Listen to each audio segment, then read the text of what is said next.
welcome to the Pioneer event, our 5th event of the xRC Simulator Charged Up season. With me in the casting box, I have Jeff. Hello there. And we've got Andrew, our diligent ref, as per usual, who will not be saying anything. Our diligent ref. He's going to be very diligent today, but people aren't going to make him work that hard because they're going to follow the rules. Exactly. Exactly.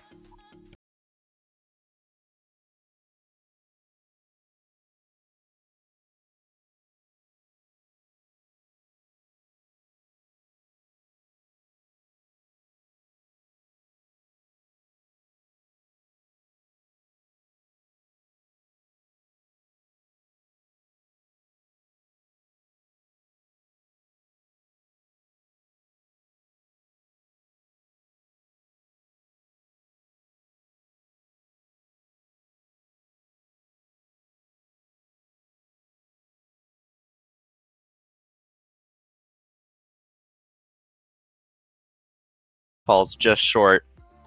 So that does give Red Alliance a little bit of an edge. 79 to 64. 79 to 79 for a brief second with a minute 45 left to go.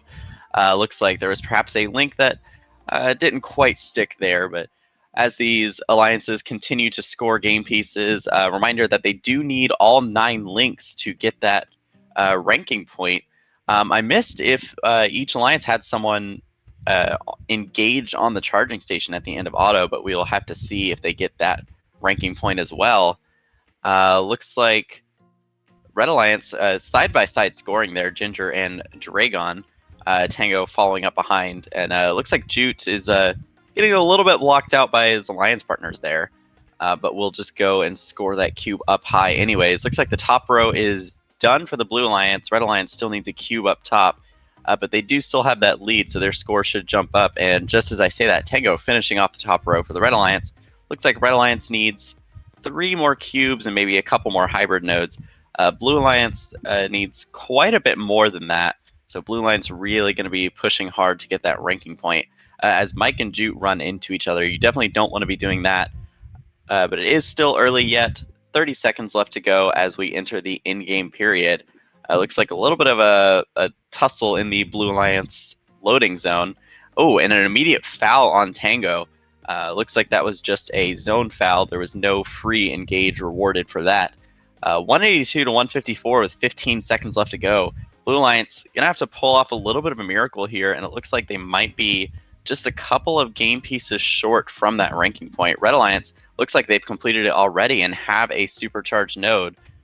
And with the end of the match, a bit of a weird end game there. Red Alliance only getting 2 alliance members engaged. Blue Alliance going for 3. We'll have to see if Jute's counted, but the match will end 207 to 189 in favor of the Red Alliance.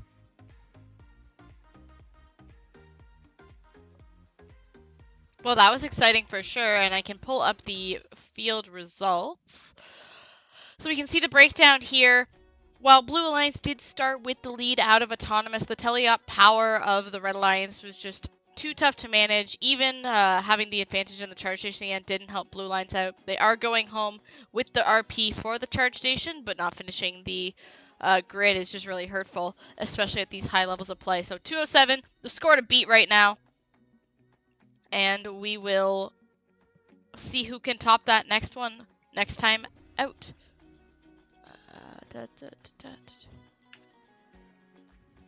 Yeah, and it looks like Red Alliance just barely got that 4th RP for the charge station, getting 34 points out of 32 needed.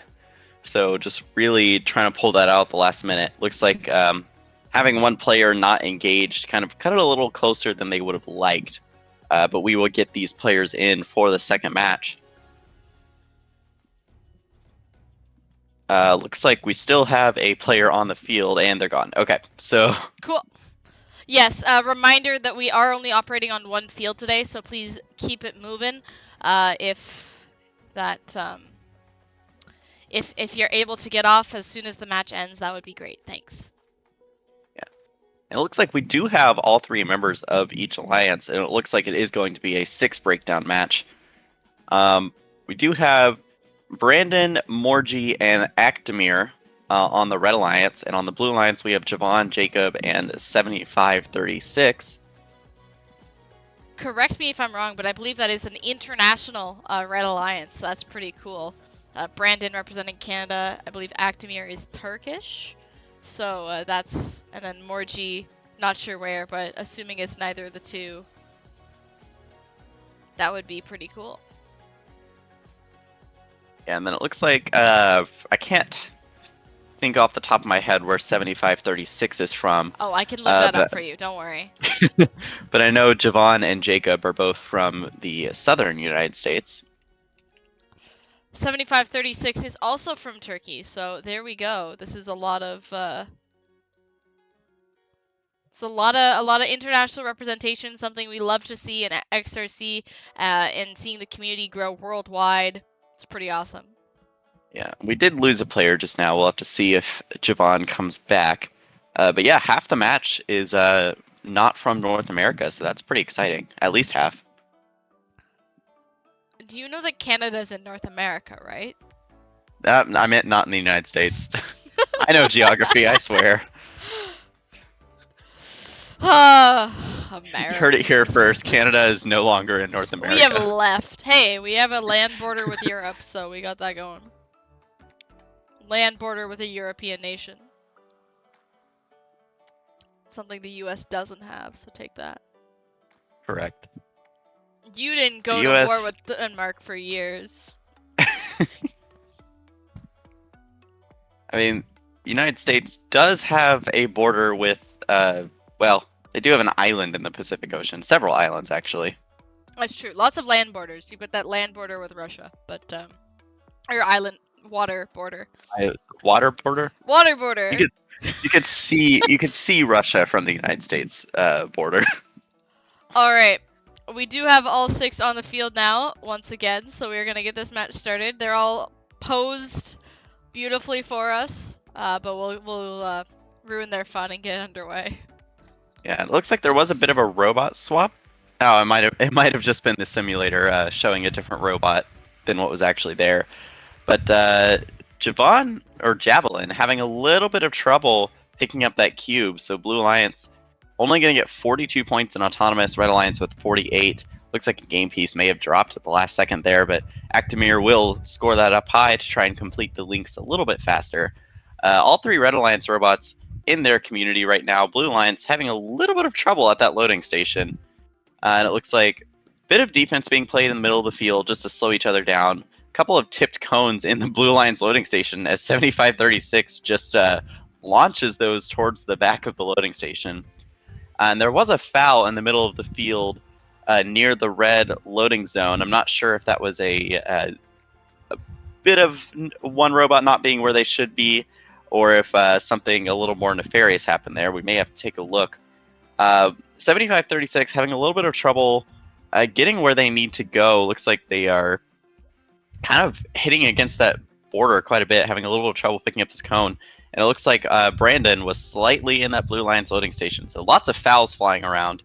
But the score is still 117 to 89 in favor of Red with 1:10 left to go. And as I say that, another foul looks like that may have been on Morgie. And it looks like Blue Alliance finishing up that top row. Red Alliance has finished that top row. They are working on the middle row and those hybrid nodes. Looks like Red Alliance quite a bit closer to that 9 links than the Blue Alliance right now. But Blue Alliance playing a little bit of defense, trying to slow this Red Alliance down. This match is still pretty close with 40 seconds left to go. Only a 20-point gap, 19-point gap. But as we head into end-game period, Red Alliance just trying to extend that lead, make sure they get that 2 points for the RP, and hopefully going to fill that grid. Looks like they might be 1 game piece short. I'm not sure if that cone counts on the floor there, but they are supercharging regardless, so we will have to see. Oh, and it looks like Javelin just a little too close to that red charging station, and that will give Brandon a free engage, but Brandon is going to, looks like they're going to engage with the charge station anyways, just secure it in there. And Blue Alliance looks like not quite going to get all 3 robots on. I don't think any of those counted. Red Alliance, 2 on the charging station, 1 just kind of on the floor, but Brandon did get that free engage anyways. So final score will be 211 to 142 in favor of red. Looks like Blue Alliance, unfortunately, not walking away with any ranking points there.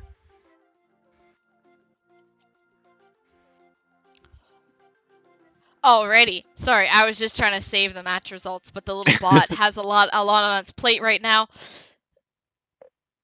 Oh, The little bot that could. the little bot that could. Oh, I messed that up and I did it the wrong order. I was supposed to go to results first, I think, maybe. Oh, I'm uncertain. But anyways, there we go. Okay, now that it's summoned people, it's up to date. So we've got Quals 2, 211 to 142. I mean, Red Alliance just overpowered the Blue Alliance, didn't they? Charge Station 42 points, Teleop score 153, Auto score 48. A perfect 4 RP match for them. Blue Alliance definitely would have wanted some more out of that as they go home without a ranking point, which is sad for them.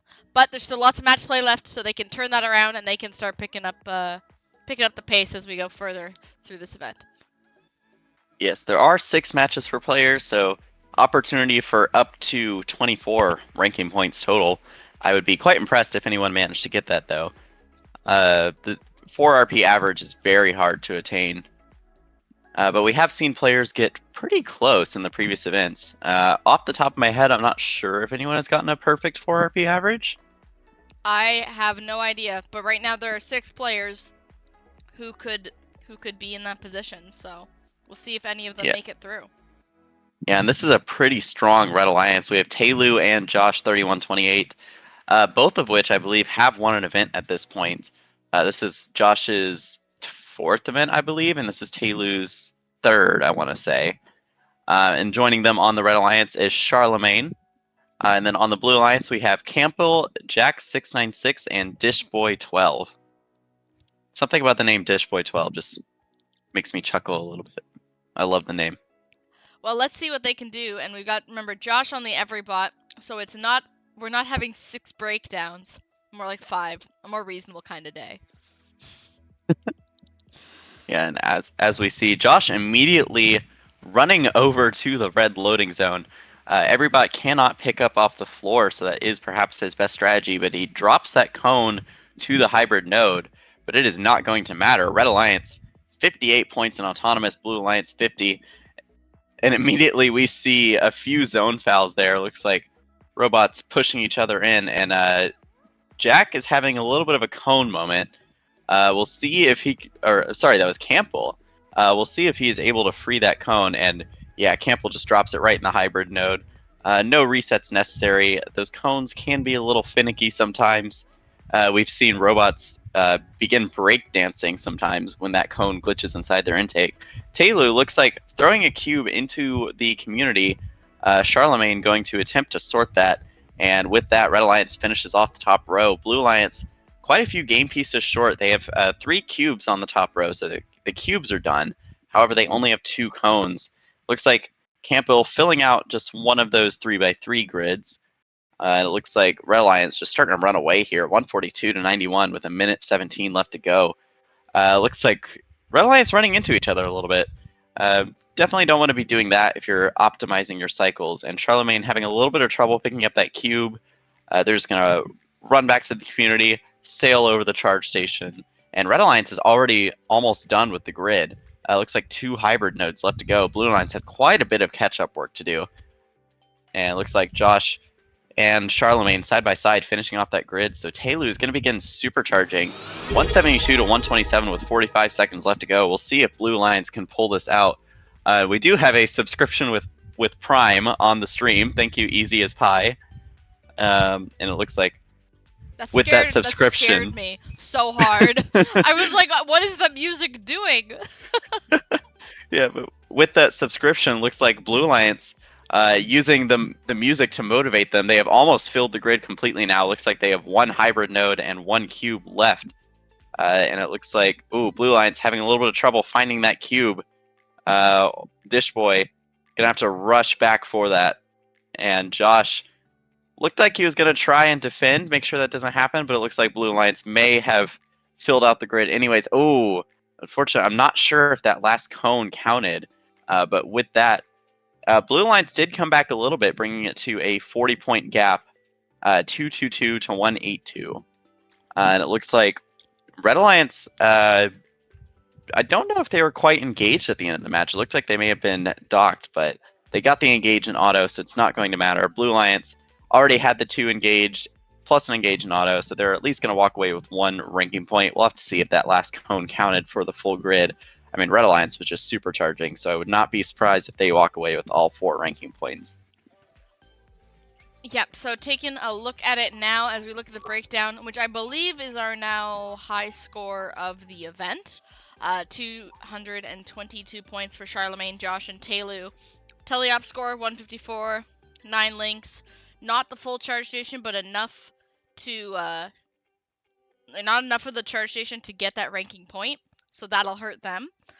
But still high score nonetheless, and they're going to be kicking themselves that they weren't able to get that charge station. Yeah, and I do believe I did my math wrong. Docking in game is 6 points, not 8, so I did my math a little bit wrong. So yeah, unfortunately, not getting that charge station ranking point. Climbing is important, folks. I will probably say it several times today. Yeah, it looks like just waiting on a little bit of player sorting. Looks like we do still have a match 3 participant in the server. Not anymore. And they're gone now. I sent them to the void. Tegan has the power to send players to the void, so exactly. Man, Taylu and Josh are gonna be so disappointed that they lost it on that ranking point. They are 2 of the people who I was gonna say if someone's gonna get 4 RP, they are 2 heavy favorites in that category. Yeah, and that first match means that they can no longer get that 4 RP average. That's true. Alright, it does look like we have all 6 on the field, so it'll give us a second for a quick match preview, and then we'll get underway. So, on Red Alliance, we got C, Juzzo, and Dar versus Waxton, Maktar, and Louis. Louis? I don't know. But we got 6 breakdown robots, and I think we should get this match underway. Yeah, it looks like they were attempting to climb on the edge of the field there, but not quite making it up. Next time. But as we get this match underway, immediately rushing to the middle of the field, looks like Wax is going to steal a cube. Oh, unsuccessfully, so Dar is just going to bulldoze that right on in. So Wax going to just take their last cone. Maktar is going to elect to engage with the charging station. Bit of a low-scoring autonomous period, 44 to 34, as Blue Alliance places another piece up high, gets 6 more points there. Not sure how that one worked out. I thought they were worth 5, but I could be wrong. Blue Alliance, all 3 coming back to score, as Red Alliance looks like C4678 struggling a little bit of a cone moment. It's just going to be shoved off to the side there. So Red Alliance has a little bit of catch-up work to do now. Blue Alliance caught up very quickly. And it looks like Red Alliance really focusing on those cones at first. Blue Alliance kind of doing the same. There's now cone in the middle of the field. We'll have to see if there's a little bit of a battle. Looks like Maktar and C holding each other off. Wax trying to come in to steal it. Looks like all of a sudden Red Alliance swapping out, and Juzo is in there, but Wax does snag that cone. It did give Red Alliance a little bit of an opportunity to catch up, though, with so many Blue Alliance members focused on getting that cone. And as I say that, Blue Alliance looks like they're bringing back the game piece to finish up that top row, and Dar, very good push there, getting a foul off of Waxton. That's going to help them catch up. 105 to 113 with a minute left to go. This is a very close match, and Red Alliance just pulls ahead with a single game piece, finishing up a link there. Looks like they pretty much just need cubes. Those hybrid nodes are done. Blue Alliance focusing on the top row and the middle row first. They're going to save that hybrid row for last. But Red Alliance, only those 2 cubes needed for that full grid. And it looks like we may have a double full grid in this match. I believe that would be the first qualification match of the event so far where that happens. Maktar tipping themselves over a little bit, and they are unfortunately going to drop that cone, but they are just going to pick it right back up. Having to get out of the way a little bit so that Wax can sneak through, but Blue Alliance once again ahead, but not by much, only a 4-point difference. with 15 seconds left in the match. Red Alliance just now finishing off that grid. Looks like Blue Alliance is starting to supercharge. Red Alliance looks like they're going to try and supercharge at least one node as well. It's a very close match. It will come down to the charge station. And wow, 3-point match, 201 to 198. Looks like both alliances are going to take home the 2 bonus RP with the 9 links and the charge station. But I believe Red Alliance kept it a little close. I don't think they got that engage in auto. So only going to get 30 charge station points. I actually don't think they get the charge station RP. They do not. Correct. This means that they definitely missed in auto, and that's going to be a big hit for C, Dar, and Juzzo, who do still take the win, but, you know, having that auto would have definitely made it a lot more comfortable for them, as it's only a 3-point victory. One of the closest we've seen. It's pretty nuts. Yes, as Cobb would say, that is Pog as nuts. Exactly.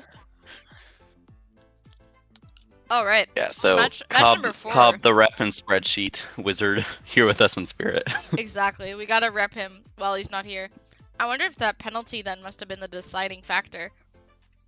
Yeah, because without that penalty, that would have been a 5-point swing. So it would have been 198 to 196. So Blue Alliance would have taken home the win in 4 RP. So got to be careful with those penalties. I think that was a very good call by Dar to push Wax in the zone at that one point. It did give them the win, so. It must have been good. But definitely, players got to work on making sure their autonomous modes are in sync. Sometimes, you know, it's better to not go pushing 100% every time versus maybe you want to dial it back to 95, and if it's going to be more consistent, it might be the way to go. You know, don't have to push for that perfect auto. Just have to make sure that you're getting the points you need. Yeah, pushing 100% and only getting 60% of the value out of it is not as good as pushing maybe 80% and getting everything you want out of it. So. Exactly. Right now we're just waiting on the Red Alliance to join up. Yeah, so Blue Alliance was prepped and ready to go. Red Alliance taking their time. We will, you know, players need a little bit of R&R between matches. We can call them out though. Mike and Mr. Watermelon. Where are you at? Now, Mr. Watermelon is a great name, and I will now be rooting for them, but not actually, because then that's commentator's curse. Exactly. Can't show any bias.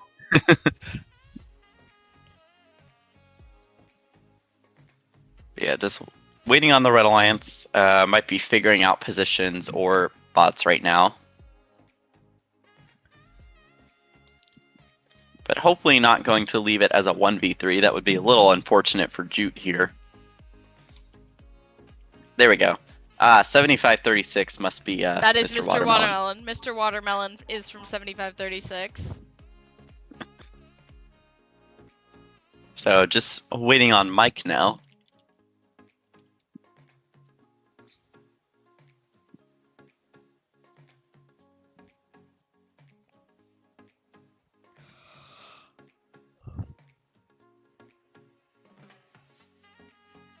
Is the music an okay volume, by the way, on stream? Are people finding it okay? I just unmuted it and I did not realize that it was in the middle of like a smooth jazz. Yeah, it is a little bit weird, but that's... Man, they should play this at FRC events instead of Baby Shark. Hey, I can make that happen if you want.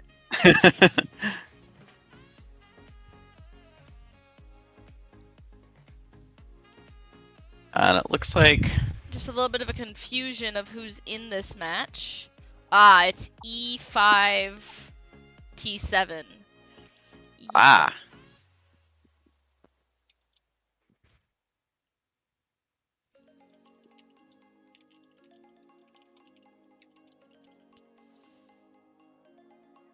We just gotta find E5 T7. 5 is it's a common chess response for black, but unfortunately that is not what we need for this match. And I don't think T7 is a move either, so It is not. that's where Unless you're the playing chess some like ends. yeah, unless you're playing some like a modern form of chess that I don't know about.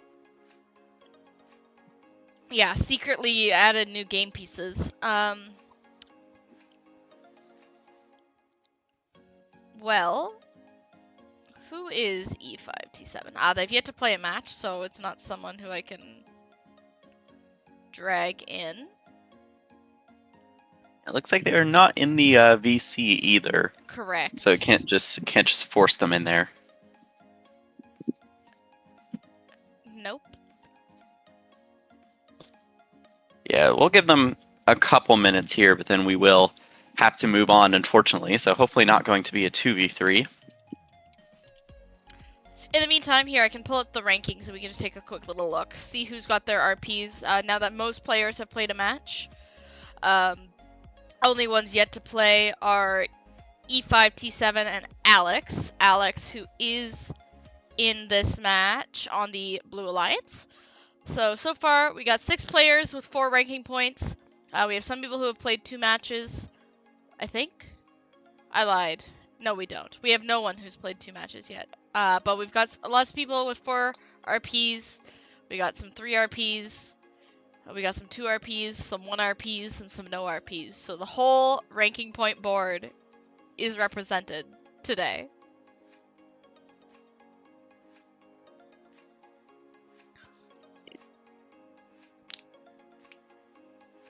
Yeah, it looks like E5 T7 may not be showing up to the match. So in that case, I guess we'll give them a bypass, and we will have to start this one as a 2v3. We'll just give them warning. Maybe they make it in the middle of the match. That would be excellent, but we are going to have to get this match underway once I go back to the field.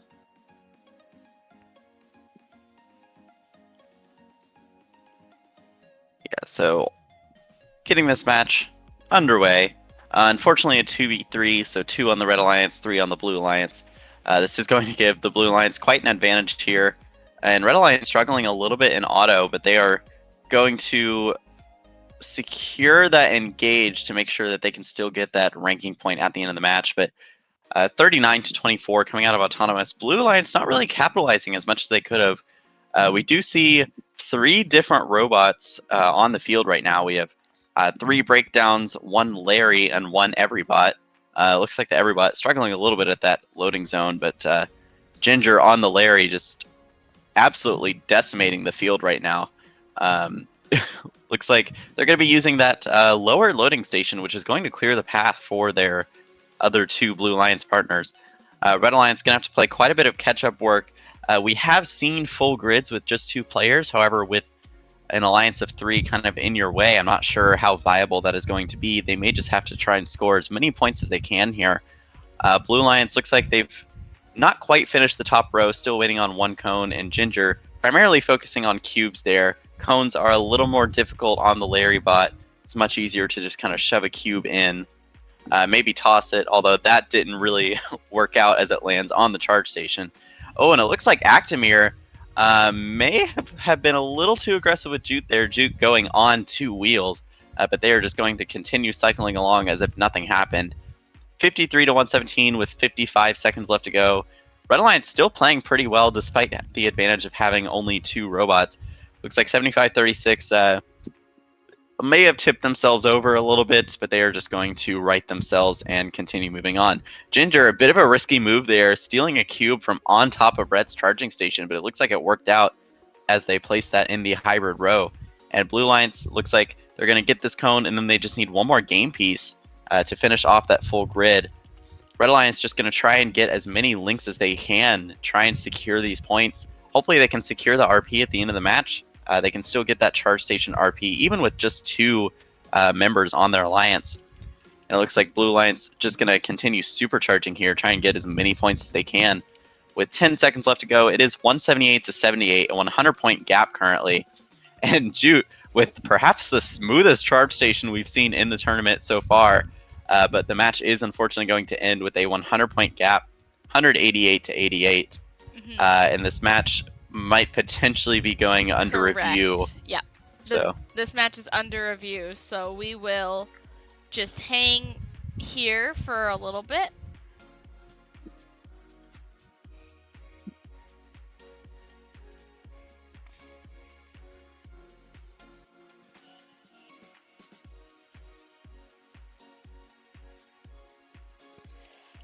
yeah, so as this match goes under review, I mean, hopefully E5 shows up for some later matches. That would be a little unfortunate to any of their later alliance partners.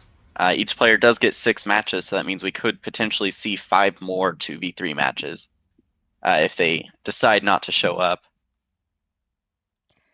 Yes, so it appears there's been no call, so we're going to save the score as is, and we will take a look in just a second at the results. So that breakdown, I mean, obviously 75-36 and Jute doing the best they can with the situation that they have, but only able to pull out 88 points this time. Still got the RP. So again, climbing is important. We've seen much higher scores with 0 RP. So good for them for prioritizing what they knew they could do, which was get the auto score, get the charge station done, and go from there. Excuse me. The stream gets that muted because I can mute on that, but Jeff gets to hear me hack into the microphone excellently. Yeah, I get to hear Tegan dying. Perfect. Yeah, so Red Alliance still walking away with that charge station RP, so they do still get 1 RP out of the match, making the best out of their situation. Climbing is very important, as we see Blue Alliance did not quite get that 4th RP because they only got 22 charge station points. So not a lot of climbing going on there. Climbs, again, it's easy to drop them. It's easy to miss them, and it's going to be a matter of who can get the most climbs. I think that does mean that Ginger... I don't know. We have 4 people who still have a perfect RP average, but it seems like that number is quickly falling. Alright. You really got to stay on top of those RPs. RPs are the name of the tournament. Yep. You can win as many matches as you want, but if you don't get any bonus RPs, you might not take that number 1 spot. Shoot! Oh, sorry. I didn't even make the mute button for that one. Oh, I'm struggling. Alright, we have all 6 people on the field, so let's get this match underway. Alright, so starting out this match, looks like another 5 breakdown match with 1 every bot.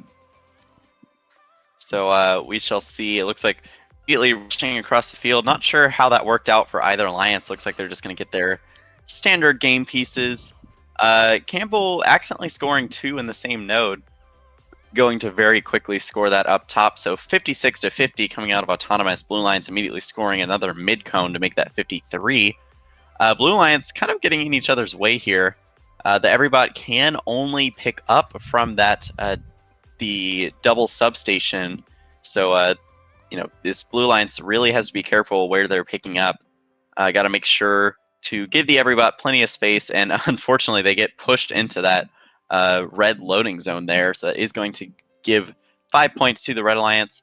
Blue Alliance falling behind a little bit, 95-73 in Red Alliance's favor.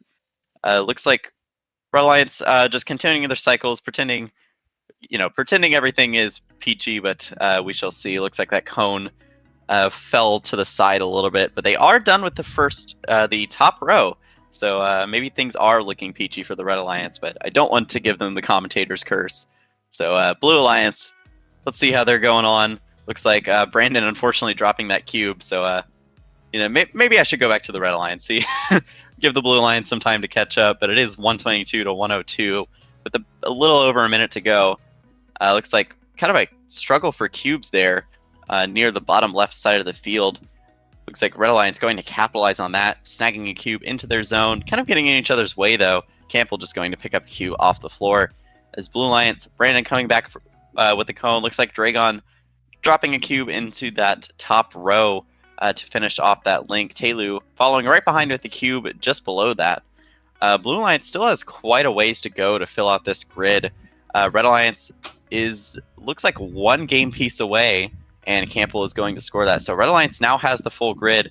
Blue Alliance, Dragon getting back in that red loading zone. That is not a place you want to be, giving fouls off to that Red Alliance, and it looks like they are 2 cones away from filling the grid, so they really need to hustle if they want to get that RP. Red Alliance already done, so they're just going to start working out the charge station. Blue Alliance needs to score this last cone, and they don't get it. So that will end the match 214 to 167. Blue Alliance with only 1 member on the charge station. So this may be a 0 RP match for the Blue Alliance. Red Alliance looks like they got all 4 RP. Not sure if they fell off after the end of the match or if they maybe had a bit of a disaster there, but with a score like that, I expect all 4 RP. Yep, and it is 4 RP for the Red Alliance with 42 charge station points and then the 153 teleop score. So well done by Red. So Campbell, Jacob, and Mike, pretty happy with that. Brandon, Dragon, and Taylu, nothing this time around, but still lots of time left in the tournament as we finish up match number 6.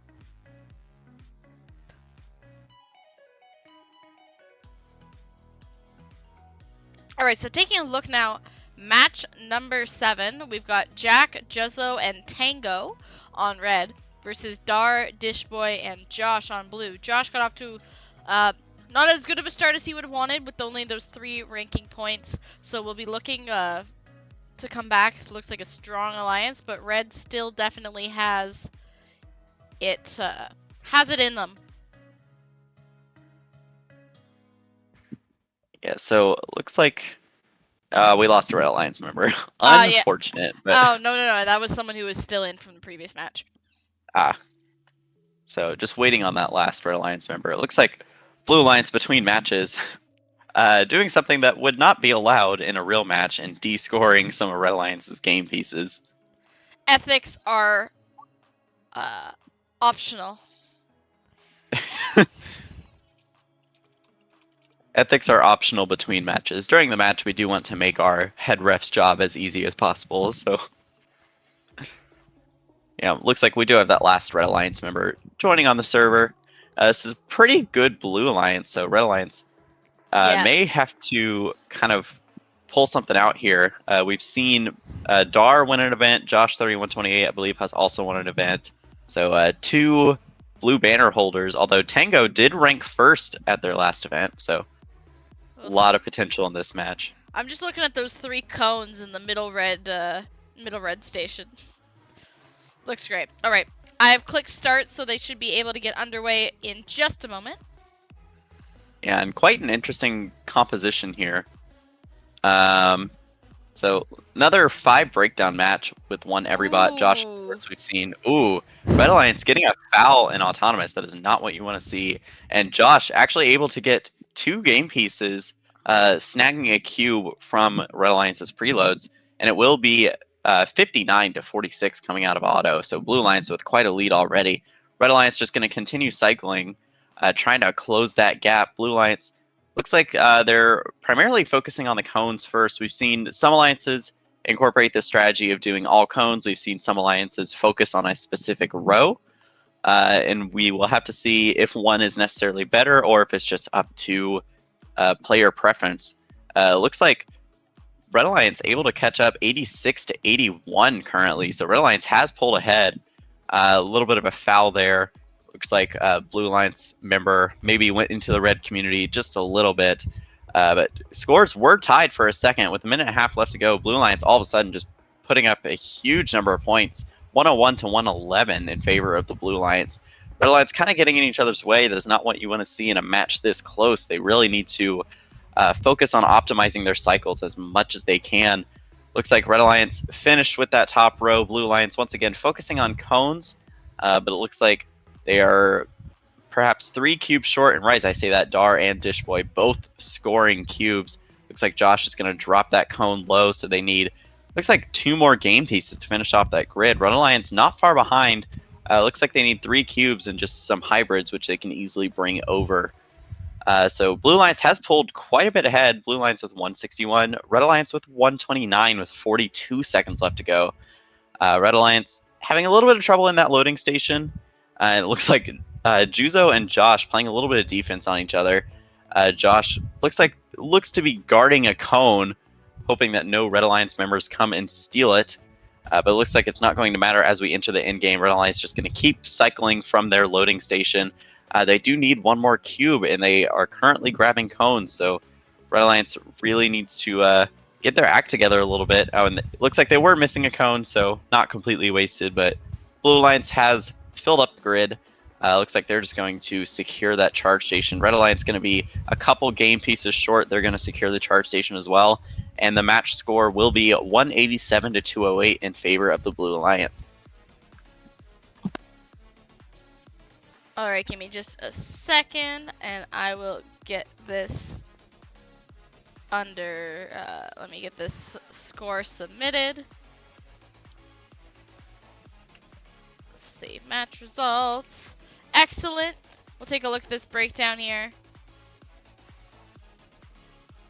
Well, there were 5 breakdowns in the match, so we can just pick one to look at it. Exactly, and here we go. I know the match number isn't updated. Give it just a second. But the 208 with the 4RP for Dar, Dishboy, and Josh. Well done. Again, though, still not maximizing their charge station points, which is something they're going to want to work on throughout the event. That's an easy 42 points if you can just spend a little bit of extra time working on it. The number of times I see someone throw it away, like, ugh. Go ahead, sorry. Yeah, it is a little bit heartbreaking when someone just throws away the charge station. But Red Alliance, yeah, again, just missing that one cube, it looks like. So only going to get 8 links, only walking away with 1 RP, but they did get that 42 charge station. So Red Alliance heeding Tegan's advice, climbs are important. They are, really. And that's I mean, we saw it in real life all the time, too. Like, people would just not climb. They'd push for, like, a game piece that's worth 2 points or something, maybe 3, and then just not, like, they'd miss a whole RP over it. In a limbs, maybe, where you're pushing for points, but in quals, just play it a little safer and go for the go for that. And with this, we are now we have no players with 4 RP or with a perfect RP, with the exception of one SHA Duff. Not sure who that is, but yeah, I wouldn't be able to tell you, but they still have 4 RP after their 1 match win, and we'll figure out who they are shortly. Although I've asked them to update their name accordingly. Okay, looks like we have all the right players on the field, so we will just get this match going. yeah, so in this match, we see Luis, Javelin, and C4678 versus Charlemagne, Morgie, and Alex. I can say is it Alex Shoot? I think Alex Clute. Okay. Or Alex. Hard to see from this angle. Yeah, or just Alex. Yeah. But yeah, with that, looks like Morgie on the Blue Alliance from the charge station, throwing a cube into a hybrid node. I'm not sure if that counted because it looks like there may have already been a cube there. But with that, with 2 minutes left to go, Blue Alliance quite ahead, 62 points versus the Red Alliance's 42. Make that 72-42, a 30-point gap currently. So Red Alliance going to have to play quite a bit of catch-up work. Looks like Charlemagne struggling a little bit with the cone there, but they are going to pick up a cube that doesn't count and score it up high to form another link. Morgie a little too close to the Red Alliance loading zone there. C4678 is going to capitalize and draw a foul. Red Alliance, lots of dropped cones in their loading station, so playing a little bit of cleanup right now. It looks like Javelin is just going to summon a cube from the lower loading station. Looks like having a little bit of trouble picking that up. Luis just going to sneak in and grab a cone behind them. Blue Alliance kind of capitalizing on Red Alliance's slower cycles, just really pulling ahead right now, 116 to 75, a little over a 30-point gap now. And Blue Alliance just kind of running away right now, but we'll have to see if Red Alliance can catch up. They have plenty of time, a minute left to go. Blue Alliance filled out that top row of the grid. Red Alliance looks like they're kind of working all over the place on the grid, so that may end up coming to their advantage. When you start scoring links, that jumps 5 points plus whatever the game piece is worth, so you may throw the other alliance off a little bit. All of a sudden, their score may jump up. But right now, it is still a 50-point gap. But Blue Alliance, a little bit of confusion there. It looks like Morgie and Alex were both kind of trying to decide who was going to go to which substation. Just going to slow them down a little bit. Red Alliance starting to catch up now. Javelin kind of struggling to pick up game pieces right now. Looks like their arm is moving a little bit slowly. I'm not sure what's going on there. Hopefully they can talk with the FTA and figure that out. Ooh, and looks like potentially a possession foul there. That may have been a call for review, but Red Alliance not going to fill out the grid. They're just going to try and go for this charge station. I don't think they quite got it. Meanwhile, Blue Alliance, all 3 members on the charge station. This match will go under review, but the score as it stands right now is 152 red, 214 blue. Yeah, and one thing I think we can see with blue that's going to get them a lot of points is that full charge station. That obviously, no matter what happens under review, will get them a ranking point, and the tentative win as well for them. Probably looking like a 4 RP match. Red Alliance just not able to get that full grid. You can see there's several pieces missing. There will be 12 points added to the Red Alliance for a 201. Do I just type that in here? I don't know how I do that. I believe it is manually added to the sheet. I might be remembering incorrectly. Well, let me put in the results. And then I will ask Nick for the future. Oh, wait. Well. But for now, it should have plus 12 for red. And I will go at Nick. What do?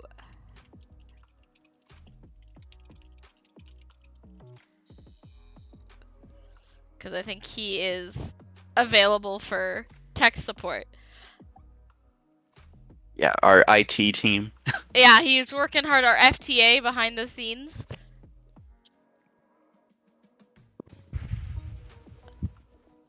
Oh yeah, I guess you could do that. The in-game score adjust feature just before saving the match results.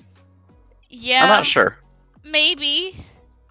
I've never used that before. I didn't even know it existed.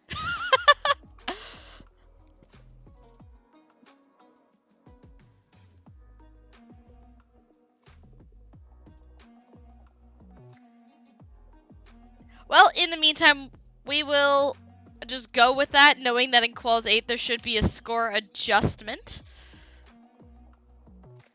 Yeah, it doesn't affect the outcome of the match, so rankings should still mostly be correct. Up to 12 tiebreaker points, but I'd be quite impressed if that ended up mattering. I'll be honest, I thought total score tiebreaker, the tiebreaker itself is without penalties. Oh yeah, so that shouldn't affect anything. So I think it'll be fine. It's just for the records. Just taking a look, making sure that this is gonna be a 5-person match, and it appears to be. Yep. So we actually do have everyone we need for quals number 9, and we will get this one started. Yeah, so unfortunately in 2v3, this is why we ask players to make sure you can make the whole tournament when you sign up, because you might be leaving your alliance partners high and dry. Cut and dry. Yeah. Do you say cut and dry? I couldn't remember the phrase. Yeah, cut and dry, folks. Don't want to do that. Yeah, and it looks like Blue Alliance still able to keep it close, 43-37 coming out of auto. Looks like both alliances did get that engage in auto, so they are poised to get the charge station RP. Blue Alliance really rushing ahead. They're keeping it pretty close with red, so not really going to let this robot down affect them. And it looks like may have had both robots go over there. We'll have to see how that played out, but regardless, Red Alliance looks like a little bit of communication issues there. Trying to see who's going to go for which loading station once again. Kind of trying to figure that out before you get to the loading zone. Want to make sure that you are just getting your cycles in and out. Try and get that full grid early on if you can. just make sure you secure it. But 95 to 67 is the current score. Minute 20 left to go. Looks like Log, unfortunately, getting a foul there. A little too close to the Blue Alliance community. So Wax really capitalizing on that. And it's currently a 41-point gap, but Blue Alliance just going to keep scoring. They're not going to let this deter them. Looks like they have all the cones they need on the top row, and they need 2 more on that mid row. So we will have to see how this goes. Red Alliance, top row is done already. Looks like the mid row might be done. So they're just working on those hybrid nodes. 136 to 95 is your current score with 45 seconds left to go. And right as I say that, Blue Alliance looks like they completed another link and spinning a cone onto its node. Blue Alliance looks like they're just a couple of game pieces short, finishing off those top 2 rows. The hybrid is a little bit easier, kind of can just go in and out and push them in. Red Alliance looks like to be 1 game piece short of filling out that grid. Although that top cube is a little shady, they're going to have to be really careful if they try and supercharge that. Want to make sure they don't knock it out of its node. Cube falling from the heavens, and Wax is going to say, all right then, and just take it along with them. Looks like Blue Alliance only going to be about 3 game pieces short of filling the grid. They really need to secure this charge station. I'm not sure if they got it. Red Alliance kind of teetering on the edge there as well. But final score, although it will be under review, but before the review, the score is 197 to 156.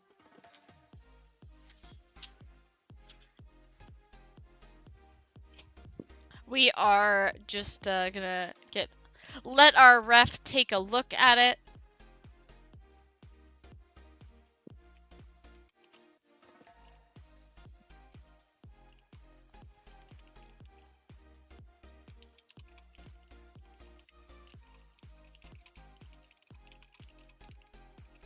Yeah, so just while the ref is taking a look, I do believe, let's see, is anyone still at a 4 RP average? Yeah. First, yeah, I don't know. It doesn't look like they were one of the players in this match. Correct. So 1S Hadaf was I saw who it was. It was the started with an M from 2869. He was in our first match.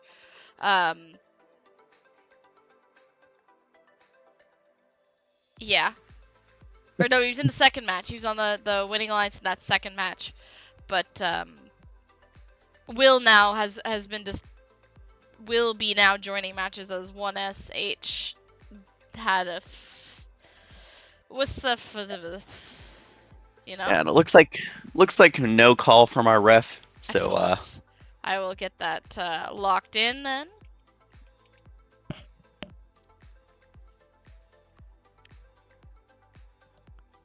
All right, match has been saved. And taking a look at that breakdown, we can see 197 to 156. Unfortunately, when it's a 2v3, there's no way to get... I don't think there's a way to get that charge station ranking point. So, Actimir and Wax giving it their best. But, unfortunately, losing 4 RP to 0. Yeah, there actually is a way to get, with just 2 players, get that charge station RP. But, I mean, it is just barely.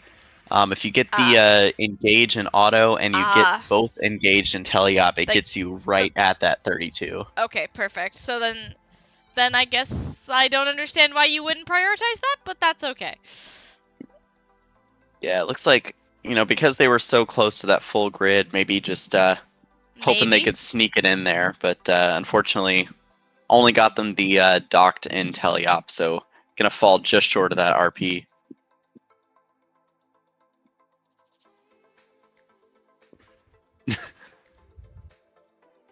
All right, so just waiting on a few players for our next match.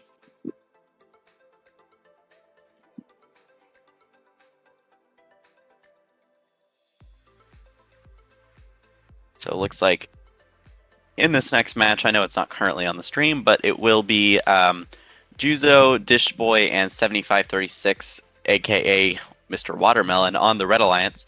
And on the Blue Alliance, it will be Dar, Jute, and Jacob.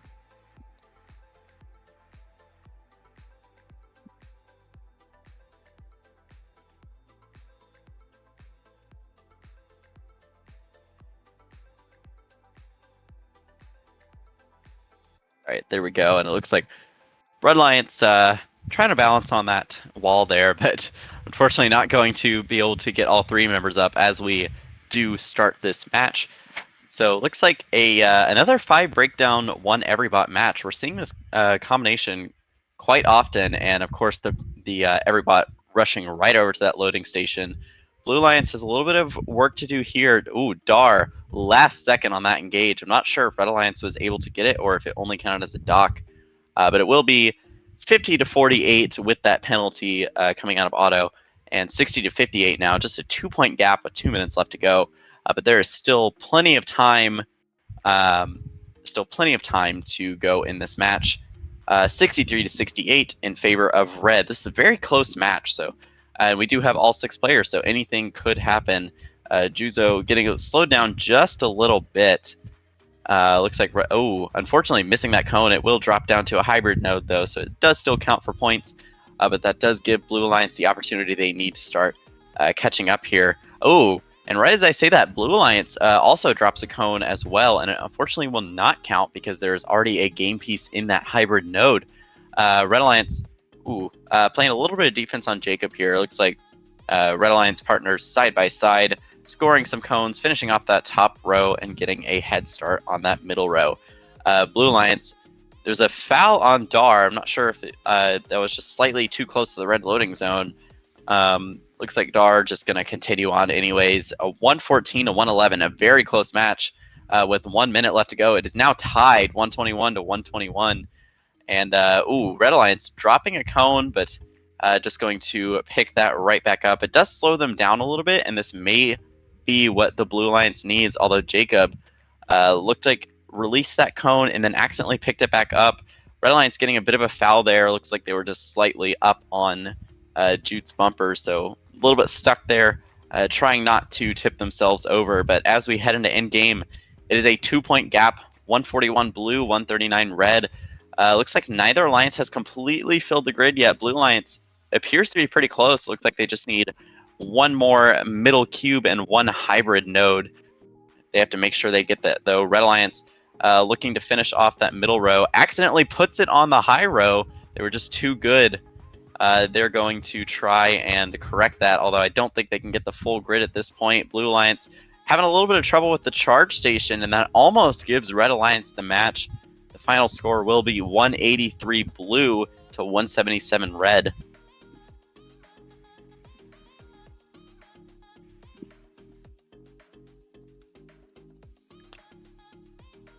Yeah, and it looks like this match is all good. So these players, Blue Alliance really pulled it out there. Unfortunately, only getting 3 RP. They kind of messed up the charge station there. Red Alliance still getting the charge station RP, but not getting all the links. And we will start getting our players in for match 11.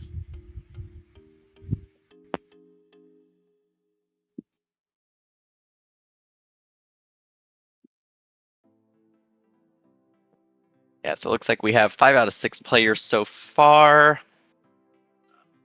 Still waiting on Jack696 to join the server. And it looks like Josh has switched over to the breakdown robot, so we'll have to see how this affects the strategy.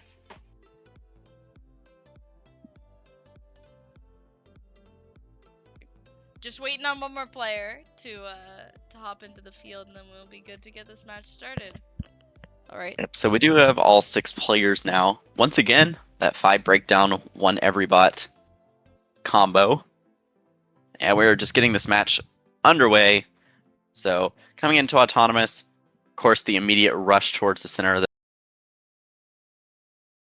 2 and 3. Oh my! Oh, I think the stream has just gone out for a second. Yes, the stream has gone out, and I don't have this match to stream. Give me a sec. I have to rejoin the server. Sorry, I think I lost internet connection for a moment there. Yeah, assuming audio is still alive, it is currently 94 to 60 with a minute 20 left to go in favor of the Red Alliance. Here we go. Sorry about that, folks. Give me 1 second. Yeah, Jeff, you're good to keep talking. Yeah, so Yeah, go for it. yep, so looks like a little bit of defense being played in the middle of the field, although I'm not sure if it was just defense or a little bit of confusion on who was going where. But Red Alliance has built up quite a lead, 130 to 95 with 48 seconds left to go.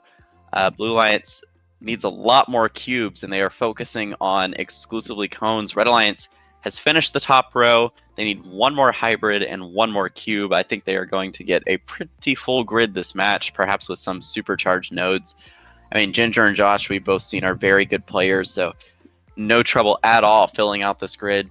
Javelin just making quite a few contributions as well. You know, it is 3 members per alliance, so Javelin's contributions greatly appreciated, I'm sure. Josh and Ginger are able to kind of just sail around the field, maybe play a little bit of defense, as we saw earlier in the match. Blue Alliance looks like they're going to be a few game pieces short. They really need to secure the climb, and I think Jack fell off at the end there. It is going to make quite a big gap in this match. 208 to 138 is the final score in favor of the Red Alliance.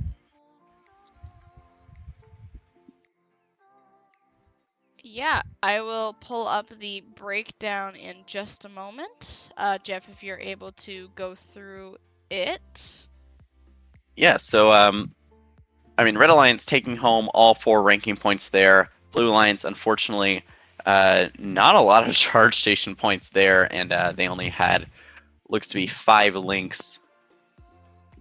So unfortunately, just falling a bit short there. With, I mean, 1 penalty to help them out, but in the grand scheme of things, that didn't really make that much of a difference. I mean, Red Alliance just ran away with it. 51 auto score, 157 teleop score, 42 charge station points. So they will be taking home all 4 ranking points. But Blue Alliance is just going to, you know, dust off and get prepped for their next matches. You know, no harm, no foul. Still a lot of matches left to go. Yep, and we do have everyone ready for Quals match number 11, so we will get that underway. Hopefully, a stream hangs on for this one. We will get that going. Yeah, so in this match, we have Telu, Alex, and Wax versus Maktar, First, Duf, and Tango. And it looks like First, I'm just going to call them First now. Looks like they ran quickly to the center of the field, attempted to steal a cube, didn't quite work out, dropping their cone on the floor. Unfortunately, that won't count for any points, but Blue Alliance is still ahead coming out of Autonomous, 55 to 40. So they're just going to try and hang on to this lead, but we've seen Wax and Telu pull off some quite impressive stuff, coming back from being quite behind, even in elimination matches, which are a little bit higher pressure than qualification matches. Looks like they are starting to catch up a little bit. It's currently 75 to 61, with lots of defense being played in the middle of the field here. So clearly these alliances are wanting to take home the victory, not wanting to give the other alliance any edge. And it looks like a cone fell out of the sky into the Blue Alliance community. So we'll have to see if they can pick that cone up and capitalize on it. And they do, but Red Alliance is bringing the score closer. It is 90 to 84, only a 6-point gap as Wax comes back to score that cone. And Red Alliance is now ahead, still only a 4-point gap. So this is quite a close match, as Blue Alliance looks like they're starting to maybe bulldoze some cubes in to try and cut down on those cycle times. Looks like Blue Alliance and Red Alliance not quite done with that top row, but Blue Alliance has just finished that top row. Red Alliance only a couple game pieces away from finishing each row, and then they need those hybrids. Blue Alliance finishing off that middle link. They do still need 1 cube and 2 hybrid nodes. Excuse me. Red Alliance starting to throw game pieces in. I mean, this is a very close match, 147 to 136. Looks like as we head into end game, there's still a lot of game piece scoring going on, and a foul on Telu. That is not what you want to see in a match this close. That is going to help Blue Alliance stay ahead by just a little bit here. It's currently an 8-point gap as Wax comes back with another cone. Looks like one of those cubes isn't quite scored, so those points will go up a bit. There is a cone that's a little bit of a shady position. Wax is just going to reposition that. Blue Alliance 2 members coming in, both with game pieces. They're going to supercharge those nodes. Red Alliance, Alex already on the charge station, trying to just get prepared. Blue Alliance working on getting that triple balance. Red Alliance, 2 members last second. Oh, not quite getting it. Looks like Red may come up just short of that RP. Meanwhile, Blue Alliance, 3 Alliance members engaged, and they take this match 212 to 188.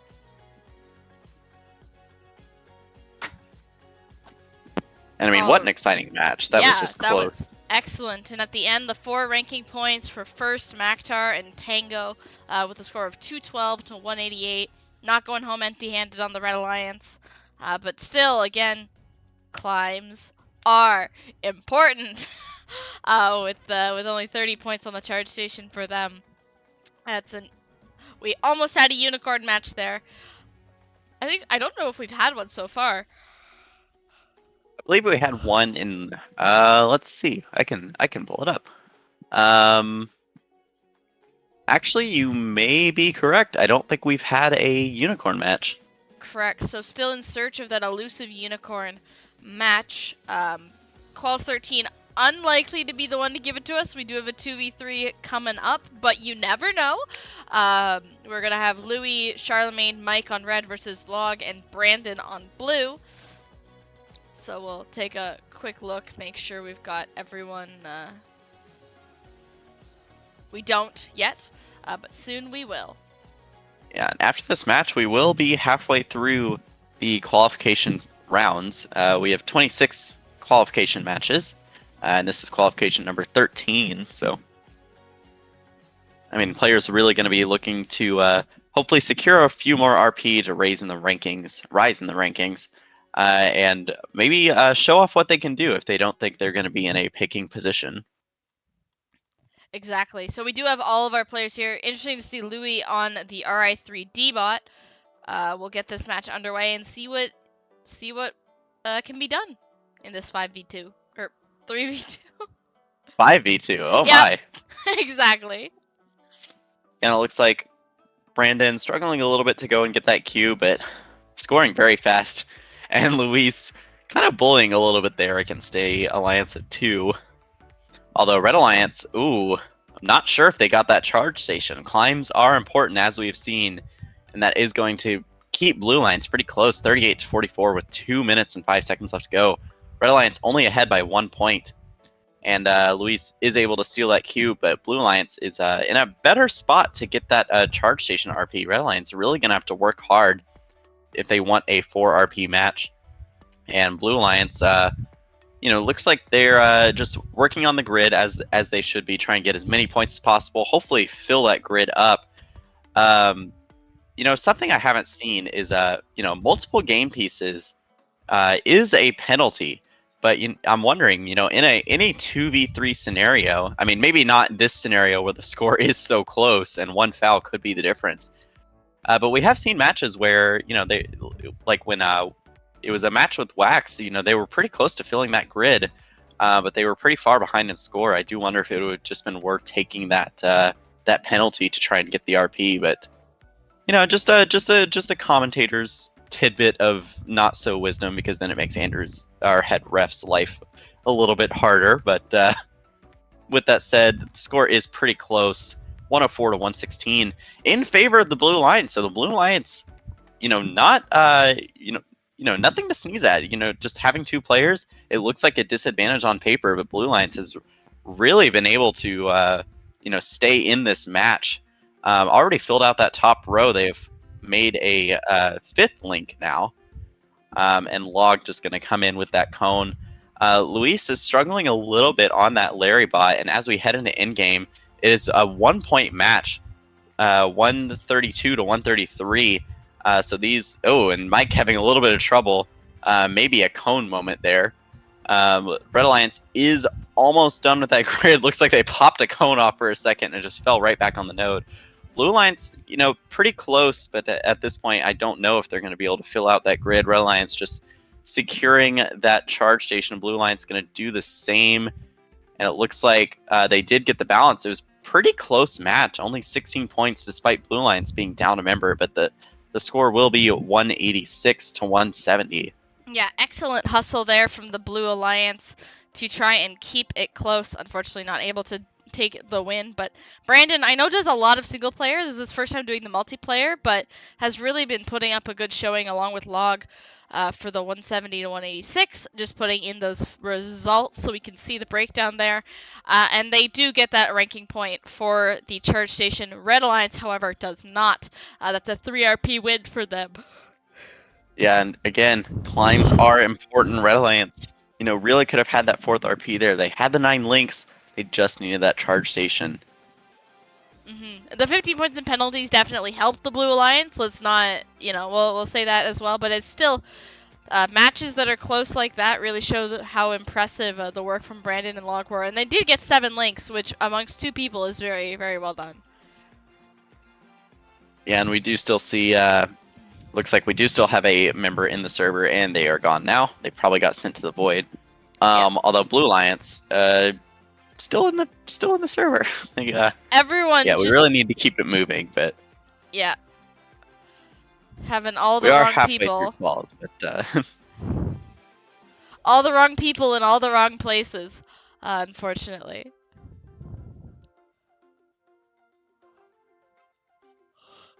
yeah, and it looks like we do have the correct players at this point. So yep, that's Red what Alliance, I was just doing is checking to make sure they were all the right people so we could get going. Yeah, so as we get this match started, it will be Dishboy, C4678, and Jute on red versus Actimir, Campbell, and Javelin. So two Turkish players on the Blue Alliance. I'm not sure about Dishboy and Jute. I'm not sure if they are also international players, but we do have quite a bit of Turkey representation in this event, which is exciting.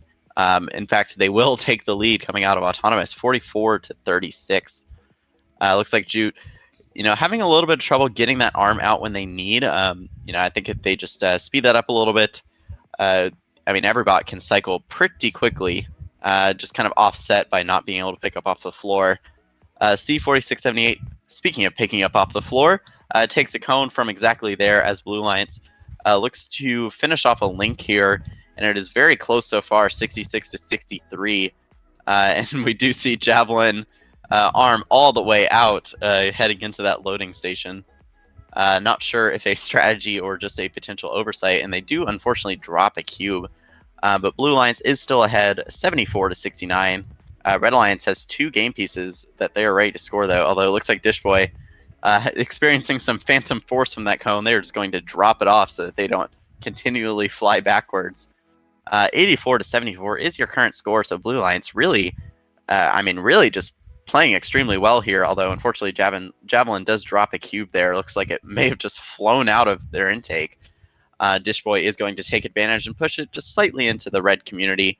There is always a risk if you want to pick that up, but it looks like Dishboy is just going to maybe take the fast cycle and score that up high. Red Alliance 1 cube short of that top row. Blue Alliance the same. Unfortunately, Campbell does get a foul for that for entering into the red loading zone, which does bring Red Alliance ahead by 2, 110 to 108 with 38 seconds left to go. This is a very close match heading into endgame. Both alliances still quite a few game pieces short from getting those full grids. I think we're going to see quite a rush to see if they can get that RP. And Red Alliance, their loading station now is just kind of a mess, honestly. We have 3 cones on the floor, 3 cubes. That every bot really needs to be able to get in there, and I'm not sure if they're going to be able to. Looks like that cone might be forbidding them. They still pick up the cone from the loading station, but those cubes are going to be a little bit more of a struggle, and I don't think Red Alliance is going to fill the grid. Blue Alliance, just 1 game piece short, but as the in-game period rolls around, it looks like Javelin may have fallen off at the last second. So the gap is a lot bigger than it was just before in-game. 180 to 140 is the final score. Yeah, and just taking a look at that, we were seeing there just not having the links that they need on either alliances to get that full grid. Even though both look pretty close to done, that's not the same as actually being done. I'll pull up the board right now, and you can see 3 ranking points for red, 36 auto score, 139 in teleop for 7 links, 42 points in the charge station gets them that ranking point, and then the bonus of a penalty. Blue Alliance 39, 101, 6 links, and 16 charge station points. So definitely didn't get the bare minimum that they needed to for that ranking point.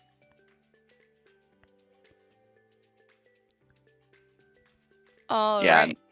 Go ahead, as sir. we see, yeah, just 16 charge station points. That is not going to cut it. That is half the points you need for that RP.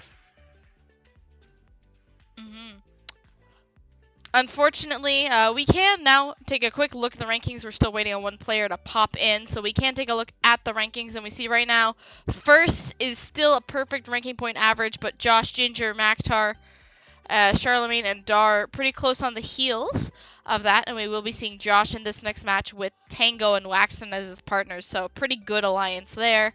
I mean, so far, it's still pretty close. We are only about halfway through, like you said. So we will see how this Oh, they gave Shadoof?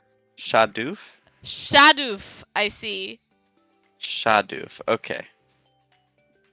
Okay. Well, Okay. now we know. That's excellent. I'm glad we took the time to take a look at that. All right. Well, Shadoof and Co. Let's get this guy. Let's get this match underway. Yeah, no. Ooh, there we go. Sorry, I had to. I forget that because I have a wireless headset now, I don't have to like lean into my screen. But as we see, speaking of Shadoof, they are rushing into the middle of the field. Looks like they're going to hold Wax there for a second, but maybe just going to go for that charge station. Maybe. Wow, last second dock for that. I mean, they are going to have to get 3 engages to get that RP, but I mean, that was a last second full send onto the charge station, and the score is currently tied 53 all with 2 minutes left to go, and 58 all with 2 minutes left to go, excuse me.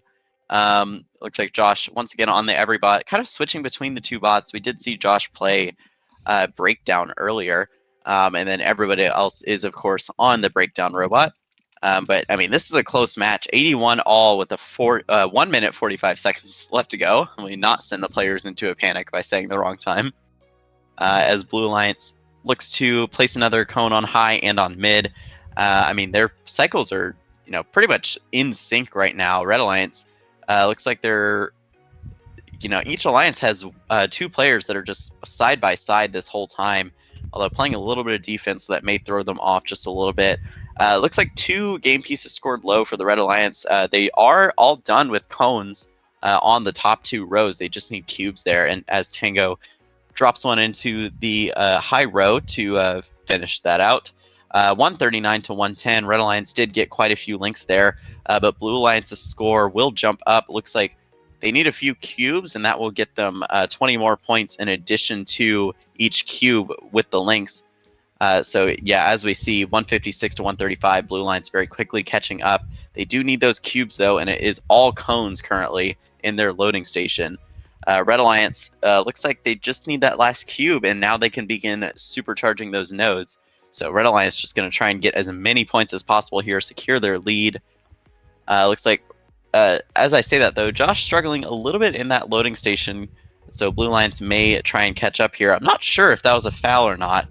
Looks like Josh may have just been a little too close to that zone, and that will give Blue Alliance the opportunity to catch up. And Blue Alliance is also supercharging at this point. Ginger playing a little bit of defense on Tango. I mean, there's a lot of good players in this match on both alliances, so they are really just trying to take this win, seed high, and it looks like, last second charge station points for both alliances. And it looks like Blue Alliance not able to get that RP. Red Alliance with a really impressive score, 223 to the Blue Alliance's 199. Yeah, and let's take a look at the breakdown. That is 2 high scores, but we're that's 6 points away for our unicorn match, but did not come to fruition this time. We do have a new high score, 223 points, and that's a clean 223 too, which is awesome. So 4 ranking points for Josh, Tango, and Wax. 3 pretty high scoring players so far.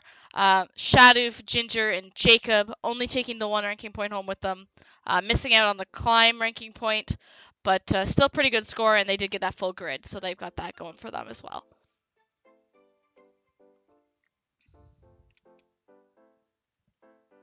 Cool. All right, well, that is put into the schedule. I'll take a look, see how many people we have on the field. Not everyone yet. This is going to be a 2v3 coming up, unfortunately. Louis and Dragon versus Maktar, Mr. Watermelon, and Charlemagne. So while we wait, I'll pop the rankings up on the screen. That does put Josh up into that #1 position, as Shadoof, losing their first match, now no longer has that perfect 4RP average. So Josh, 1 match ahead of most, but still...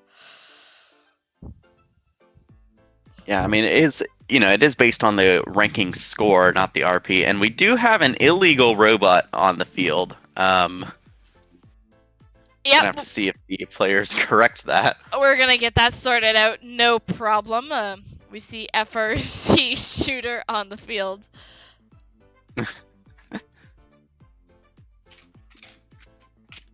Yeah, I mean, it is very good at cubes, but unfortunately is not a legal robot for this game. That is a rapid react robot.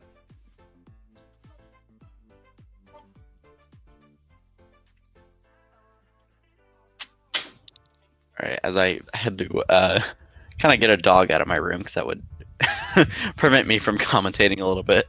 Are you kidding? We need dog GAing.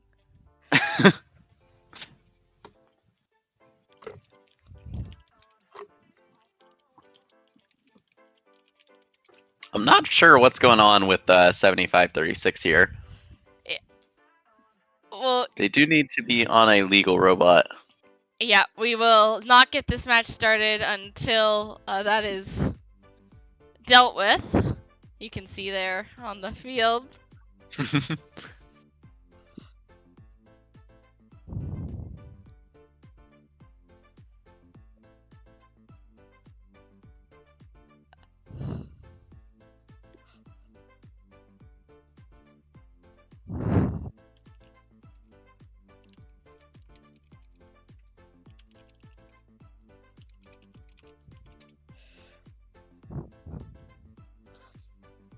Alright, and it looks like... Nope, they're on the wrong alliance. Oh my. Oh no. We're getting there. I think they very quickly realized. Yeah, it does automatically tell you to join red, so...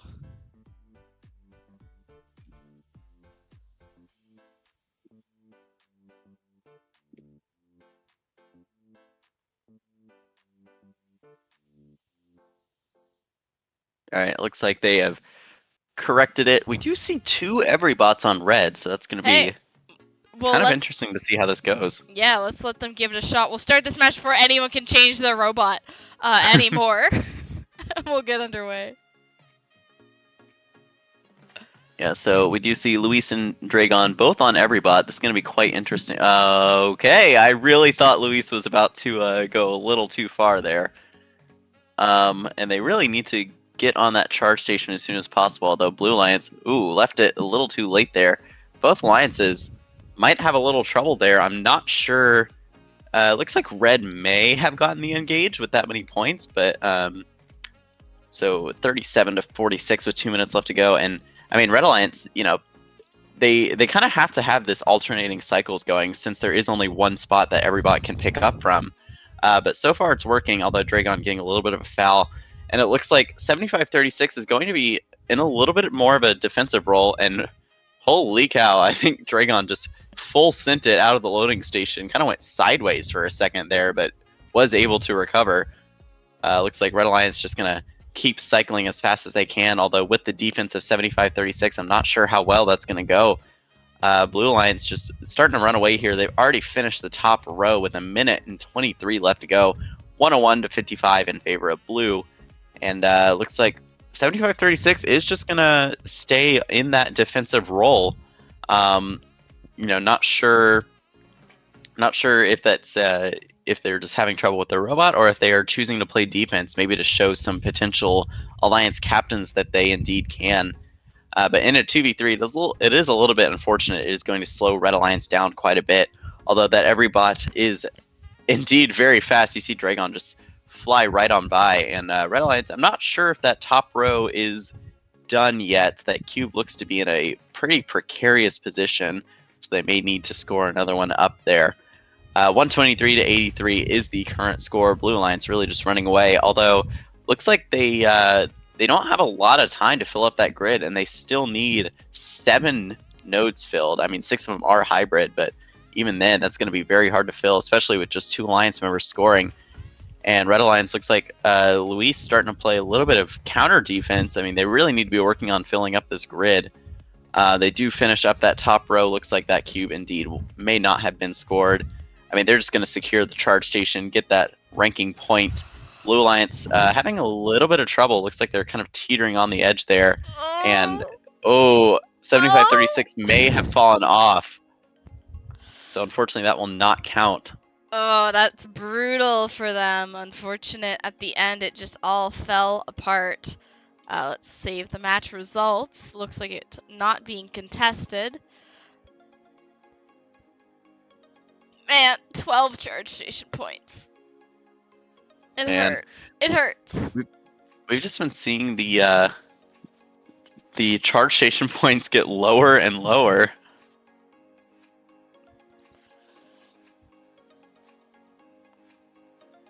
I mean, climbing is just so important.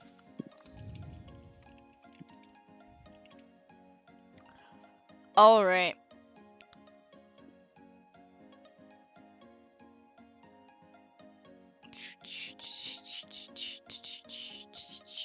All right. So far, just 2 robots on the field right now.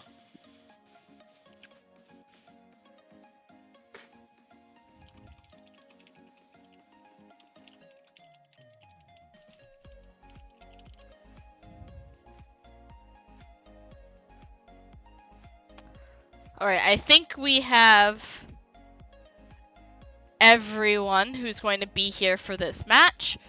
So Brandon, unfortunately, having to step off for the match, which means Jack, Taylu, and Log will have the advantage on the field. It is a 5 breakdown. Yeah, so as we get this match underway, you know, we were talking earlier that you need to make sure you can play the whole event if you're going to sign up. But that being said, if you do have to step away for just one qualification match, that is perfectly okay. As long as you come back, we do still want you to continue playing, but we do understand that sometimes things happen and you just have to step away for a match or two. But with that said, that is going to mean it is a 2v3 for the Blue Alliance, and it's 56 to 53. Blue Alliance actually keeping it pretty close here. Taylu going to toss a cube and finish up a link in the hybrid nodes. And it looks like Taylu and Log side by side. Although Log immediately dropping their cone, I think Juzo is going to try and take advantage here. Although Taylu going to try and prevent that from happening. Although it is very close to both the red loading zone and the blue community. And right as I say that, there it is, a community for being in that loading zone. And Taylu is going to snag that cone away. So a little bit of a rough break for Juzo, and it kind of gets popped up onto Log's bumpers there, so it gets another foul. That's 2 fouls in a very close time period. Not really what you want to see, especially in a 2v3, but Red Alliance not quite finished with that top row. They do have 3 links already, or 4 links, excuse me, with 5 more to go for that RP. Blue Alliance, a little bit, you know, I think that fight for the cone may have slowed them down a bit. And a foul, I'm not quite sure what that one was. There is a cone just on the ground now. No idea where that came from. But Blue Alliance looks to be trying to fill out this lower grid here. And Taylu kind of standing in front of the Blue Alliance community. And it looks like they may have gotten a foul for just being too close and maybe getting pushed slightly in. Kind of a risky position to try and play defense. But it does appear to be working so far, despite the fouls, 140 to 102 as we head into the in-game period in favor of the Red Alliance. Blue Alliance, unfortunately, just quite a few game pieces short of filling that grid. I mean, they're really going to have to work hard if they want to get that RP. Red Alliance looks like they're a couple of cubes short and maybe a hybrid node as well. Log coming back with one of those cubes. Taylu looks to be bulldozing a cube as well. So we'll have to see what Red Alliance can do here. Looks like they may have just now filled out that grid. Not sure about the charge station. Looks like they may have gotten it. Blue Alliance did get both members on the charge station, but this match will be under review with a pending score of 212 to 140. Well, we do see, no matter how under review it is, the 212 with a 9 links does mean the Red Alliance will have 1 ranking point at the very minimalist. I don't know. They did get at least that ranking point. We'll wait to see the full breakdown. But impressive stuff from Log, Jack, and Taylu. Good, like, a possible Elim-style alliance of 3 pretty strong players. We are getting our ruling coming on in. There are calls. We know there are calls. Dramatic. Very dramatic. We'll see. I'm going to try adjusting them using the adjustment function on the game. We'll see if that makes it work.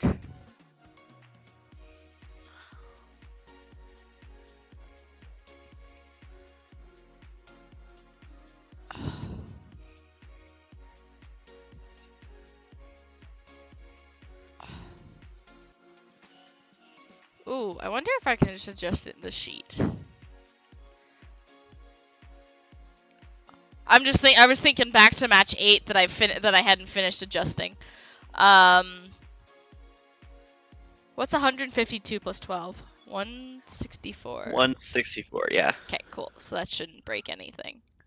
But let me check and make sure that did get... Yeah, and it got updated perfectly. So we are all good. I think the penalties over here in column Z needs to be adjusted, but Column Z, you mean? All right, we do have a ruling. Would you like to read that out for us? yes. So there were two tech fouls. So there was a G201 on Taylu for a moving arm to force a foul. That will be plus 12 to whatever alliance Taylu wasn't on, blue. And there was a G201 on Juzo, so for forcing a possession foul, so it'll be plus 12 to red. So both alliances get plus 12 points there. Alright, hang tight while I make those adjustments accordingly. Okay, so plus 12 to blue.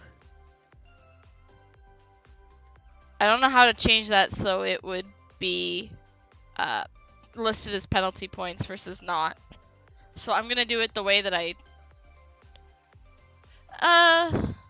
Okay, we'll try this. Give me a second. And I just want to point out that our head ref said, I passed preschool colors, I promise. Yep. So plus 12 to each alliance. Means I can now... Yeah, and now Andrew's mad that you exposed him. Look, you made the ref mad. Now he's going to leave. How could you do this? A red card to the commentator. There you go. Yep, there you go. He just called it. Red card on Jeff. So 224 to 152 is the score. We'll put in the results. There we go. Both the penalties got updated. So that is our results. Whew! We're still missing our unicorn match, guys. What the heck? Come on. Pull it together. I suppose the blue lines couldn't do much. They only had 2 people. But, like, come on. Pull it together, guys. There we go. Not that the stream can see, but I have updated my server nickname accordingly. Oh, red carded? Red carded commentating. Excellent. Okay, and now I will take a look at who's on the field. Make sure I think we have everybody so we can put that match behind us and get going. Yeah, and if it makes our head ref feel any better, I did not go to preschool, so... I don't know if I did either. Oh no, I did.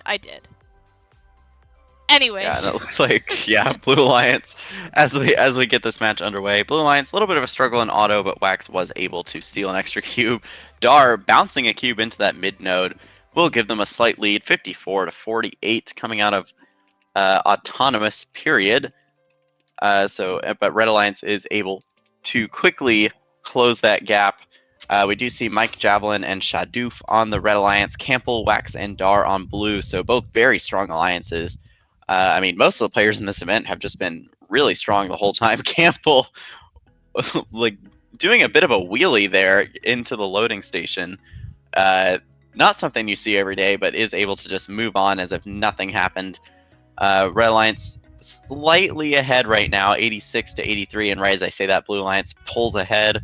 Although Red Alliance looks like they had another game piece that they were ready to score, but Javelin having a little bit of trouble getting rid of that cone. Unfortunately, drops it and it falls low. So Red Alliance having a little bit of ground to make up. Blue Alliance looks like once again they're doing the strategy of focusing on the cones first.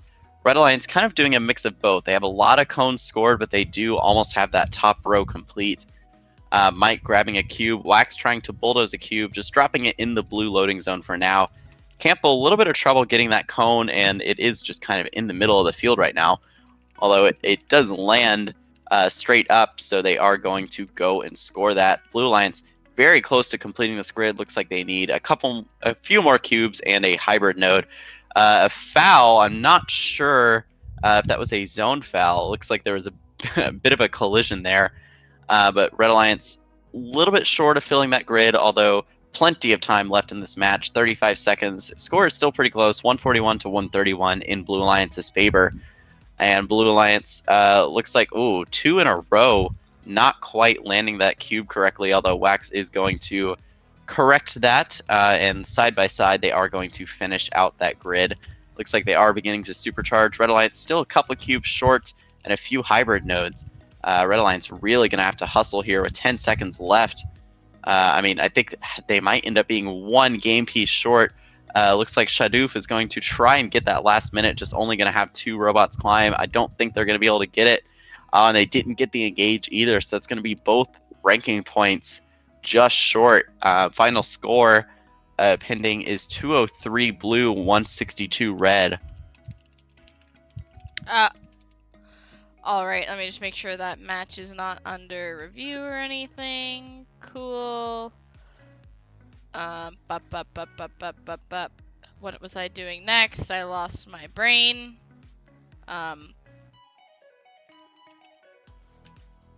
Sorry, give me 1 second. Submit for field 1. Sorry, I got lost a little bit in my head there. Results popping up now. 203 to 162. Final score. I mean, Red Alliance 24 points in charge station and only 109 on teleop, so they were just down 2 links. Doesn't get you that ranking point either. But Campbell, Dar, and Wax with the 4RP, very well done to them. Yep, and still looking for that unicorn match. Yep, that's the current search. All right, let me make sure we have... All right, we have everyone we need for this next match. This one will be hard to get our unicorn match as it is a 2v3. But we will get started.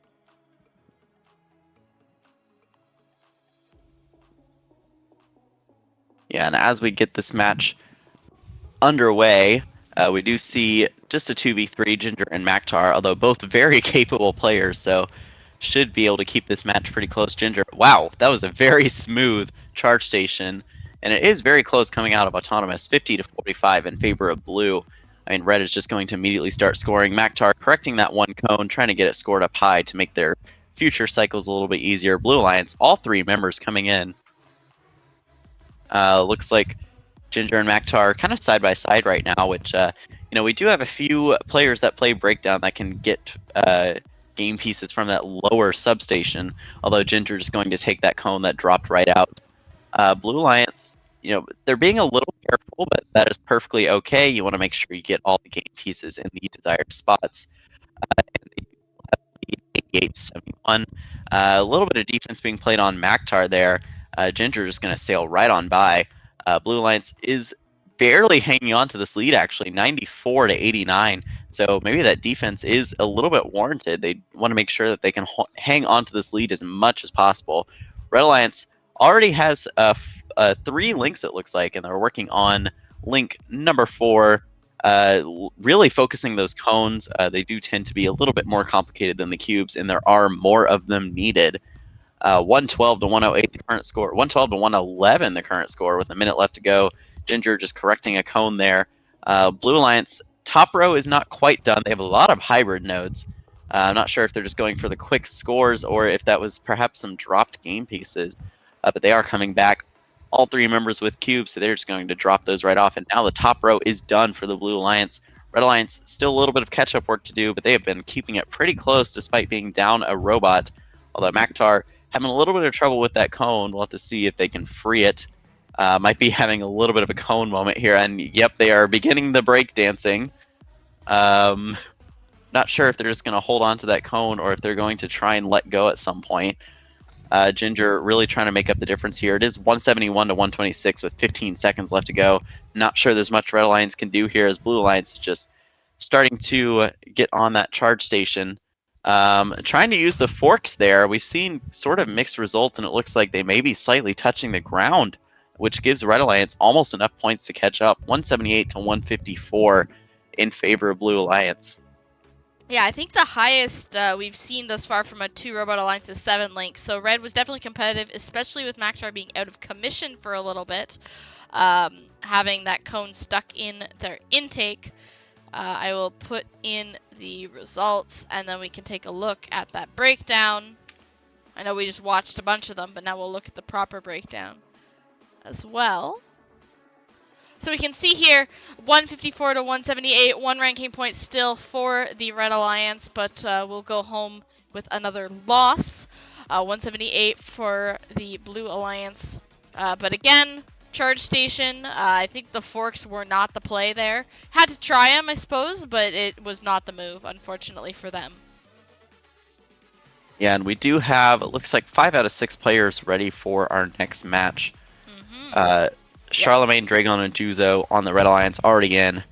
Taylu and Tango already in for the Blue Alliance, just waiting on Actimir to get into the server.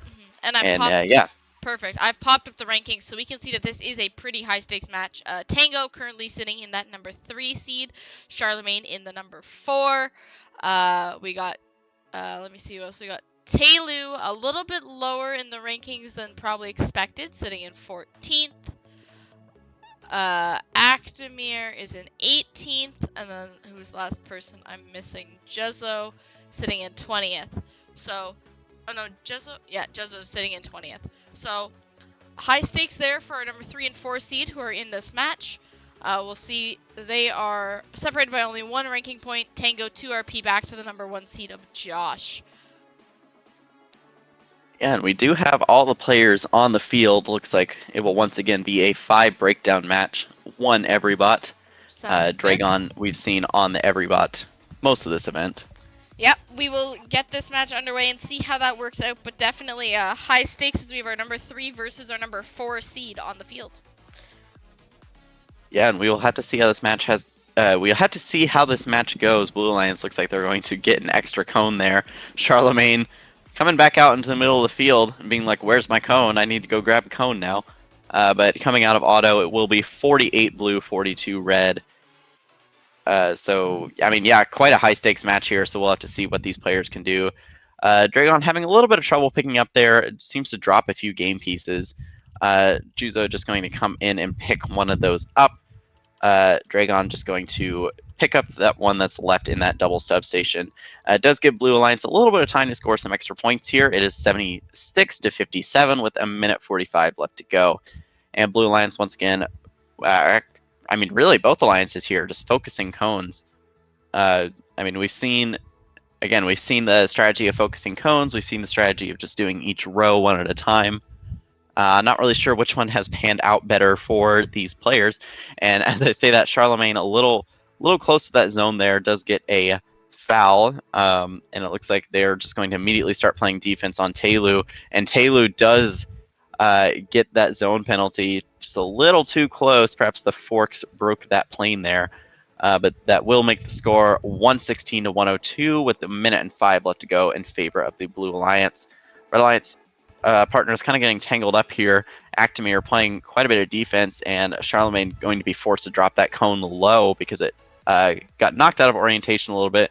And Taylu, we've seen this strategy before. Taylu just gets close to the community and throws some game pieces in for partners to sort, but is going to place that, looking to place that up high, but places it in the mid row. So 2 cubes short of finishing those top 2 rows. Red Alliance still has quite a bit to go. Looks like the hybrid row and the top row are done, so they're focusing on the mid row now. Charlemagne, a little bit of a cone moment there. Does a little close to that blue loading zone.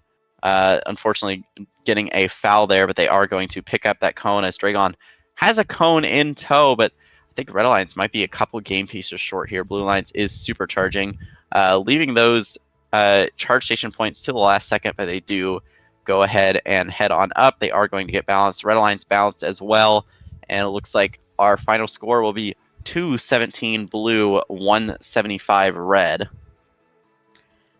Yeah, and with that, I will put that score in. Really high score, but not quite the unicorn that I'm looking for. Still, really impressive stuff, and Tango getting the upper hand there. That'll help them in the rankings quite a bit. And I'll take a look at that breakdown. So yeah, it looks like we did miss the unicorn match. Yep, once again. We fell apart in the tele-up score, but perfect charge station from both alliances. So you know what? I'm not going to complain too much, because that's been a rarity thus far as well. So well done from both those alliances. Again, Actimir, Tango, and Taylu with that 4 ranking points, and that will move Tango up into that number 3 spot. With our current number 1 seed, Josh, I believe, playing in this next match. Yeah, it will be Josh versus Dar, so number 1 versus number 2 seed. So quite a high stakes match here. Yeah, and Dar is going to be very happy. Brandon is back, so it will be fair playing field for them. We're just missing one player. We're missing Alex, who just joined up now. But this is definitely a high-stakes match here, as we've got number 1 versus our number 2 seed. Just again, as you can see there, separated by only 1 ranking point. So a perfect match here would really help Josh solidify it with, I believe this... Is this Josh's last match? It may actually... no, he's in the final match as well. So Josh with 2 matches to go definitely would like to get 4 RP ranking advantage over Dar. Let's get this match started. I clicked the button. So we do see the bots glitching into each other a little bit on that animation, but the actual robot composition is 5 breakdowns, 1 every bot, which is again, we've been seeing this composition quite a bit today. Josh, wow. Very fast score on that mid node and gets onto the charge station. Both alliances getting that charge station in auto, so it will be 56-52. 2 minutes and 5 seconds left to go, and I mean, you can tell these alliances are giving it all. They're giving it their all. This is such an important match for really all of these players, but especially for Josh and Dar. I do believe that if Josh is able to hold on to that number 1 seed for the remainder of the tournament, it would be the first event in the SRC season with an every bot player as the number 1 seed. But as it stands right now, Red Alliance is ahead by 5 points, 80-75, with a minute 35 left to go. So Blue Alliance, a little bit of ground to make up here. It looks like Josh having a little bit of trouble picking up from that double substation. Having a little bit quick on that arm, was not able to get the cone in the right position, but Red Alliance has just finished the top row. Blue Alliance really focusing cones right now. They are going to start scoring some cubes. Looks like that's 1 and 2 links finished off for blue, so their score is going to start jumping up. And a cube handoff. Alex just gave a cube to C4678. That isn't something you see every day here in SRC. I mean, there was like no air between their two intakes, and they just handed it right off. But with that out of the way, 147 to 136 with 45 seconds left to go. A very close match. Looks like both alliances are extremely close to filling the grids here. Red Alliance, a couple more game pieces. Blue Alliance looks like a hybrid node and a high cube node. Although Josh having a little bit of trouble once again picking up that cone. Not quite sure what's going on there, but he does manage to grab it. 157 to 148, 30 seconds left to go as we enter the in-game period. Blue Alliance just one game piece left to fill that grid, and they do so. Red Alliance looks to be already supercharging, so Blue Alliance gonna try and get some supercharged nodes here. Alex already on the charge station trying to secure those points. Josh gonna go for one more game piece. Red Alliance lined up to try and get those charge station points. Josh just gonna score one more and then climb on up. They gotta get that balance though. Oh, just missed it. And that'll make the final score 217 to 190 in favor of red. That's pretty tough for them. Just doesn't look like the dock came in, and that means that they will miss out on the ranking point, and that's going to be huge for Dar. Let me save the match results, and we'll see what the implications are on the rankings. They've been saved. We can see that now, and let's pop it in the rankings. Our new number 1 seed is going to be Dar, 2655, still undefeated at 28 ranking points, 5 wins, no losses. Nearest competitor is Tango at 17, and then Josh at 16. So we'll see how these last few matches shake out, but that was a really big match, high implications for the rest of the event. So well done there. Taking a preview at match number 22, we are going to have Jute, Jack, and Maktar on red versus Shadif, Mr. Watermelon, or 7536, and Log. So we will have a high-scoring match, and 7536 coming in on that RI3D robot. I can't remember which one that is, but that one is Larry. I don't remember which U of M it is, but oh, that's what it is. It's a U of M Larry. Interesting. Yeah, there's U of M Larry and U of M Zeus. I see. Oh, changing his mind though. I shouldn't. Yep. I should have just started the match. But now Blue Alliance. Well, they're changing things up. They're getting their strategy ready. Yeah, Mike is not supposed to be in this match.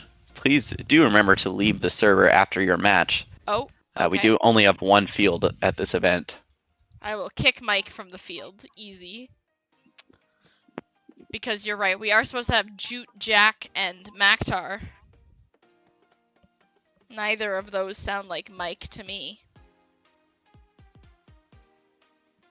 Yeah, we do have all 3 Blue Alliance members already in, so just waiting on that last Red Alliance member, and there they are. I'm excited to see that Jack has, 7536 has committed to the Larry. So we won't give them time to double think that. We will get this match underway. Yeah, and we did see just before the animation a bit of a tip there, but they are allowed to do that between matches. So no big deal, just can't do that during the match.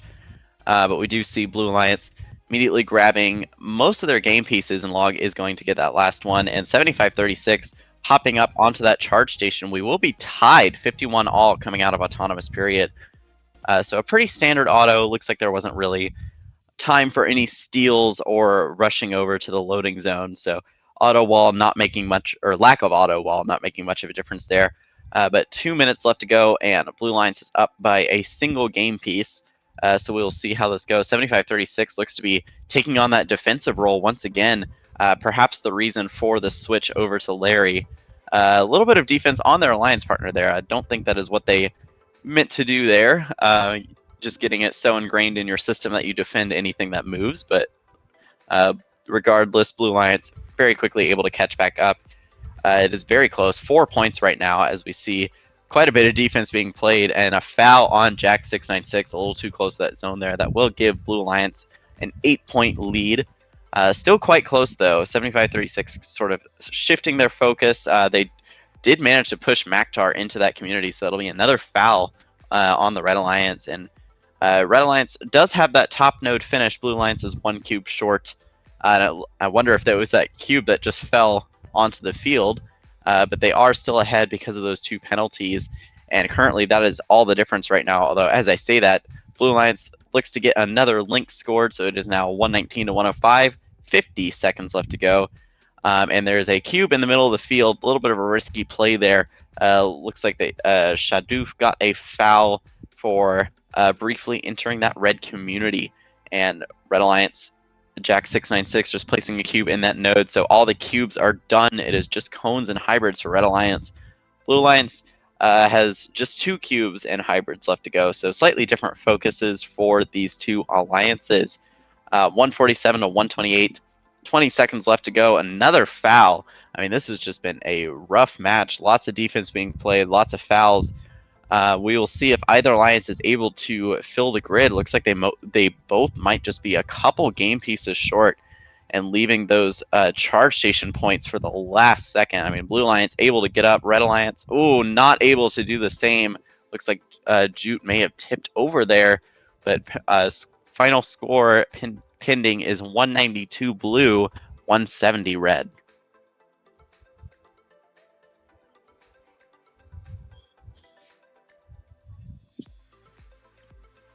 I was muted on stream.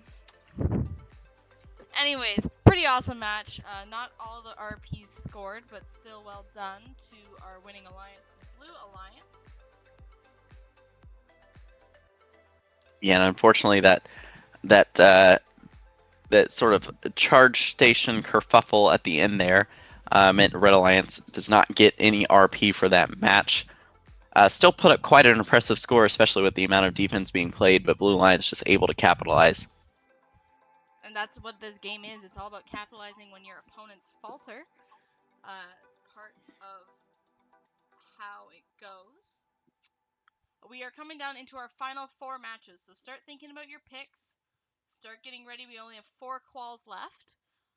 And our next match, we are going to see Charlemagne Javelin versus Telu, Juzzo, and Ginger. Let's see if we have them all on the field. It appears we do.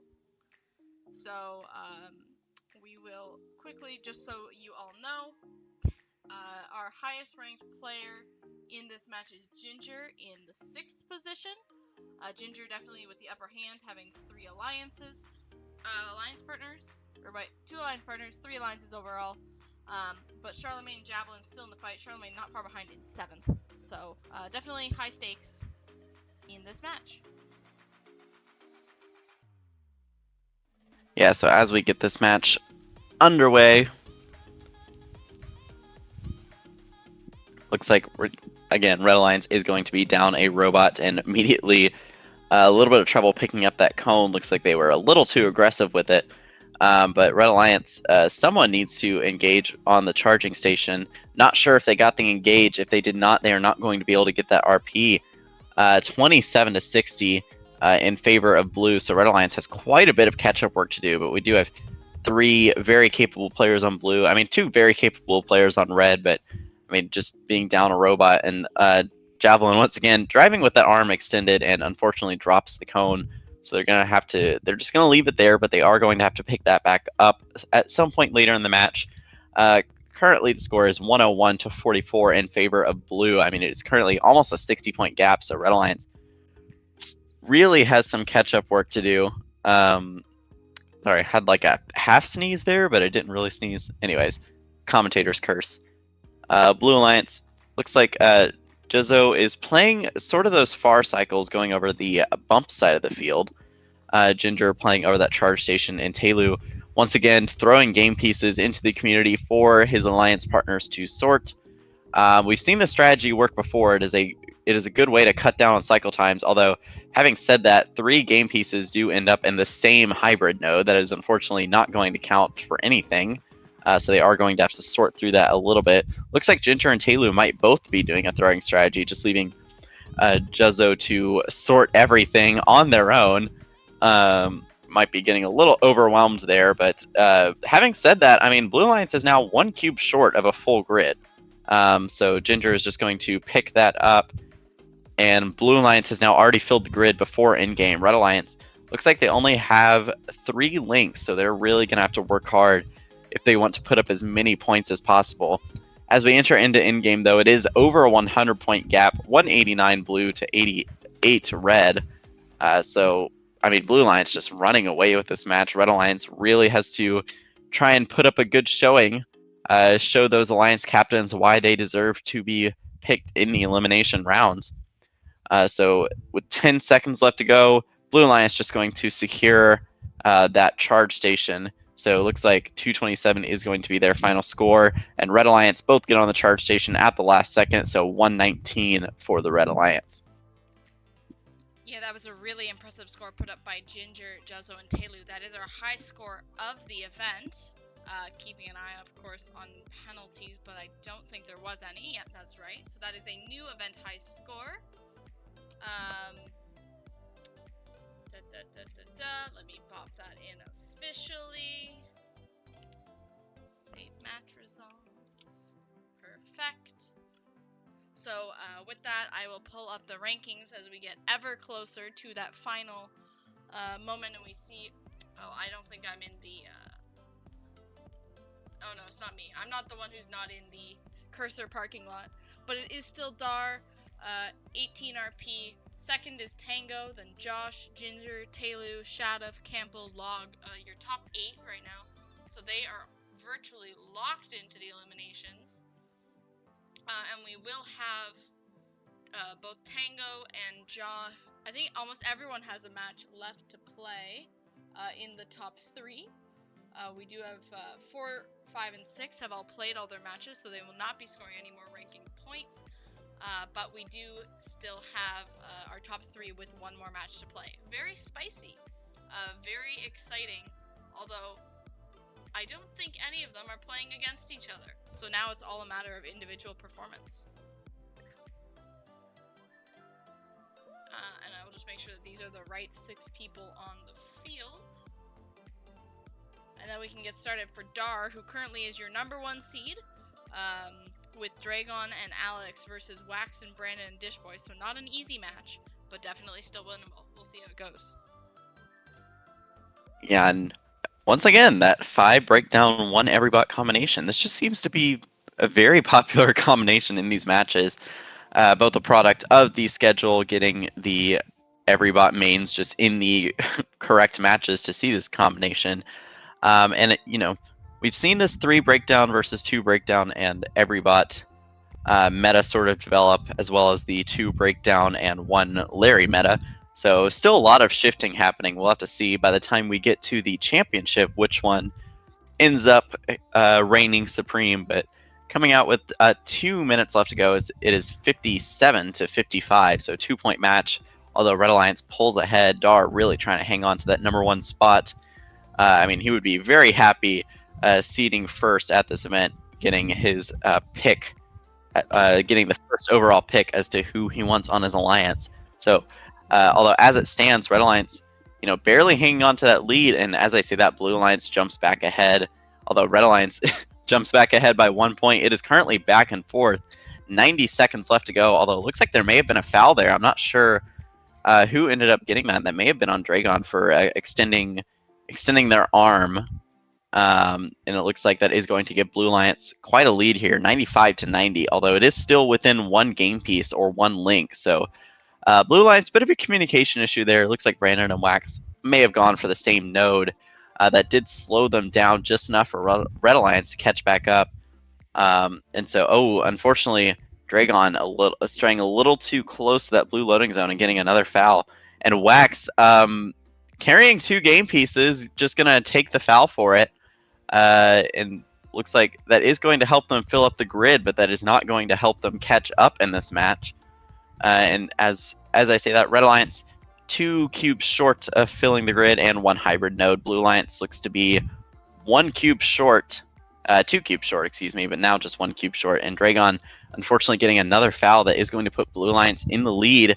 I mean, the foul's just flying back and forth here. It's currently 180. Oh my goodness, the score is just changing every second now. So looks like Blue Alliance might be a little bit ahead. Red Alliance may have just pulled ahead with another scored game piece. Looks like they may have filled the grid. I can barely see a cone there. I'm not sure if it's in the right spot. Blue Alliance, Brandon looking for a spot to place that cube. His partner's just going to climb without him, and that is enough. 208 Blue Alliance to 206 Red. What a finish. Oh my goodness. I definitely did not expect that coming in at the end. Let's look at that breakdown once I put it in. So, let me put that breakdown in, and we will get the match. Look at that. It took us till Quals 23, but we have a unicorn match. Now, this is going to have huge... we'll see what the implications on the rankings are, but I'm pretty sure Dar taking this loss at the last second is going to be pretty impactful. So, looking at it, we currently have Tango as your number 1 seed, then Dar, Josh, Ginger, Taylu, Shadif, Dishboy, Campbell your top 8 with just 2 matches to go. Looking at the tiebreaker, obviously, Dar has the advantage for the time being, having played that 1 extra match on Tango. We will have to see if Tango gets 4 RP. That does lock them into the first position. A 3 RP match makes it a little bit dicier, and it's definitely not an easy match coming up. In 25, we have Tango, Jacob, and Log versus C, Campbell, and Mr. Watermelon 7536. Yeah, we just have a rogue match 23 player, or 24? 24 player. Yep. Sent to the Shadow Realm. So we'll wait for, I think, Campbell to get on the field. Yeah, it looks like we may have a robot switch on blue. And Red Alliance, I know I've been saying it a lot, but that is a cone moment. Jacob is breakdancing on the field. Alright, so remember, if Tango gets 4 ranking points in this match, they will lock the number 1 seed. 3 ranking points, it gets a bit dicier. We have to go to the tiebreaker. And I'll just see if there's anyone else quickly who's still able to take that spot. Yeah, and it looks like Blue Alliance did give a cube a hat. Just in between matches. Always. Alright, we'll stop these shenanigans. Josh is still able to make the number 1 seed if Tango only gets 3 RP, but a 4 RP would lock Tango into that number 1 position. Yeah, and as this match gets underway, looks like Tango knows they need the points here, immediately tries to steal a game piece. Oh man, I mean, little bit of a rough play there. But it looks like Red Alliance will come out on top, 48-40 coming out of auto. And Blue Alliance immediately getting a foul that is not going to help them at all. I mean, this is going to be a pretty close match, I feel. And immediately Red Alliance gets a foul as well. I mean, it's currently 68-55, a 13-point gap that is within just a couple of game pieces. Looks like Mr. Watermelon will be playing defense once again this match. Looks like they're going to be playing defense on Tango. I mean, playing defense against the number 1 seed is a pretty good strategy, but Tango is able to go over that charge station and place that cone anyways, as C4678 looks to do the same, placing a cone up top. Campbell just going to drop the cone low, and it looks like, ooh, another foul on Jacob. Looks like 2 robots involved there, and then a foul on Mr. Watermelon. And we do have a 7-month subscription from Dar in the middle of this match. So, you know, even though Dar has fallen to number 2 seed for now, still subscribing. You'd love to see it. But as we continue, I mean, Red Alliance really pulled ahead here, 123-88, minute 5 left to go. Blue Alliance has a little bit of catch-up work to do as Campbell places a cone and C places a cube. 2 more cones needed on that top row. Red Alliance already done with that top row. They just need 1 more cube and then a bunch of hybrid nodes. Blue Alliance still working on catching up. Mr. Watermelon trying to play defense to prevent this Red Alliance from scoring, although Tango is able to slip by there. Log is going to place a cone in a hybrid node. They just need a cube in that middle row. Blue Alliance looking for a few more cones and 1 more cube. I'm not sure if they're going to be able to fill the grid. Mr. Watermelon just still playing some hard defense. It looks like Tango also got a foul there. So Blue Alliance still working on trying to catch up. Log really trying to battle for this cube here. Looking to just push it in the red loading zone, although the score has suddenly gotten a lot closer. 161 red, 152. Let's see if they can pull off these last second climbs. Ooh, I'm not sure. Looks like red may have dropped the last game piece for the 9th link, but then Jacob got a little too close to that charge station. So I'm not sure what happened there. It looks like we do have a potential question box there. Yeah, we have both question box. Oh no, we don't have someone in the question box yet, but we do have a match under review. So we'll just hang tight for a minute.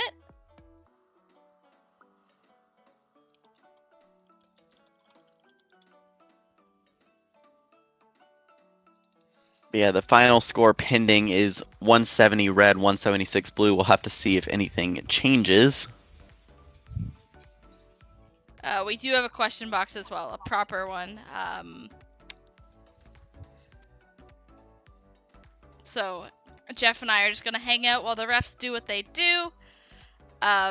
2 people without microphones in a question box. I'm sure it's very loud in there. So we'll just hang tight. But this is a great time to remind you that this is finishing our second last match. This was our penultimate match. So please get your pick list ready if you may be in a picking position, or even if you're not, because you could get picked in the first round and have to contribute to a decision. So get ready for that. I have been using this opportunity to clean up my desk. Like, I'm standing, I'm commentating matches, I'm cleaning up my desk. I feel great today. I got rid of, like, the plane ticket from Houston that was sitting on my desk, put it in a cabinet. Like, productivity at its finest. Yeah. I have used this opportunity to try, so there's this place called, what's it called? I already forgot the name. Oh my god, you're trying to make ad placement? You don't even know the place that you're trying to shout out? Come on, Jeff.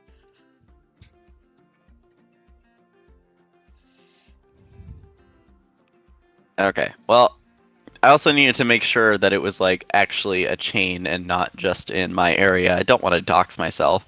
I have confirmed it is just in my area, so I'm not going to say the name of the place. But they have this, Marion Blackberry Lemonade, and it is so good.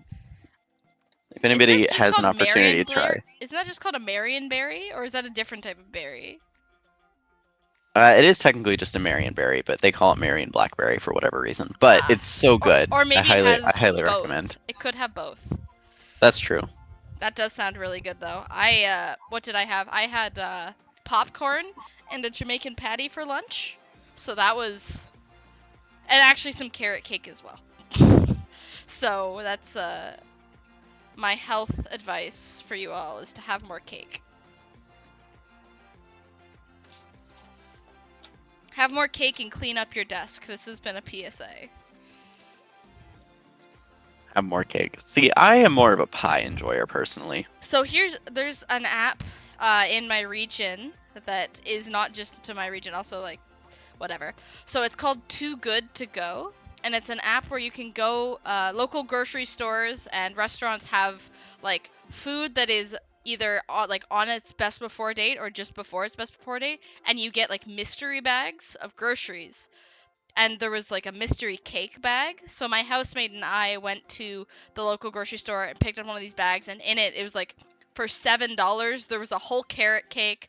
There were some cannolis in it, mini cheesecakes. It was for $7, and the cake itself is normally $25.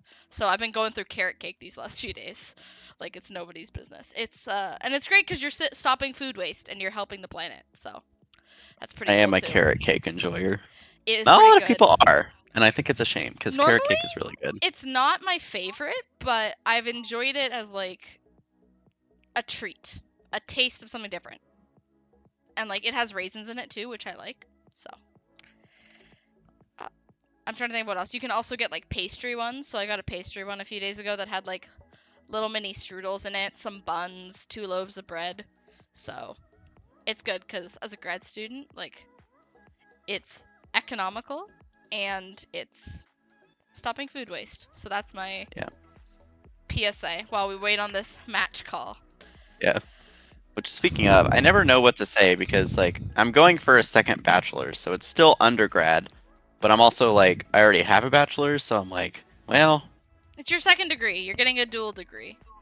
yeah, That's we'll call it that. That's what we would call it up here, is a dual degree. Is it? It's not at the same school though, right? God, no. Okay. So are you doing another? Are you doing another 4 full years? It'll only be 3. I mean, I'm Okay. currently suffering through a summer class, and it's Nice. super accelerated. I'm, Yeah. like, gone for 7.5 hours a day, but it's fine. Yeah. That's fair. 1 second. Let's see what this message from Andrew says. They're still working on it. Awesome. Yeah, so I am finishing up my master's. I'm supposed to defend my thesis in August, and then I will be starting a PhD in September, which is terrifying, but also exciting. Dr. Tay. Yeah, exactly. Isn't that gonna be weird? The cool. I mean, I cool titles. eventually will probably have to get my PhD because, like, I feel like I'm the type of person that gets bored just doing the same thing for a while. So I feel like after, X amount of decades in the industry, I'll just be like, well, now I want to be a college professor, but you have to have a PhD for that.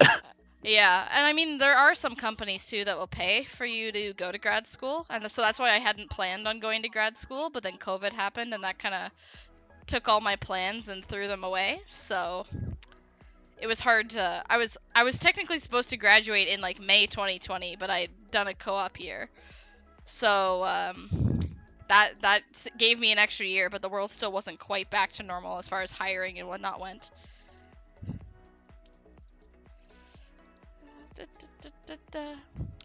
All right, so now you guys just have me talking to myself while they sort out the issue.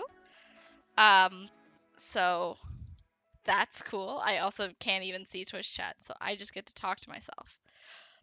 We can actually. I'm not gonna look at the rankings because the rankings are just about to change. We do have a match coming in shortly, but I can start to preview our next match while we wait for this score.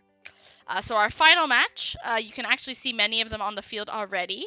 We have Louis, Jute, Actimir on the Red Alliance versus no, that doesn't, and then versus Josh, Mike, and Jack. So that's pretty cool. I'm gonna hope that they haven't restarted the server, but it looks like they haven't because there's still a lot of stuff scored. We can also preview the robots. We have every bot per alliance here. We've got Josh playing the every bot, Jute as well. Rest of them are on breakdown. So Josh still in contention for one of the early picking positions, possibly still in the running for a first seed depending on the outcome of Quals 25.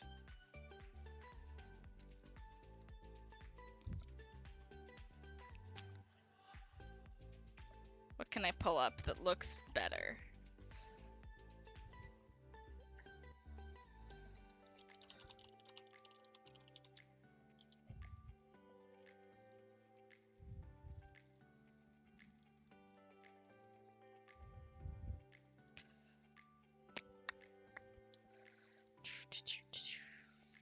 I'm just hanging out here. I hope everyone's having a good time.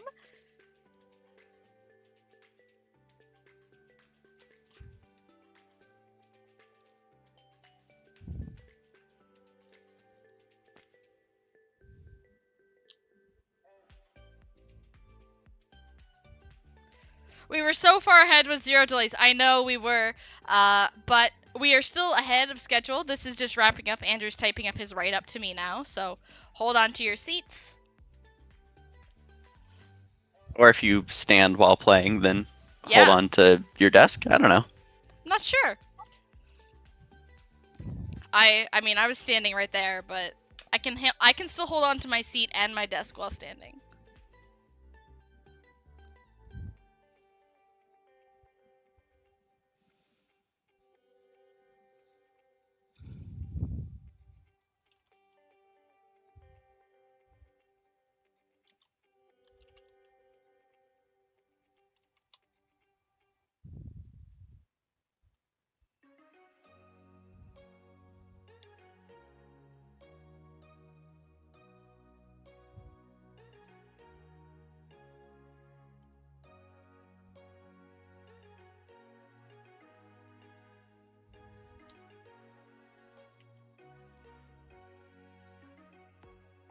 Okay, so Let me see. okay, so there was a G204 call on log, resulting in +12 to blue, and a yellow card for log. Although those do get reset after quals, so that yellow card won't last very long. But the second call was that red in-game didn't count correctly. So there should be +6 because one park should have been a dock instead. All right, let me make those adjustments. And you can see there that that means the final score is 176 to 188. And that is going to have some significant implications for our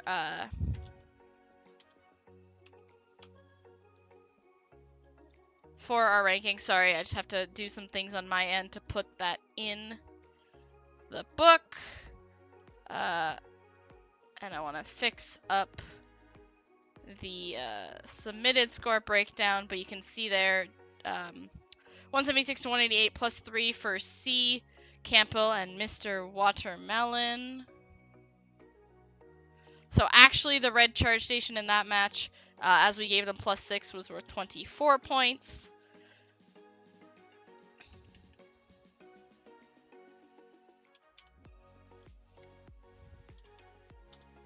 But definitely 27 points in penalties for the Blue Alliance. Definitely helped them win that match. My goodness. We'll take a look at the field. Looks like everyone's still here and ready. So why don't we just get this last match done and out of the way. And then we can move on to our alliance selections. And then we'll look at the rankings and stuff after that. I promise. Okay, match is starting.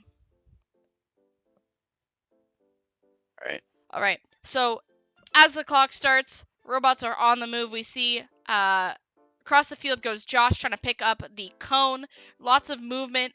Josh even contesting one of those Red Alliance preset cubes. A foul early on. That's going to have implications on the score. Josh really trying to push that cube across. Mike gets the balance for blue. It looked like Jute did that for red. 52 to 45 the score coming out of the autonomous period. Jeff, what are you seeing? I mean, yeah, 2 minutes left to go, and this is already a pretty close match. This has huge ranking implications, especially for Josh. But you know, these other players trying to rise in the ranks, maybe get into a picking position, show these captains what they are capable of. Maybe be picked to a higher alliance. But as we see, I mean, Jute just flying across the field right now. I mean, that is going very fast. I mean, running with that arm out is a little risky. Could accidentally clothesline somebody, which does count as a tip if they tip over. But you know, still going very fast. Must be looking at their cycle lines before they go to try and mitigate that risk. But we do see Red Alliance ahead, 110 to 98. It is still pretty close. We do see one every bot on each alliance, so lots of fast scoring going on right now. Red Alliance just trying to finish off this grid. They've already finished up the top row. Looks like they're really focusing on those cones right now, trying to get that middle row done. Blue Alliance about to finish that top row as well. And they need 2 more hybrid nodes, 1 more cone, and 2 more cubes. Red Alliance needs, 3 more cubes, 1 more cone, and I think 4 more hybrids if I'm counting correctly. So still pretty close. Blue Alliance is ahead slightly, 138 to 127 with 35 seconds left to go. And I just saw 2 everybots fly right past each other. Luis is able to pick up that cone before Josh can defend it from him. So heading into in-game period, Blue Alliance is still ahead, but only barely. They are going to go ahead and supercharge as Jack scores that cube, but they do still need 1 more cube. Mike is just going to go and score that. So Blue Alliance now has a full grid. Red Alliance still looking for a couple more game pieces. A little bit of struggles in their loading zone. I don't know if they're going to be able to get it, and it looks like they're just going to go for that charge station instead. I don't think Jute was able to get up, so it will be 181 blue, 166 red. Oh gosh, it all fell apart. It was those last placements for blue as they as Mike went to place the cube for their middle row, and then it fell. It went into the wrong box. They had to pick up a piece and score it. Oh, it just fell apart for them at the last second. They got the full grid in the end, but there weren't enough people on the charge station. And that means that it's a 3 RP win.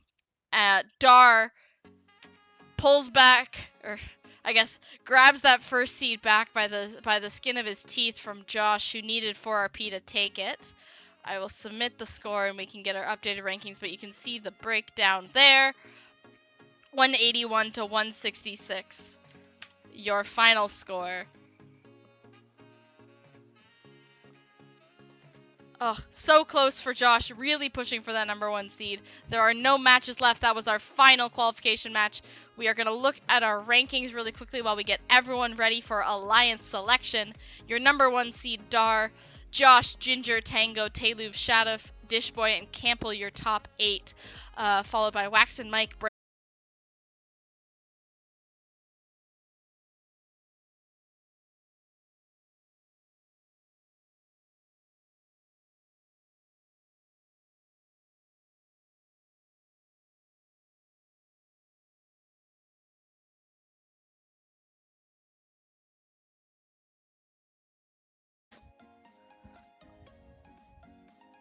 Talu, you have been selected to join Alliance number 1. Oh, and Talu is muted, and Talu accepts. Excellent. So that is our first 2 on match number 1, Alliance number 1. That means our next player will be Josh 3128, who was I lied. Andrew, you can do it. I'm bad at it. Go for it. Josh 3128, who had 19 ranking points with 5 wins and 1 loss over the qualification round. Josh, who would you like to pick? Can I get a bit of time to think? Yeah. Jeff, what do you want to talk about? Good question. There were lots of excellent matches, and I'm glad that we did finally get our unicorn match. That was pretty cool.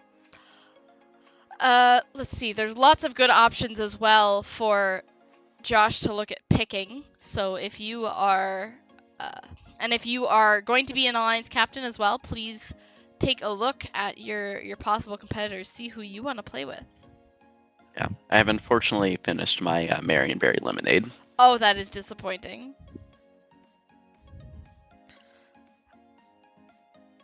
Oh yeah, there will be a small break after Alliance selections are done. We're going to try to wrap up this event early. I love that we're ahead of schedule. It's been excellent, so we're going to kind of keep that momentum going. I'm not sure what time we will be back. It depends on how long the selection takes, but we will try to be back. And try to get it all wrapped up so you can get on with your Sunday.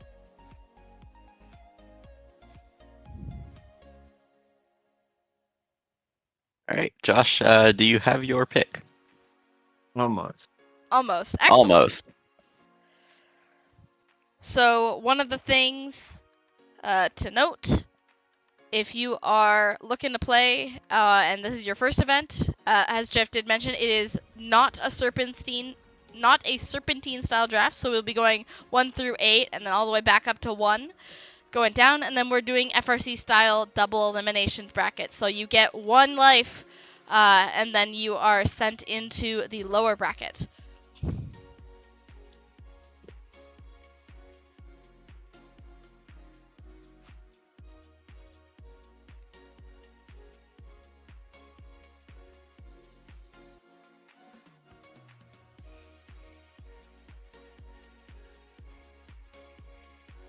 I do really hope that this copyright-free music is actually copyright-free. The entire VOD gets muted. That would be really tragic. I guess we could just play the xRC sim music that, like, when you load in for the whole event in the background on loop. Everyone will have it memorized. On loop for like 4 hours. We'll have to ask Steve and Gluten to come up with a playlist.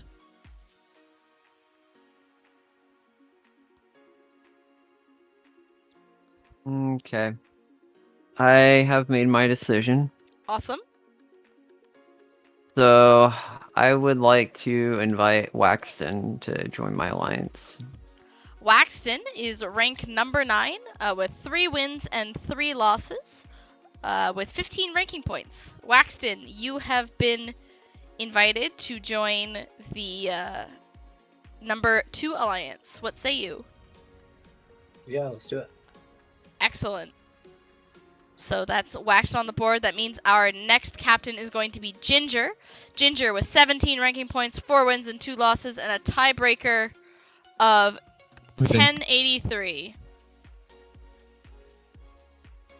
Ginger, who would you like to pick? I'm gonna need about half a second for this. Yeah, absolutely. So this is our first instance where the tiebreaker has come into play here, which is why it was so important that we made the adjustments accordingly during the matches.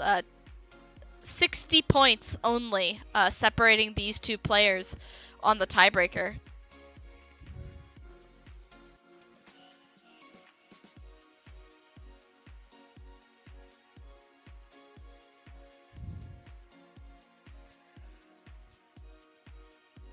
All right, I think I am ready for my pick. Excellent. And Ginger, who would you like to select? I would love to invite Maktar to join my alliance. Maktar, rank number 12, with 3 wins and 3 losses, 13 ranking points. Maktar, you have been invited to join the number 3 alliance.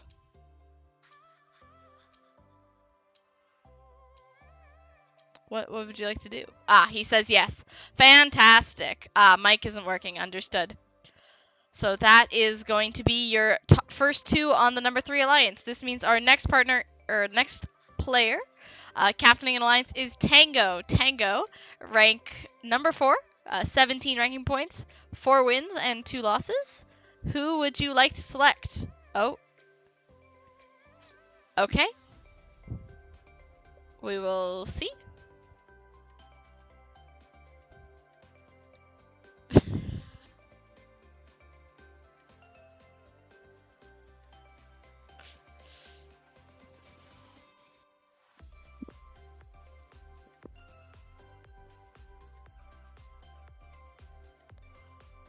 Alright, Tango, we would ask that when you make your pick, just ping one of us too so we can see it. Oh, perfect.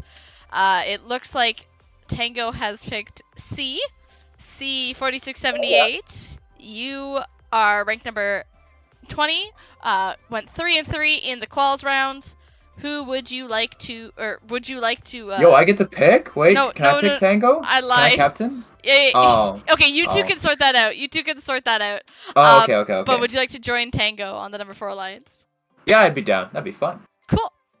All right, that's our number 4 alliance of Tango and C, which means our next captain is going to be Shadif, who I need to find them.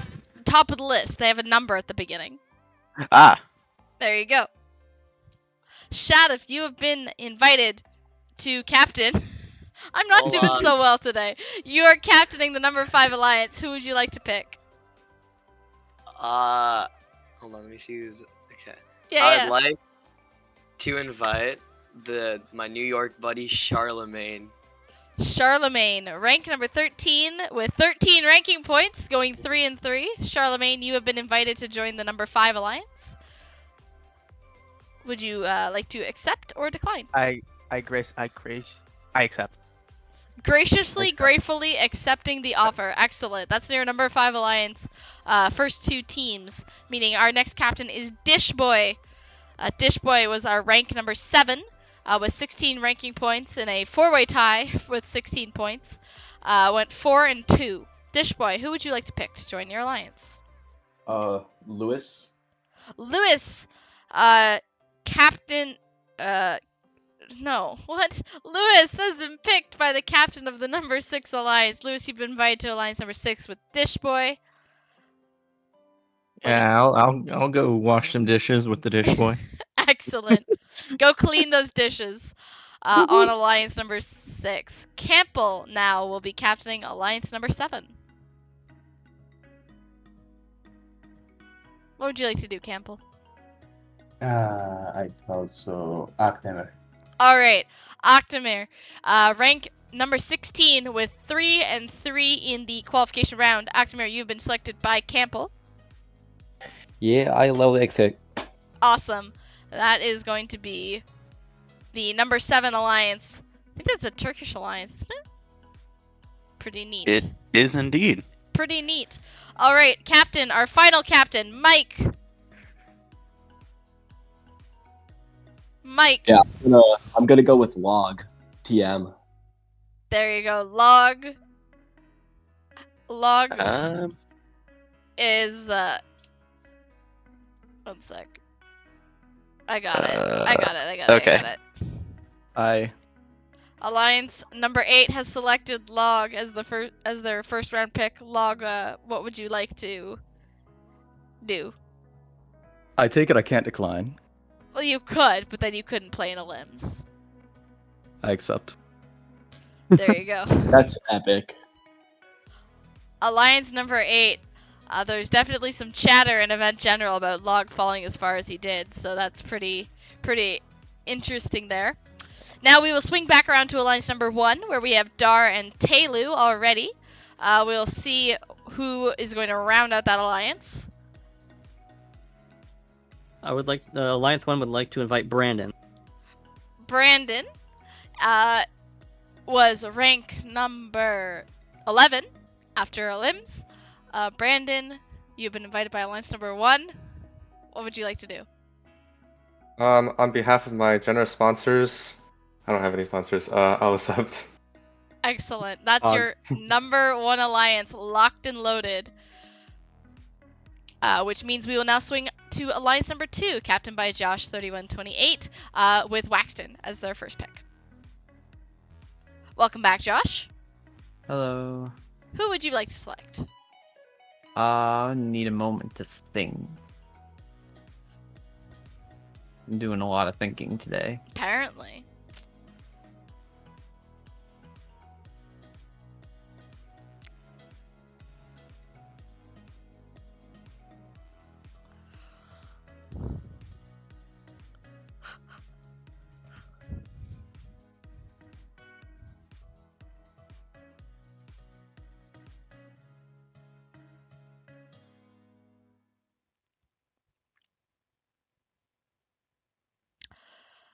Well, while we wait for that pick to get made, we'll take a look at our options who are left.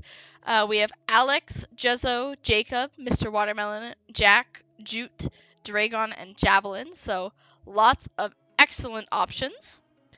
And of course, we have 7 robots left to be picked, which will be cool.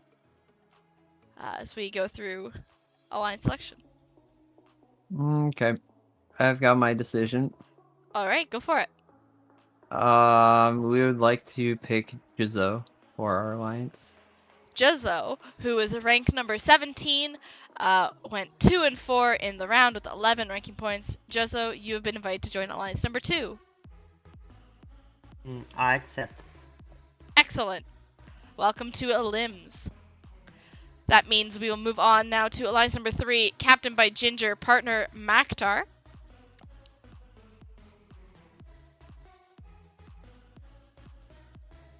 Hello.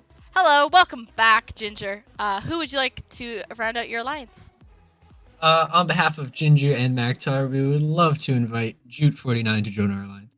Jute49. We'll bring him in here. Jute49, you have been invited to join alliance number 3.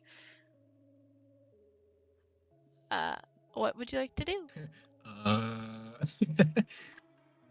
Hello. I promise that I will never give Alliance number 3 up, let them down, run around, or desert them. Let's go. I'll take that as a yes. Fantastic. I would hope that's a yes. I think that's a yes. That's a yes. Awesome. Oh boy. Thank you. Fantastic. So now, representing Alliance 4, we have Captain by Tango, and we also have C. So we'll see what Tango would like to do. They're typing, so. And C is in here as well. Oh my God. Sorry, 1 second. Gotta mute stream. Hearing Not two you- tagging. oh, Awesome. No offense, but anyways. That's too many. There you go. So said in chat, but I'll repeat it in voice call. We pick Alex Clute. Awesome. Alex Clute, rank 15, went 2 and 4. You have been invited to join the number 4 alliance. I would like to accept. Awesome. That's your number 4 alliance then. We have 4 picks left to make. We got Shadif, who will be coming to join us in just a second from alliance number 5.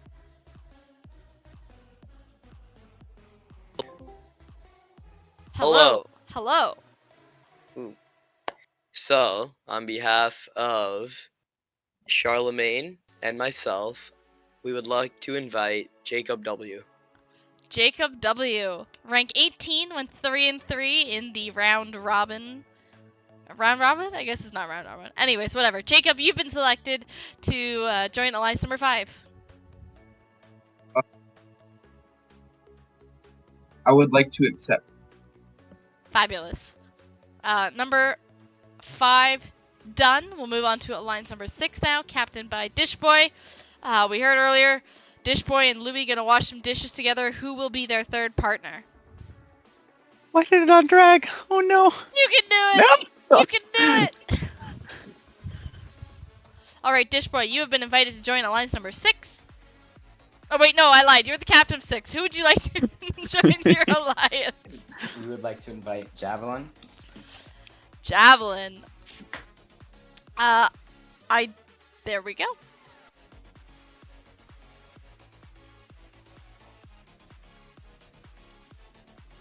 Oh, now I have to say the spiel. Now I have to say the spiel. Javelin, you have been invited to join the number 6 alliance. What would you like to do? I graciously accept. Fantastic. So that means alliance number 6 is done. We only have 2 more picks left with 3 amazing competitors on the table. We'll bring Campbell in here for alliance number 7 in just a moment. It really does not want to scroll. There we go. There you go. Fantastic. Campbell, who would you like to join you on alliance number 7? Yeah, I know it. We are the first Turkish team in xRC history. Me, Akdemir, and Mr. Watermelon. Oh, well, They are that's all so Turkish. awesome. That is awesome. Team Turkey, alliance number 7. Yeah. Welcome, Mr. Watermelon. You've been invited to join alliance number 7. Accept. Fantastic. Those comms are going to be off the charts. You can all be just going off in Turkish. Like, I'm expecting peak performance from alliance number 7. All right. And our final pick is going to come in from alliance number 8 here. Mike, we'll bring you in just a second. Oh, okay. Hello, Mike. Yeah, we're gonna go with Jack 696. Fantastic. Jack 696 gonna be invited. Right. Okay, I'm reconnected. I'm gonna reconnect to the server. Sorry.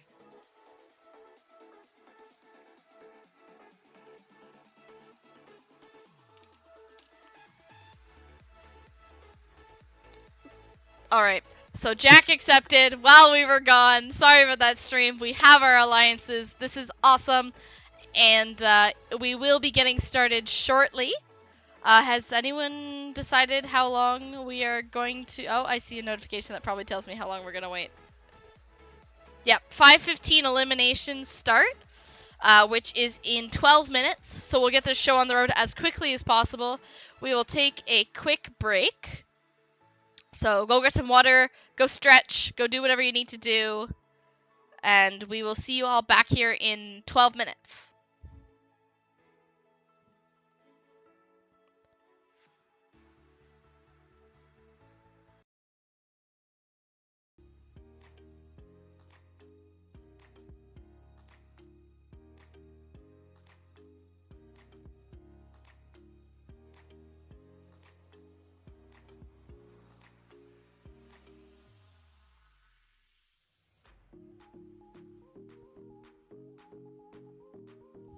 All right, sorry I'm a little bit late.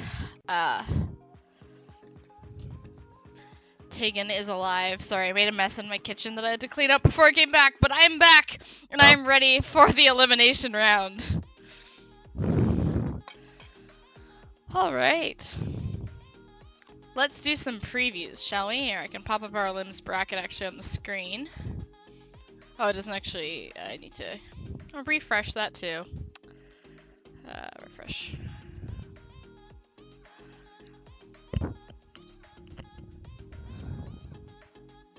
There we go. Not sure why some of the colors are different colors, but it's kind of there-ish.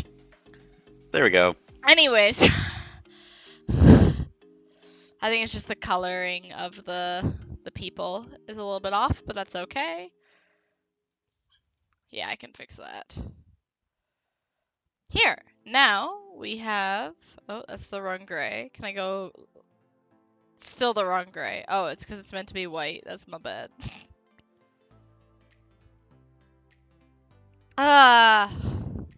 Alright, there we go. Now we have all of our alliances.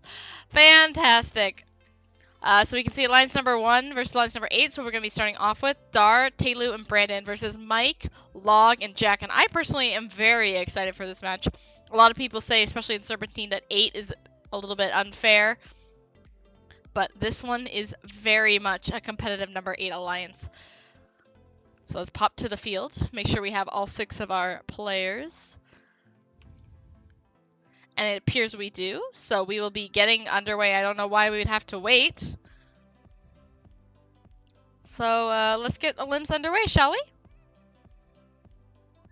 Yeah, so it should be a pretty exciting series. I mean, we've had a lot of good players today, so it'll be interesting to see what strategies they play out.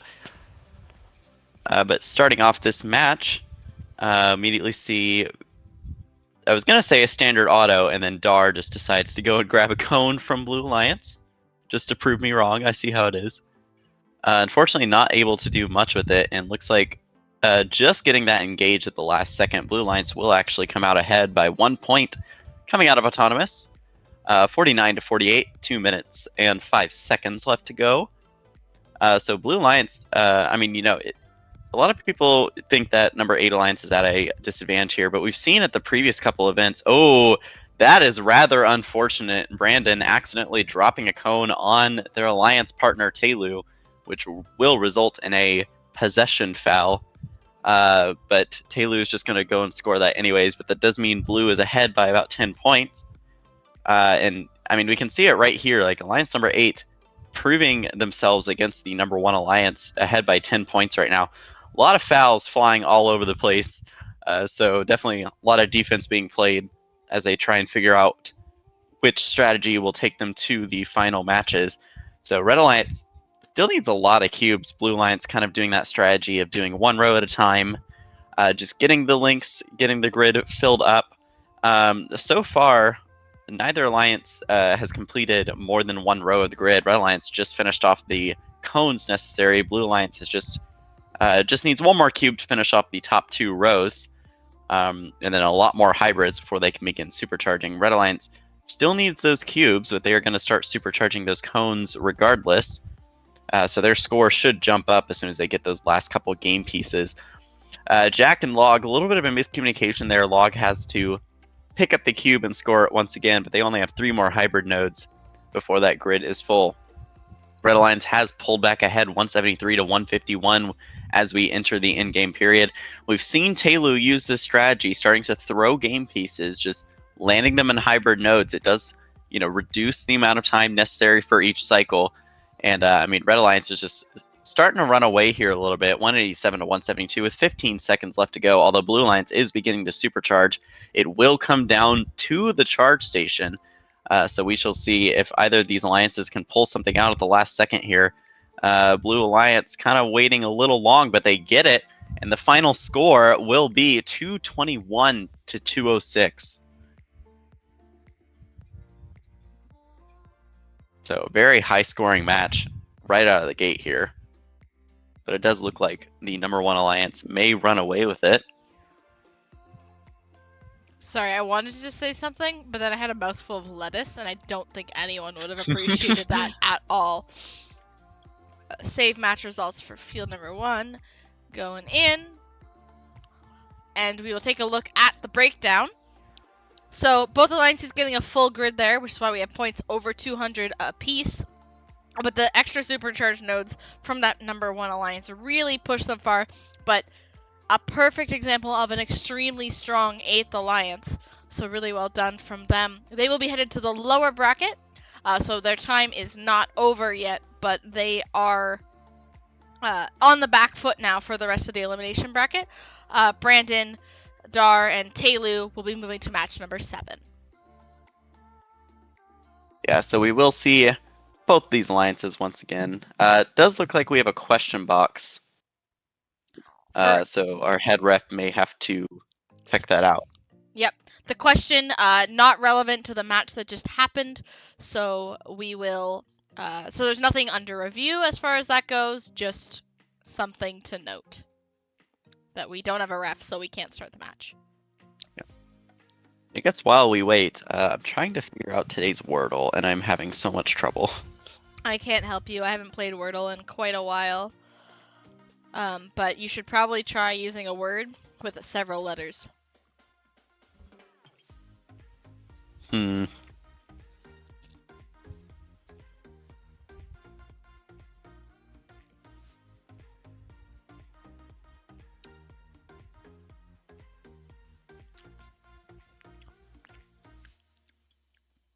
My current problem is I have a can that I dropped on the ground, and it's bent.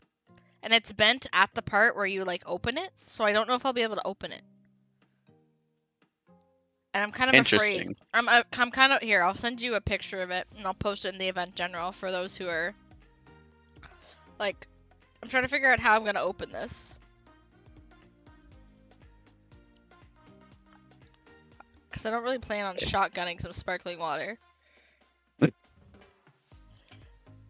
All right. I have to give credit to the head ref for this pun, but the head ref says you can start the match. Excellent.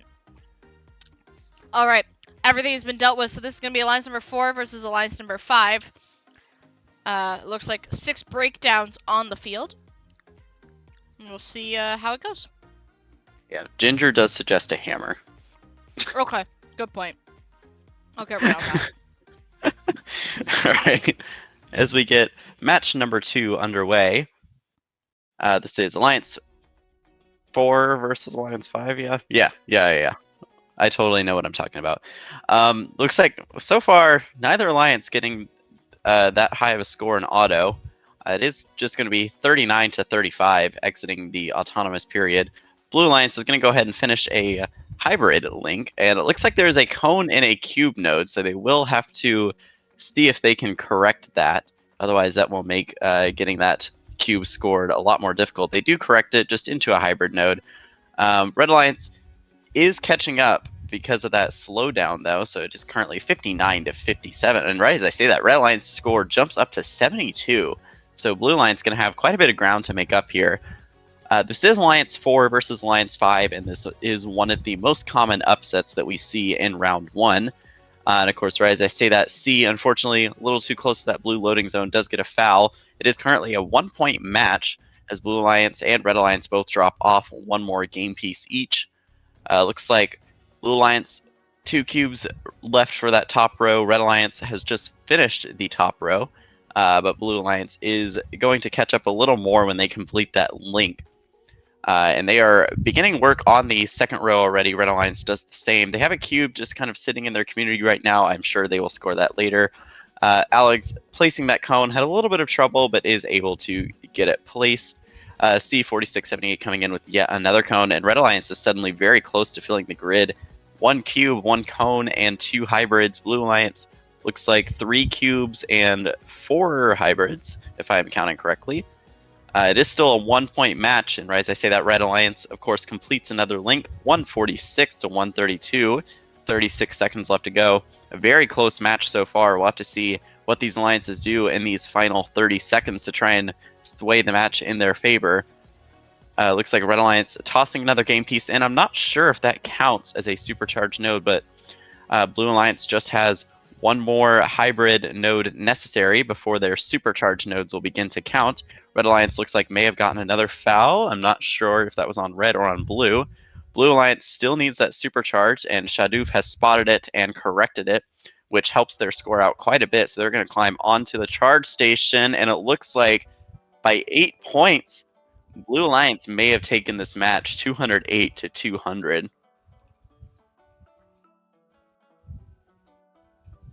Yep, just took a second to make sure no one instantly popped into the question box there. It looks like that score is going to stand, which is going to be a moment for the Blue Alliance. They'll definitely be happy with that.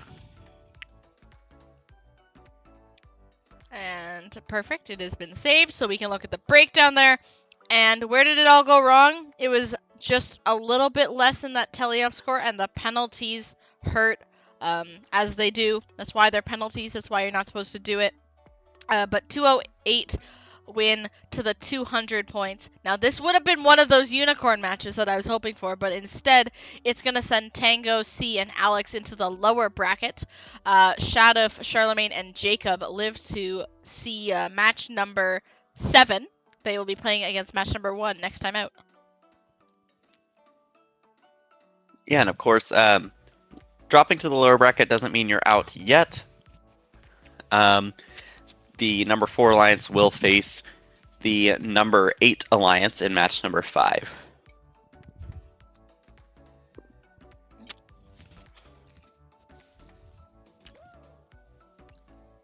All right. All right, it looks like we have number 2 versus number 7 in our next match. All right. Sorry, I'm seeing Andrew is dealing with a situation. Andrew, once you're ready, just give us the good to go, the green light.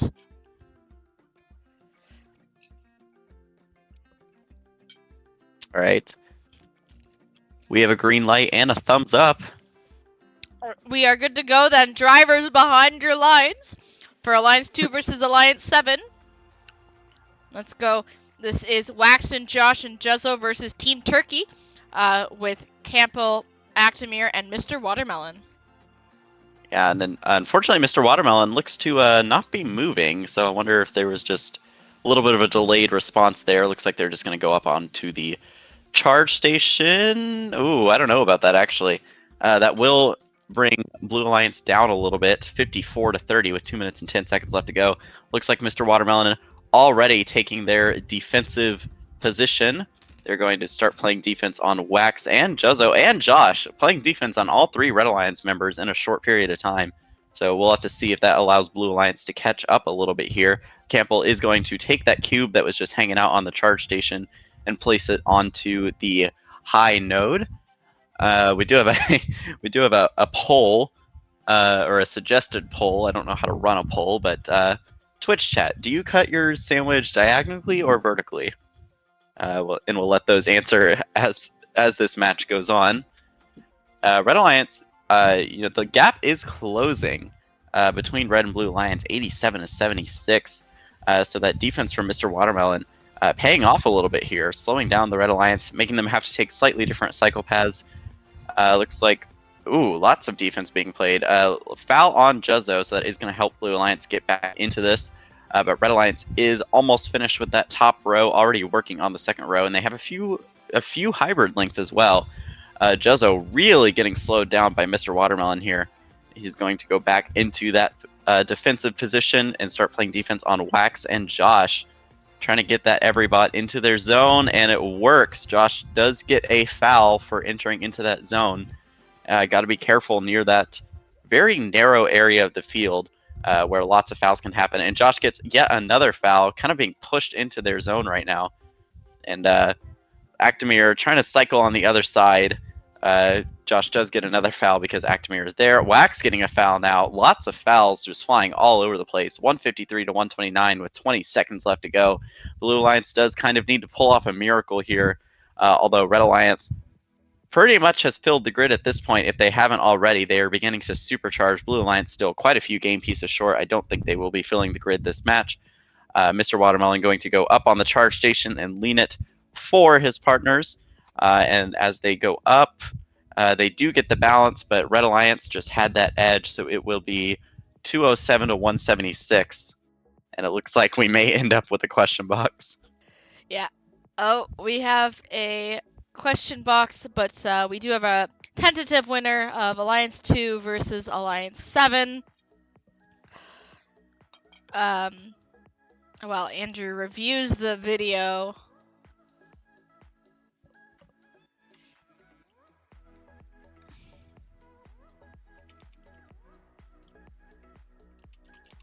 Not sure if it's a cue box so much as just a curiosity or clarification, but we shall see.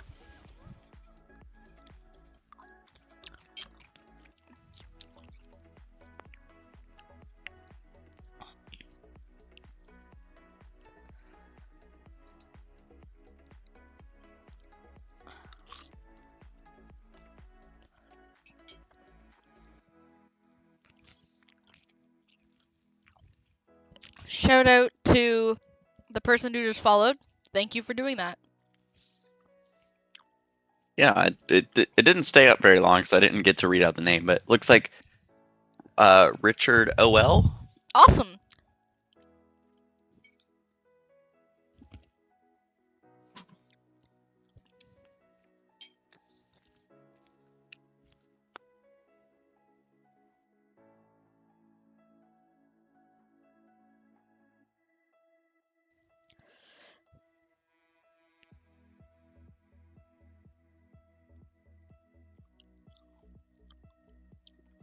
All right, we do see the alliances getting ready for the next match. Of course, Josh is still on the server, probably for the queue box, but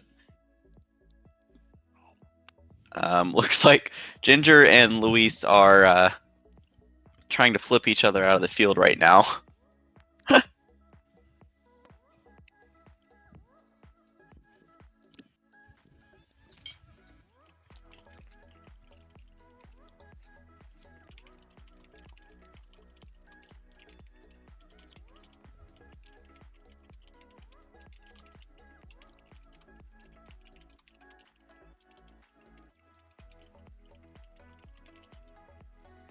Yeah, most SRC competitions now take place on this Twitch channel.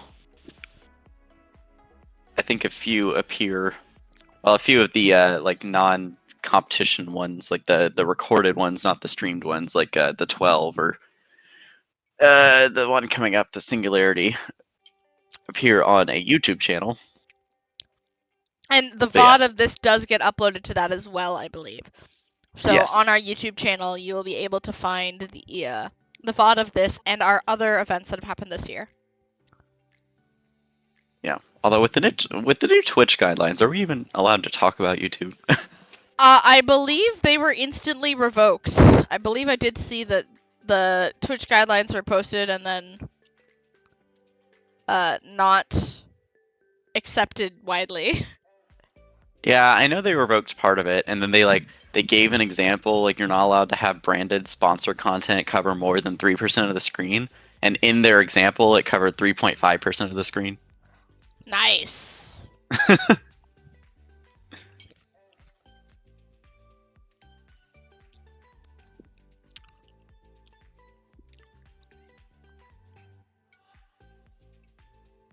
Alright, so we are waiting on a ruling from the ref. I don't think it'll affect the outcome, it's more just a kind of going forward, just kind of watch out for this type of thing.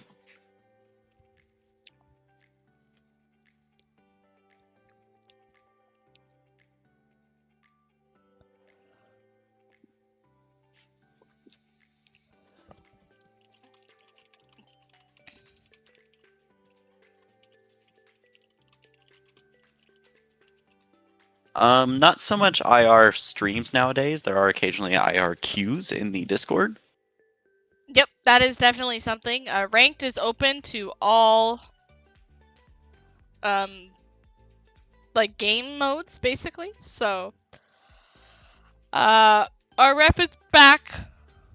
So All right, no call. That means we can lock in the score. Hooray! Save match results. All right. Match result 3 locked in. That's 207 to 176 with the number 2 alliance moving on to match number 8 in the upper bracket, and alliance 7, they will be in alliance against the loser of this next match in match number 6. We've made them wait long enough, so why don't we look at alliance 3 and alliance 6, and we'll just get them underway right away. Yep, as Jute has been glitched into the wall, but starting the match will fix that. So getting this match underway. Not a lot of movement across the... Oh, never mind. Javelin immediately rushing to grab that cone. Looks like there was a foul there. Not sure if that was entering into the zone or if something weird may have happened there. But coming out of Autonomous regardless, it is 53 blue, 48 red. So Blue Lions does take an early lead. But we have seen these players play their hearts out, so I'm sure this result will flip back and forth, get closer. Maybe one alliance pulls away. We never know. And as I say that, Luis almost drops a cone and then recovers it. So that was quite a quick, little impressive maneuver there. Dish Boy washing the dishes, placing that cone on the mid node there. Red Alliance playing some catch-up work. They have closed the gap slightly. And Javelin doing a little dance in the middle of the field from perhaps playing defense a little too aggressively. That does give Red Alliance the opportunity to catch up before Blue Alliance scores yet another high game piece. And it looks like that capped off a link as well. The score did jump by 10. But the score is within 3 points now as Ginger, looking to steal a cube, gets a cone donated, but doesn't already have a game piece, so no harm, no foul there. But that does mean Ginger's cycle time is slightly shortened, and Dish Boy, unfortunately, getting a foul there, a little too close to that red loading zone. Blue Alliance still has some work to do to fill up that grid. Looks like Red Alliance is still a few pieces away as well. Looks like an even amount of cones and cubes needed, as well as the hybrid nodes. So these alliances really working to score as many points as possible. Remember, the ranking points no longer matter now that we're in elims. It's just get as many points as possible and get the win. But of course, this is still the round 1 of the upper bracket, so whichever alliance loses here will be going to the lower bracket to face alliance number 7. And as we enter into endgame, it is a 1-point match. So these alliances very neck and neck right now. Red Alliance jumps a little bit ahead as they complete a few links. Blue Alliance looking to do the same. That looks like they need a couple more cubes. That cone dropped a little too high, kind of on a cube node there. It's not where the cone needs to go, but the score is still very close regardless. They're going to see if they can drop one more game piece, and they're just going to balance. Unfortunately, that charge station did not count as well, and the final score tentatively is 181 to 159. Yeah, really close match. Just wasn't able to... Blue Alliance just wasn't able to keep up with the pace of that Red Alliance. And one thing to note is that while that match is under review, you can see on the screen there, Red Alliance did not get a full grid. So that's something that is okay for this match. They still have the lead here in theory, but they will have to look at getting a full grid if they want to continue making it through. And there is going to be an score adjustment of plus 12 points to the Red Alliance for G201 forcing possession. But that's not going to affect the final outcome of the match. We will be able to take a look at the breakdown here. Yeah, 193 to 159. So a win for Alliance number 3 will send them to match number 8. Alliance 6 will see them shortly in match number 6. But one thing Alliance number 3 is going to want to do is they're going to want to make sure they get that full grid. They were 8 links. They're going to need that full 9. They're the only winning score under 200. So they're going to have to pick up the pace a little bit in their next match versus Alliance 2. So this means our next match, if we take a look at the bracket after our first 4 matches are complete, we're going to be seeing Alliance 8 face off against Alliance 4, and then Alliance 7 versus Alliance 6 to finish out round number 1. And then we'll head back to the upper bracket after that. So our next match, Red Alliance, is going to be Alliance 8. Alliance 4 will be in the blue bumpers.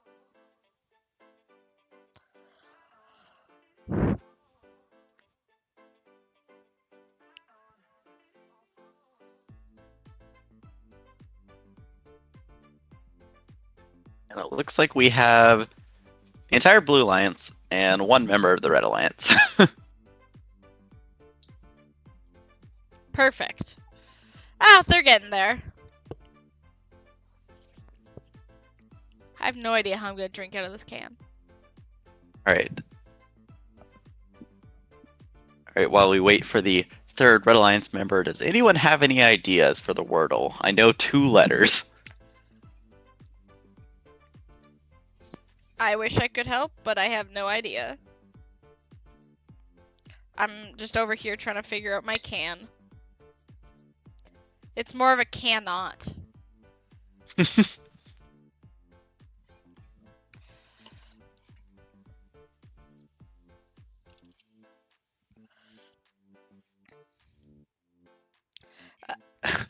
Ginger has said it is something in the alphabet. Thank you, Ginger. Not wrong.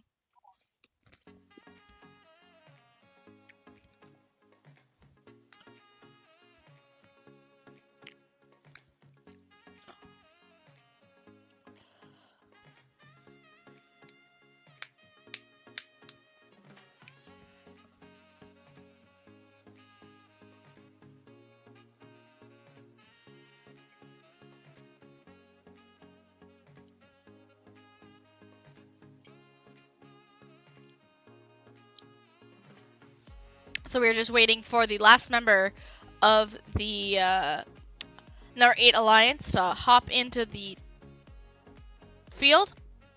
And then we'll just double check with Log that they are back, because I know they had stepped away from their computer for a second.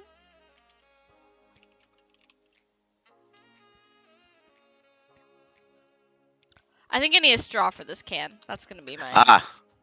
An update. I figured out the Wordle. Oh, well done. In 4 guesses. Well done.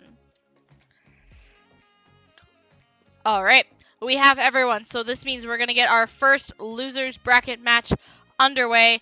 This one is important because the winner stays alive, the loser goes home.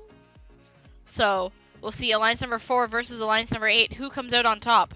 Alliance number 8 definitely put up a strong showing. Let's see what these autos look like. Sorry, I had a long yawn there. All good. Tango had a tipped over cone to contend with, but looks like they will get their 3-piece auto in the end. A balance for C. I don't know if that counted for red. That's going to give a 10-point advantage to the number 4 Alliance as they fight to stay alive here. Yeah, and it looks like Blue Alliance focusing on each row, whereas Red Alliance is kind of focusing on the cones at first, although Jack does pick up a cube. Not sure if that's exactly the game piece he wanted to get. And it looks like, ooh, Alex and Jack, bit of an interaction there that may have resulted in a double possession. We may have to take a look after this match. But Blue Alliance is ahead right now, 79-65, as Tango has yet another tipped cone to deal with, and 2 Red Alliance members just rushing in immediately trying to steal that. Although they're just going to leave it there. So interesting decision there. Looks like Mike is able to pick it up and take it back to the red community. They're just going to score that, but Blue Alliance is still ahead, 99-74, with a minute and 20 left to go. This is Alliance 4 in blue and Alliance 8 in red. The bumper colors are slightly reversed from what people may be used to. But we see C4678 looks like dropping a cone.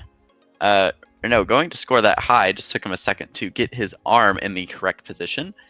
Log and Jack both coming back with cones. Ooh, Jack unfortunately dropping his, so he's just going to leave it there. Maybe try and guard it to let an Alliance member or Alliance partner come get it. But nope, they are just choosing to leave it there. It is close enough to their loading zone that they perhaps feel a little bit comfortable with it being there. And Tango and Mike getting into a little bit of a tussle. But they just continue on cycling. It is 145-132 as we enter the in-game period in favor of your Blue Alliance. Red Alliance very close to completely filling up the grid. Blue Alliance only needs a couple more cubes. So looks like, ooh, another foul on Jack, unfortunately. And it looks like Jack may have lost a game piece there. So quite unfortunate. There is a cone just kind of hanging out on the edge of Blue's charging station. We'll see if they can take advantage or if they're just going to try and climb regardless. Alex tries to throw a game piece and it lands back on his robot, and Red Alliance, unfortunately, looks like Log may have tipped backwards there. But this match will be going under review, but tentatively it is 152 red, 209 blue. Yeah, unfortunately, not the form that we saw Alliance number 8 in their first match. Just a few things that fell apart for them. They did have 8 of the links needed, but you can see in the bottom corner of that screen that there is one hybrid node abandoned, missing. So 8 links versus the full grid that was done by the number 4 Alliance in blue. So we'll just finalize that score before we get underway. But really impressive score coming out from the number 4 Alliance of Tango, C, and Alex. Yeah, so as we wait for a call from the ref, this is the lower bracket, so unfortunately whichever Alliance loses here is eliminated. And it looks like we do have a call.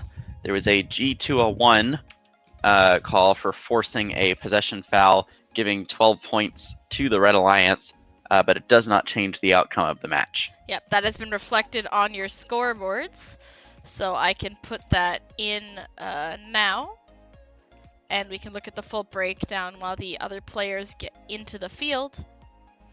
We can see 209 to 164, a huge difference in that charge station at the end, 42 to 10. Just throw at the end there for the Red Alliance, although I don't think that would have saved them. Definitely would have made the score a little bit more representative of the teleop scoring that was happening in that match. Yeah, so thank you to Alliance 8 for participating. Yeah, Alliance 8, again, you definitely set the bar high early on with a 206.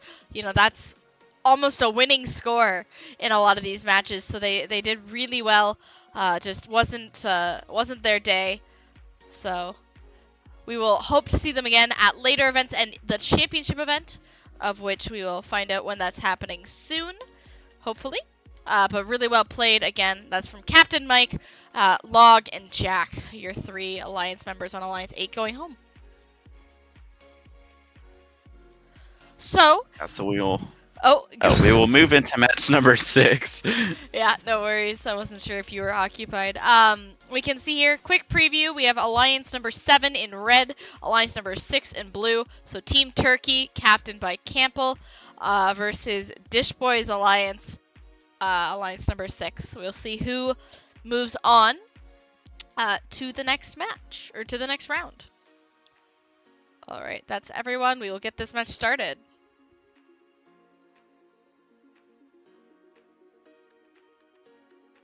So getting this match underway, we have 5 breakdowns and a Larry this time, as opposed to an Everybot. And unfortunately, Mr. Watermelon, once again, maybe a little bit of a either controller issue or just not quite ready to start the match. And it looks like Campbell may not have gotten that charge station either. So Red Alliance will be down a little bit here at the beginning, 23 to 50, but Mr. Watermelon is back and moving, immediately rushing to play defense on the Blue Alliance. There was a reset there from Javelin. May have to take a look and see what was up with that. Red Alliance still trying to pick up that cone. Looks like tossing it into their community. Actimir making sure that cone is available for later use. But Red Alliance has quite a bit of ground to make up here.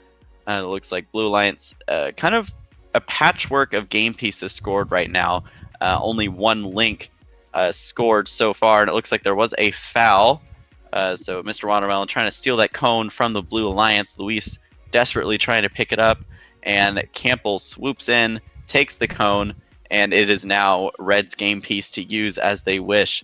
Blue Alliance just going to continue cycling. Looks like Dishboy and Luis side by side as Javelin pushes another cube into their community. 87 to 66 in favor of your Blue Alliance. Red Alliance starting to get some of those links going, making sure they're getting 5 points for every link created. Blue Alliance trying to do the same. They do not have the top row quite finished. They do have 3 links so far to the Red Alliance's 3 links as well. So same number of links, different number of game pieces, and you can see that reflected in the score, 126 to 78 now in favor of your Blue Alliance. Blue Alliance really just running away with this. And Mr. Watermelon and Dish Boy, a little bit of a tussle there. Looks like Dish Boy may have gotten a foul there. Or sorry, excuse me, Mr. Watermelon may have gotten a foul there, the red robot, for entering the blue loading zone. Mr. Watermelon continuing to play defense. Ooh, pushing Dish Boy into their zone, and they are kind of stuck there for now. This is going to rack up quite a few penalties. This may get reviewed, and Dish Boy is just going to reset out of that. Unfortunately, that cone lands on Campbell, which causes him to drop his other cone, and Campbell almost looking to climb with the Blue Alliance, I guess. So that would give Blue... the score is very much tentative, but as it stands right now, Blue Alliance 161, Red Alliance 123.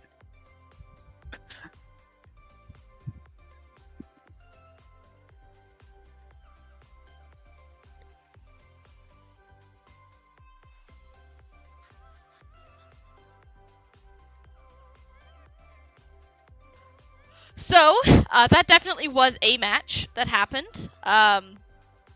The Zebras are huddling while they try to figure out what just happened in that match.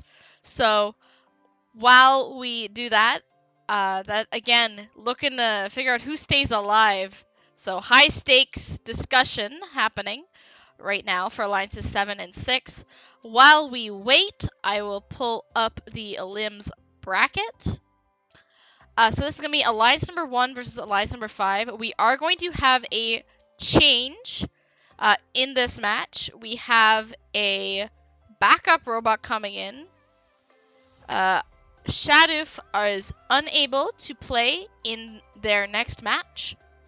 So they will be replaced by Dragon, who was our one backup robot, or was our backup robot available. So I'm just going to write that down as our backup. So shout out to Dragon. I can fix the formatting, I suppose, too. Merge and center. Live action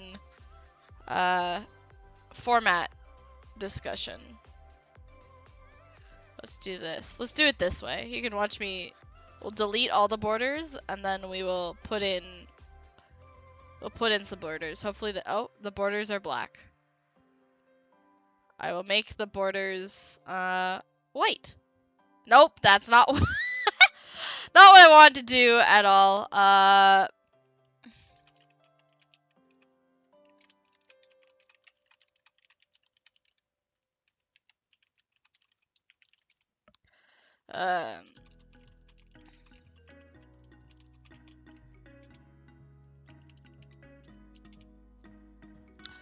Okay, how do I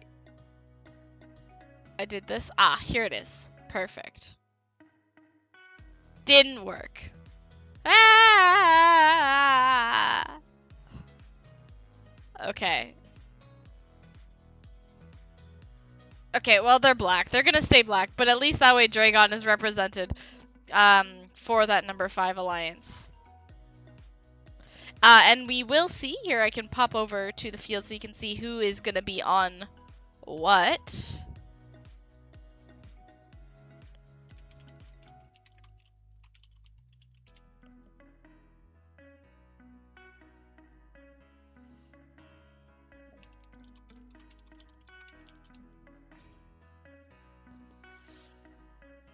So, we can see robots who are on the field, mostly breakdown, but it looks like Dragon will be on the Everybot. So, that's again the super sub coming in for Alliance number 5. Last time, we can take a look at what these alliances put up. Alliance number 1 put up a 221, thus far. So that's a really impressive score coming up from them. Alliance 5 at 208, still extremely competitive, albeit they're down their captain, so they're going to be on the back foot a little bit.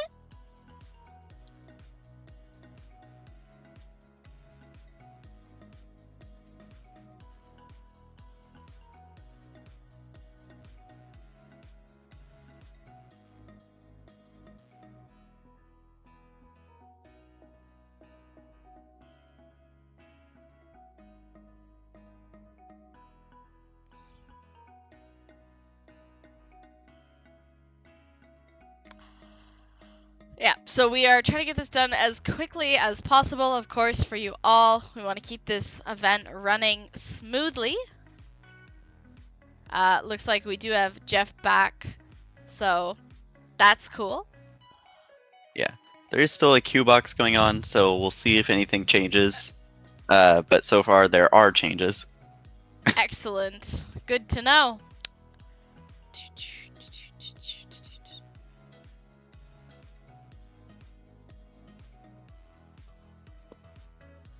Hey Lou, I do think if you had done an accelerated Gartic phone round, you would have had time.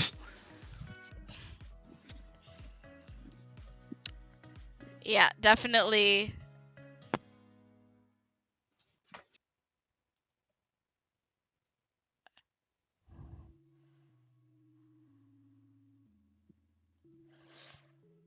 All right. So, other things we can discuss. So we see here we have Dragon Super Sub coming in for Alliance 5. He's on the Blue Alliance.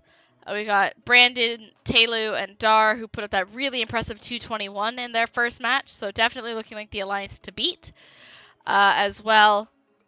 But don't sleep on that Alliance 5. Does look like they're at least trying the forks, although that is a method for the brave.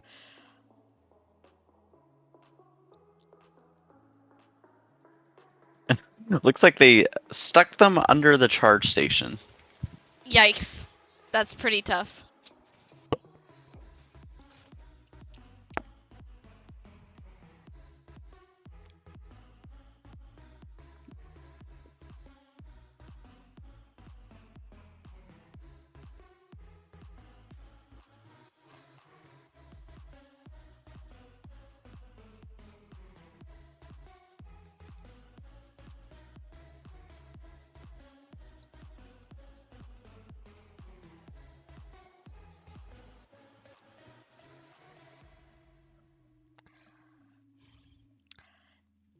So, other things we can talk about.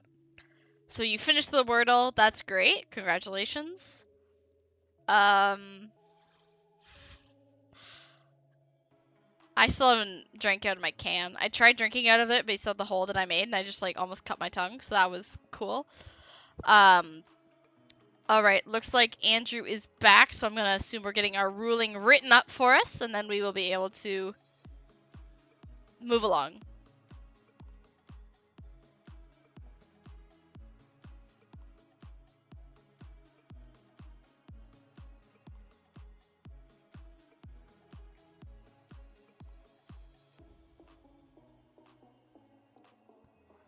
All right. So there have been score adjustments. I'm just going to verify that those are all of the adjustments before I make them. Okay. So there is a tipping violation assigned to the Blue Alliance, which adds 12 points for the Red Alliance as well. I'm trying to figure out which. So the Blue Alliance is also receiving a yellow card for this violation. A G201 has been issued to the Red Alliance, giving 12 points to the Blue Alliance. They also received a yellow card for this violation. So the score, I will make those adjustments quickly. So the score results are coming up on the screen. Yeah, it looks like our head ref is back in the question box. Yep. Not sure if it's about the same match or if there's just further clarification. Which but is why I'm not submitting the score, but this is what the breakdown looks like as is.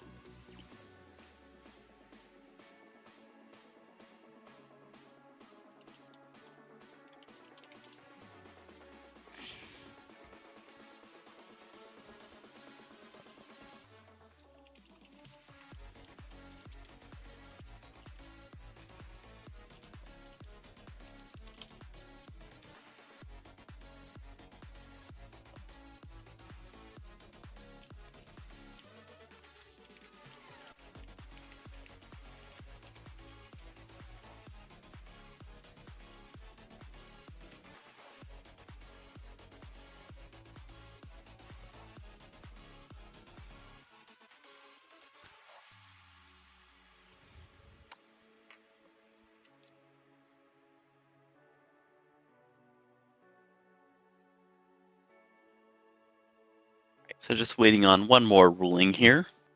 Yeah, but we can take a look at this and see 173 from Alliance number 6. So again, Alliance 6 gonna need to pick up the pace a little bit as they move further on in the elims, but tentatively has the win. Again, just waiting on the score to be finalized as Andrew faces the wrath of Turkey.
Okay, so we are going to play this next match. I'm going to submit the score. It's still, I believe, being reviewed, but we want to play and get going. So give them a 2-second warning because I know it's been a little bit.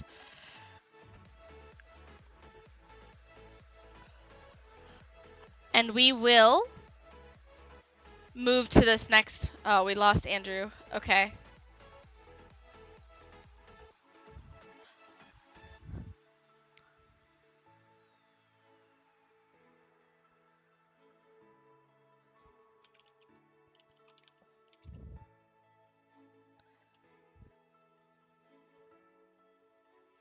Okay.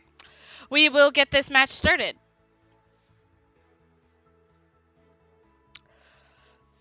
Okay.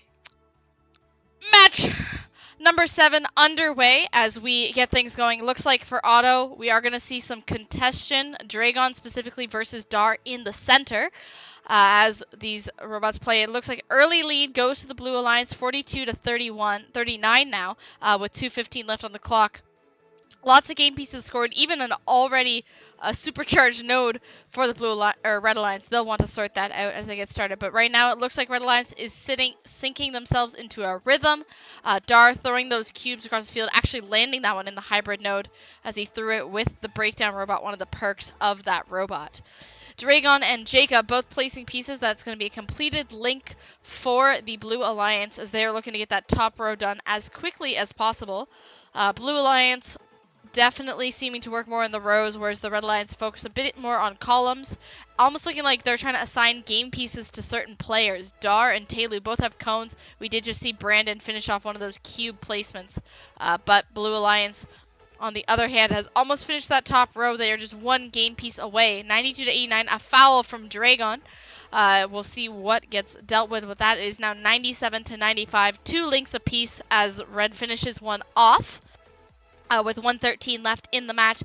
Dragon picking up with that everybot. Again, can't pick up off the floor, but is so quick at that human player station. Dar and Taylu making their way across the field, going from opposite sides into the community, and Brandon's going to split. I was going to say split the difference, but then he went across the corner.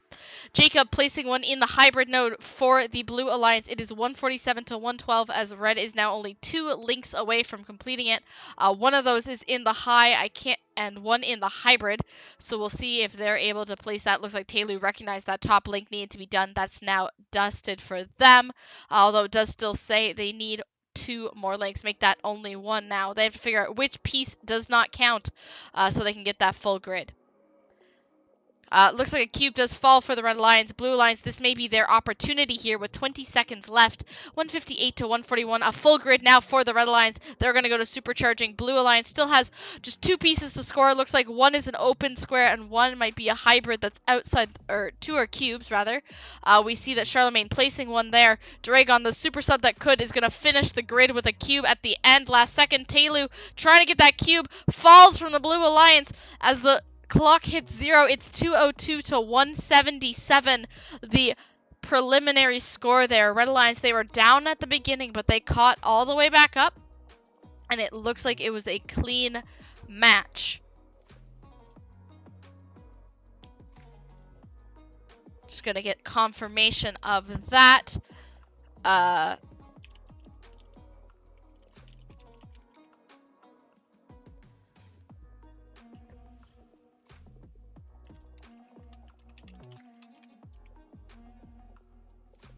Okay, so that score is going to be official. Let me lock that one in. Oh, I don't want to summon for match. I want to save match results. There we go. So that means...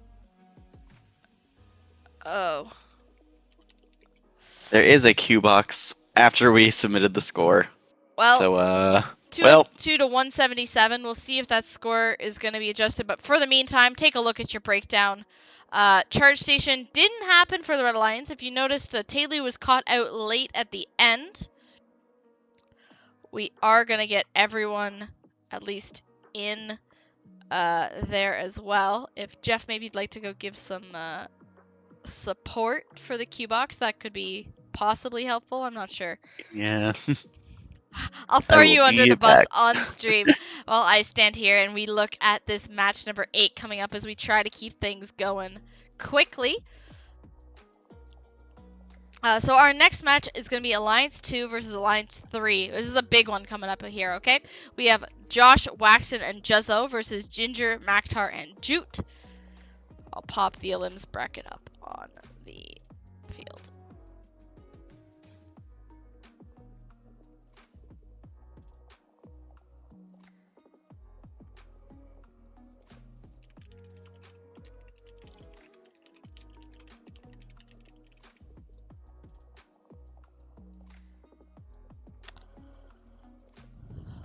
All right. So this is your bracket as you see it here. You've got obviously, we did have match under review still for match number 6, but the rest of it is all good, as far as I know at least.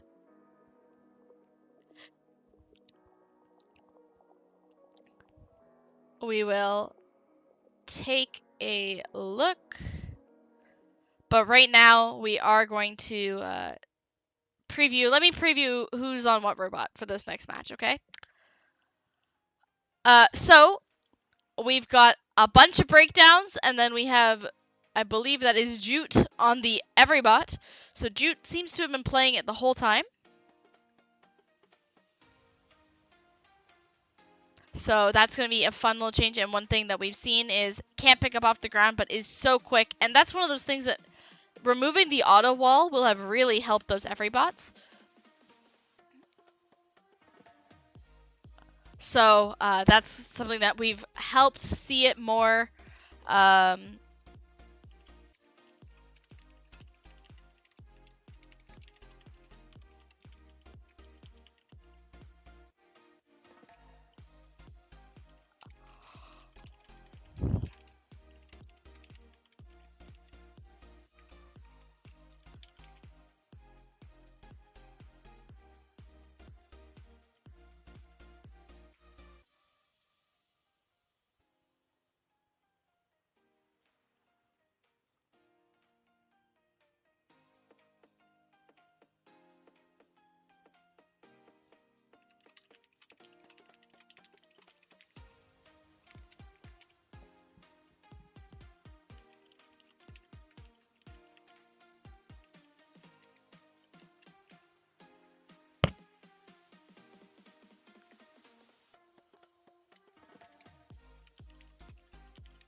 All right.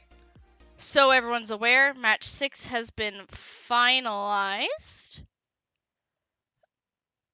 We are now just dealing with something from match number 7.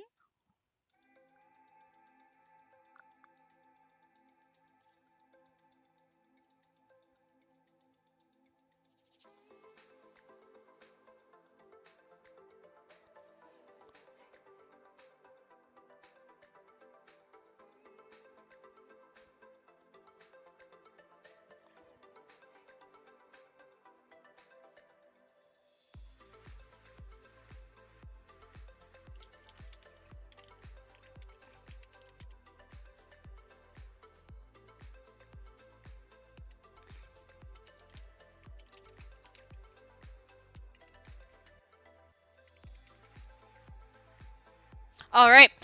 And it looks like we are going to get match number 8 underway. So, starting hood, and we will get this match started. All right, so match number 8. This is Alliance 2 versus Alliance 3. Alliance 2 in red, Alliance 3 in blue. So 2 very high scoring alliances here.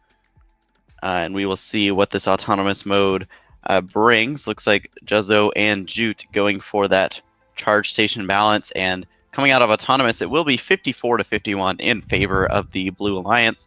Red alliance immediately catching up, tying the score, but then blue alliance finishes off a high link. So the score is going to be going back and forth for a little bit here, although blue alliance is pulling slightly ahead. Red alliance doing some catch-up work. Again, kind of this patchwork of game pieces, although a foul coming in from Wax is not going to help them catch up at all. Blue Alliance going to start trying to capitalize, build a bit of a rhythm. Red Alliance dropping game pieces in their loading zone left and right. Looks like Juzzo having a little bit of trouble with that cone, gets slightly stuck on a node there, but is able to free himself. Blue Alliance really capitalizing here, although the gap has closed. It's only 101 to 94 with 90 seconds left to go. Jute rushing back with the cone, going to drop that on a node. Looks like Ginger was going to do the same thing, is instead electing to drop that cone in a hybrid node, letting Maktar score mid instead. Jute looked to be going for a cone there, but a cube spawned instead. They're saying no big deal. They're just going to grab it anyways and place it up high. Looks like Red Alliance almost done with that top row. Blue Alliance trying to do the same. Blue Alliance might have got a foul there. I'm not sure if it was 2 game pieces or if they had entered the zone. May have to take a quick look at that. But as the score stands, it is 141 blue, 138 red. Bit of a toss or bit of a tussle going on for the cones here, and it looks like Ginger was slightly pushed into that red zone, making the score 150 all with 40 seconds left to go. So these two alliances are tied currently.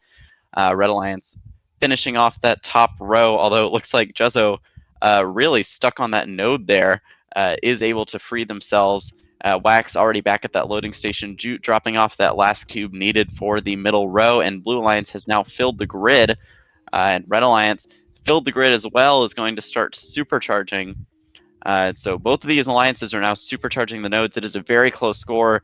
I mean, really close with 10 seconds left, so it is going to come down to the charge station. Red Alliance still pretty far away. Josh really far away. Blue Alliance not quite going to make it in time, and at the last second, because of the balance versus the docks, tentatively Red Alliance takes it with a score of 207 to 203. Wow, and that last second scoring as well, you can see that's going to be like a supercharged node for the difference here. Wow, what a match. Yeah, and there is a quick review, so just taking a look at one of those fouls there, I assume. All right, we are all good. We're going to lock in the score before anyone has time to change their mind.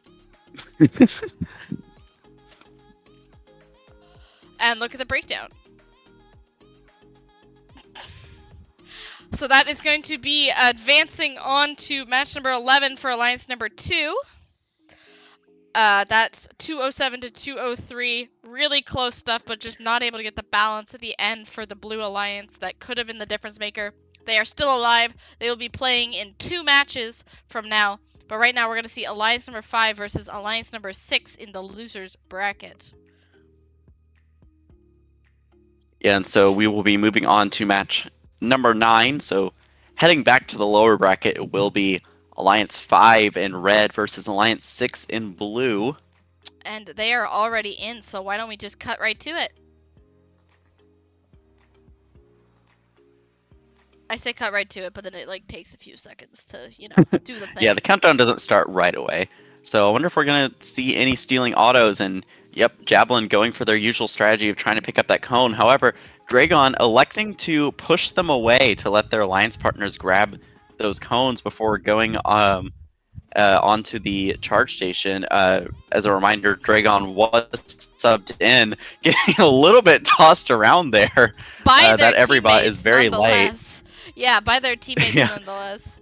This is insane stuff. And really, Dragon, the super sub for Alliance 5, performing really well. That auto making a huge difference. 78 to 54. No completed links for the Blue Alliance. So Yeah, that's and going to be Luis, huge. yeah, and Luis doing some magic tricks with the cone up in the corner there. It does unfortunately fall down to that hybrid node, which now has 4 game pieces. So maybe a little bit of sorting needed to get those scored correctly. Red Alliance does have quite a big lead here, 99 to 64 with 90 seconds left to go. Javelin trying to score that cube, but looks like it falls just shy of that node there. So there are now 5 game pieces on that side of the grid for Blue Alliance that are ripe for sorting. And Luis begins to do just that, grabbing a cube, unfortunately not scoring it, but is able to grab that cone and score it up high. Looks to grab another game piece out of there. So Blue Alliance's score will jump up just a little bit, but Red Alliance has pulled ahead quite a bit, especially with that foul coming in from Dishboy for getting a little too close to that zone. The score currently 131 to 101 with just under a minute to go, although Dragon now getting a foul for entering the blue loading zone, so that'll help Blue catch up a little bit here. Luis coming back with the cone, going to place that on mid. Dishboy coming back with the cone as well. A little bit caught up on each other there. Bit of miscommunication perhaps. Luis kind of pulling a wheelie there, but is just going to continue and grab a cone anyways as we enter into the in-game period. Red Alliance, the gap is closing, but Red Alliance is still ahead, 145 to 124. Looks like Charlemagne going to reposition a cone onto that middle row to complete a link, so that will extend Red Alliance's lead. And they have now filled the grid, so they're going to begin supercharging. Blue Alliance just a couple of game pieces short so far. They're going to score a cube mid and then they did not score a cube mid. They're just going to go right for the charge station instead. Looks like Javelin's going to use those forks. They haven't been successful so far. Looks like Javelin just backed right off to get them the extra points, but it did not matter. Red Alliance up 189 to 159. But this match will be going under review. Yeah, if we could stop with that, please, that would be great. No more reviews. From here on out, I ban them.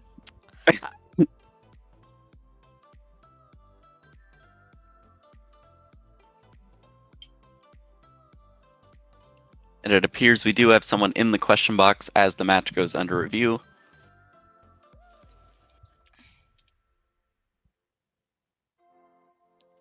Oh, yeah, and a friendly little reminder, too, that the Blue Alliance did have... I'll put up the tentative breakdown on the screen here. The Blue Alliance does have a yellow card that they are carrying.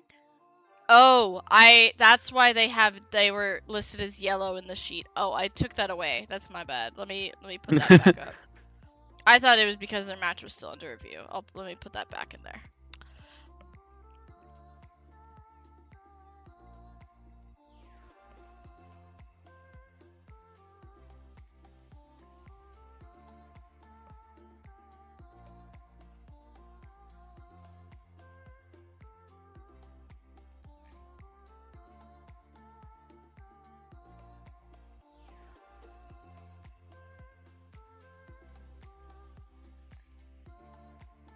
Yeah, and that was my mistake. I had just marked it on the match where they got it. I did not mark it for any future matches. No, you did. I also removed it there too.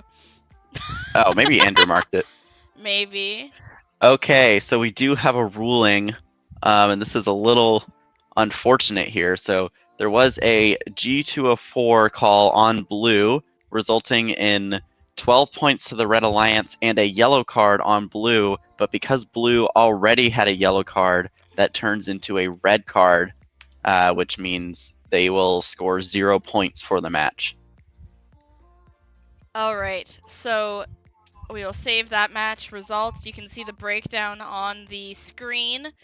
And I know that this alliance has been eager to get it underway. We will get underway ASAP. We have all 6 on the field, and they are the correct 6. Is that right? Alliance 3 versus Alliance 4.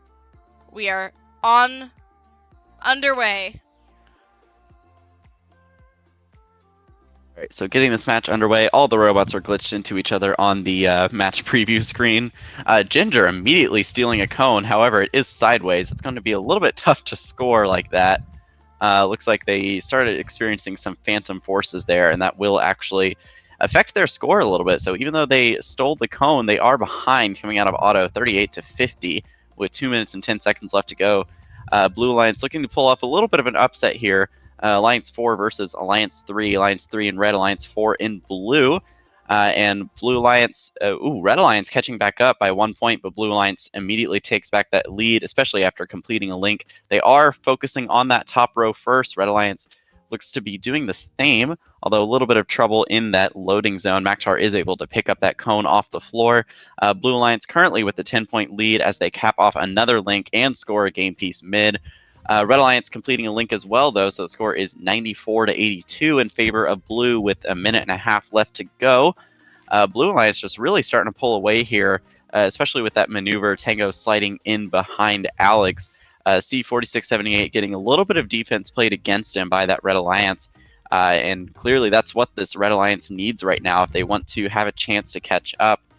They are still focusing on cones, so there are still a few links to be completed, so their score will jump up quite a bit. C4678 once again getting defended by Red Alliance, but is still able to score that game piece no problem as Blue Alliance completes another link.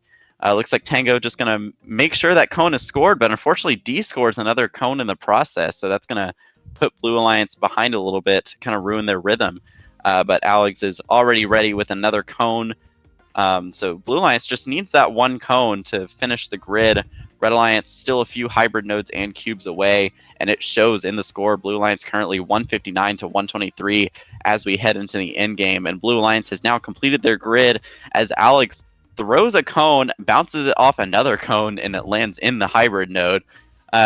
Pretty neat trick shot there. Red Alliance still looking to complete this grid. They need one more hybrid node after that score coming in from Maktar, and Ginger gets it. Still a 25-point lead for the Blue Alliance heading into the last 10 seconds of the match. Red Alliance going to need a little bit of a miracle here. With 3 seconds left, I'm not sure if they can get on the charge station in time, and unfortunately Maktar sent it a little too hard.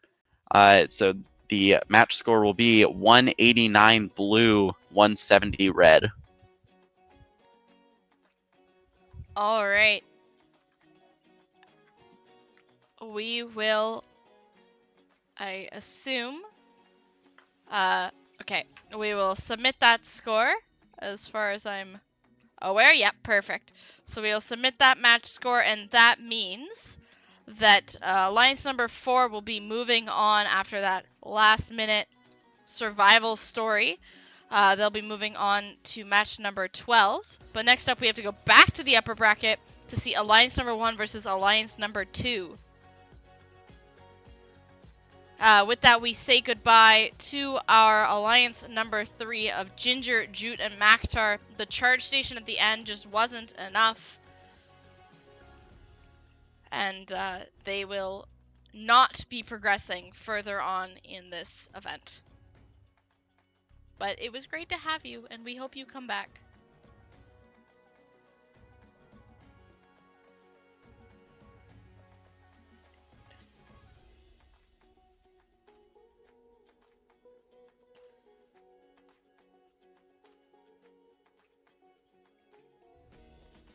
All right, it looks like we do have all the players on the field. Ginger has already updated their nickname. Unfortunate. I didn't see Waxen hiding in the corner. We will get this match started. Drivers behind the lines. In. Taylu, you're on the wrong charge station platform, my guy. 3, 2, 1, go! All right, we'll see how this pans out. Dar cutting wide, trying to steal a game piece, ends up empty-handed, so Dar is just going to go back, score that cube up high, and go for the charge station points. Juzzo already up for the Blue Alliance, and Blue Alliance ahead by 1 point coming out of auto, 52 to 51. Taylu tries to score a cube up high. It falls down to the hybrid node. They are immediately going to start cycling back and forth. I mean, these two, this is the number 1 and number 2 alliance, so lots of firepower between these two alliances. We will see how this match shakes out. Juzzo looking a little lost right now, perhaps a little bit of a miscommunication there, but Blue Alliance is still ahead, 70 to 64.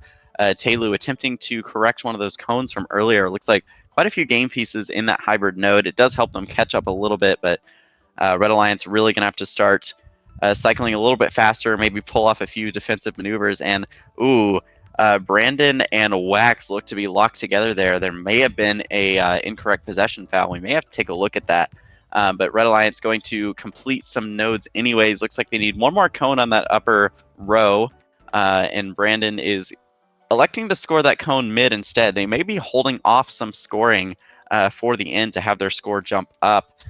Blue Alliance still needs one more cube on that upper row as well. Looks like they're getting very close to filling out their grid. Only a couple more game pieces on those top 2 rows left. Red Alliance, only a few cubes left. Looks like they're almost completely done with the hybrid nodes, though, and Red Alliance has now pulled ahead. Juzzo is experiencing some game glitches here. They may need to reset out of that. We will remove that after the end of the match. Breakdancing in the middle of the match there. That's not how you want to be spending your time. Maybe save that until after the match. But as it stands, it is 170 red to 166 blue with 30 seconds left to go. Blue keeping it close, though. Juzzo playing a little bit of defense on Taylu there. Brandon playing some defense on Wax there. I mean, this score is extremely close. Looks like red is already beginning to supercharge. Blue looking to do the same.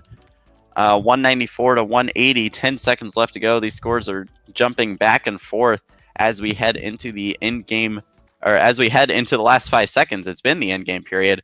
A few more supercharge nodes coming in, and tentatively 226 to 214. However, I would not be surprised if this goes under review. Yep, there's already a question box. All right. With that being said, okay, we're on hold, but there are some changes for sure.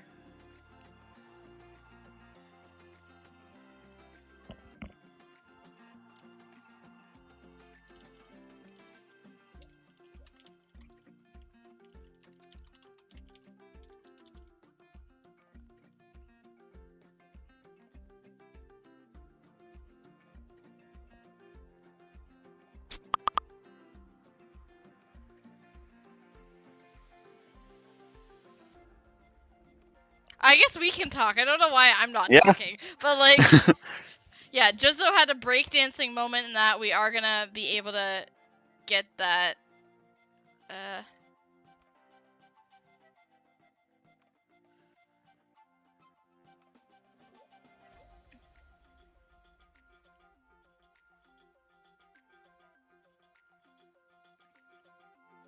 Yeah, we are trying to keep this going as quick as possible. We are still ahead of schedule, but had a lot of queue boxes, so it's kind of falling towards on schedule.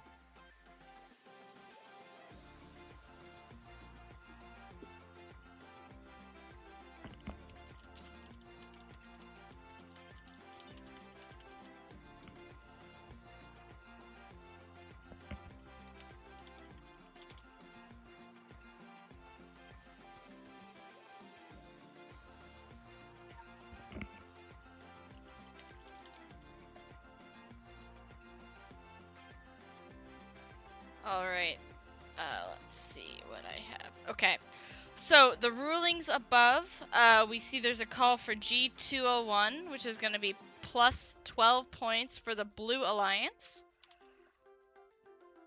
We also have a legal reset, which is going to take away 5 points from the Red Alliance. The score that you see on the screen is now correct. The results are 221 to 226. That is the Blue Alliance of Josh, Juzzo, and Waxton advancing to the finals. And then Brandon, Dar, and Taylor will take a quick trip down to the lower bracket. I gotta save the match results so that reflects. And we will go straight to this next match where we have all 6 players in. We will preview them as we are going.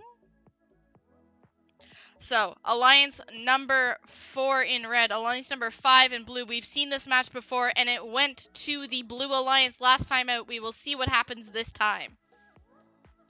Yeah, so Alliance 4 sailing through the lower bracket, although Alex kind of tipping themselves over on the charge station there. They're going to still try and get those scores in, and they managed to get 2 of the cubes in, did not quite get that cone on, but they do in teleop, so 48 to 47 in favor of blue with 2 minutes and 5 seconds left to go.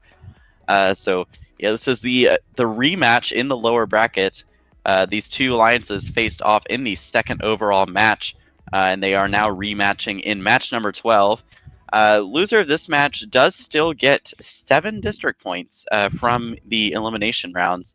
And there have already been 2 fouls, as lots of defense being played here. Red Alliance down 4 points and now up 1 point, 79 to 78. Blue Alliance trying to keep Red Alliance from staying caught up.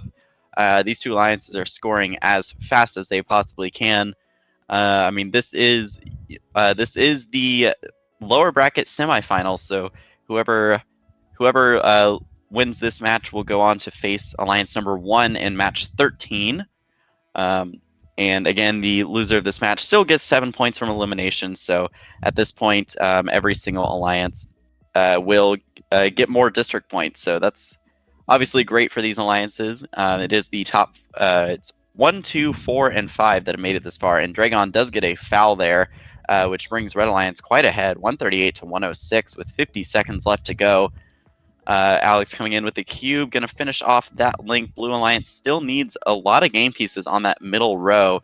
Red Alliance almost completely filled the grid already, so lots of foul points here.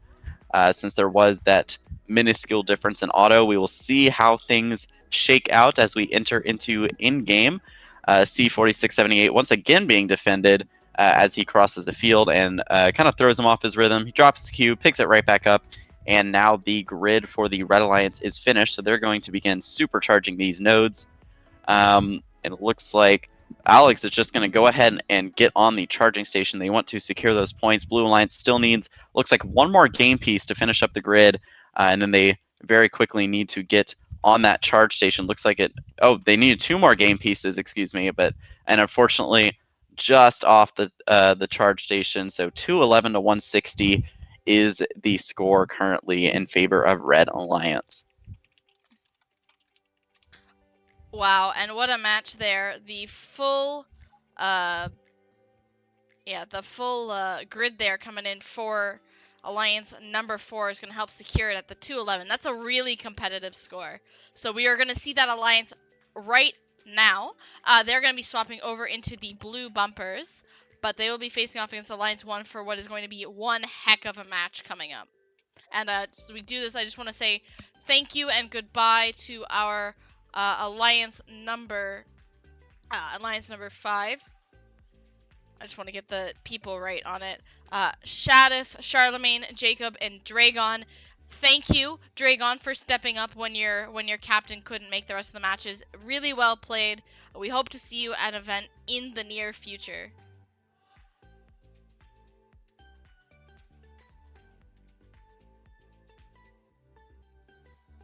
All right. Now this is our lower bracket finals. So winner of this moves on to grand finals to face Alliance number 2. Alliance 1 versus Alliance 4, a matchup we have not seen thus far. Alliance 4 has been in the lower bracket the whole time. Alliance 1, this is their first time here. Let's get this match underway. There we go. Let's see Alliance 1 versus Alliance 4. Yeah, so getting this match underway, immediately a lot of stealing going on. Brandon, unfortunately, getting that cone a little sideways and then goes, accidentally drops it and kind of bounces up on it. Brandon trying to get some last-second scores in. It looks like may have just been a dock for Dar, so 45-40 coming out of auto. C4678 immediately going to score a cube on high. Looks like Tango playing a little bit of defense before Tango goes and scores a cone on high as well. So lots of scoring going back and forth. Red 71 to 60, minute 55 left to go. Dar beginning to do the tossing game piece of strategy as well. We're going to try and steal this cone that Alex dropped. Looks like Taylor was able to push it back, so it's a little closer to Red's loading zone now. There was a foul there on Taylor. Not quite sure what that was for. We will see if they question that at the end of the match. It is currently making a little bit of a difference. 91 all right now as Blue Line scores another game piece up high, takes the lead for a second, and Brandon takes that cone, almost accidentally forces a possession foul, but no foul occurred. Does get a foul himself, though, in the blue loading zone, which is a little unfortunate. So that does bring blue ahead 117 to 102 as Red Alliance begins to speed up their cycling a little bit. I mean, it looks like they're getting into a little more of a rhythm. There may have just been some slight miscommunication at the start, although Brandon and Taylor getting hung up on each other a little bit, so Dar is going to fix that dropped cube, and Red Alliance is now ahead 130 to 125 as Alex trying to drop a cone on mid to complete a link. They do, as Tango drops a cube on mid as well, so Blue Alliance retakes the lead 141 to 140. 42 seconds left to go. Red Alliance completing another link. Brandon bringing back a cone. Going to place that on mid. Red Alliance just needs one more cube to complete the grid. Blue Alliance needs a couple more hybrids. Looks like Alex fell backwards a little bit. Another zone foul. Looks like that was on the Red Alliance, which is going to help Blue catch up a bit here. Alex trying to pick up that cone. Just going to score it hybrid. Looks like a lot of defense being played on Tango right now. Blue Alliance needs one more hybrid node to fill their grid. Red Alliance is already supercharging, so we'll have to see how this plays out. Looks like Steve prepping the charge station for his alliance partners. Dar doing the same thing. Both of them are going up, and ooh, oh no! Well, this just went from this just went from like small spice to maximum spice, as we are going to wait, maybe no. Are we... I'm trying to figure out if we're replaying this match or not. I'm just getting... Right now, though, this would be a replay of the match.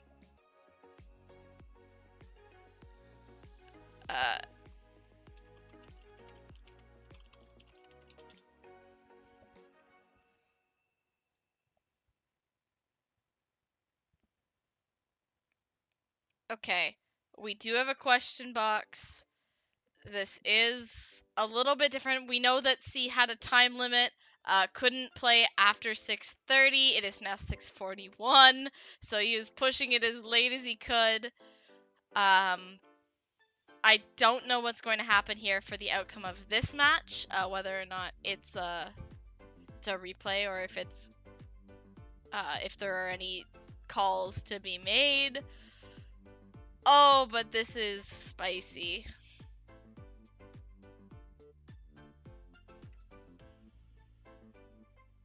I mean, regardless of if a replay occurs, you know, it's a tied score with Alliance 1 versus Alliance 4. That's nuts. I mean, that's not something you see every day. No, and this is a great argument too for how Serpentine is not a necessity for competitive events. We see it, you know, the complaints come in all the time, but we had some like excelling alliances there. Alliance 8 was very strong, and we lost them in 2. We saw Alliance 4 has put up some really good scores. Alliance 2, obviously, they're already in the grand finals. When we saw, you know, last event at Vanguard, you know, the top 2 alliances didn't even make finals, and it was with non-Serpentine. Exactly. That's. I will let the referee help handle the substitute, as we are going to have a sub called in for Alliance 4.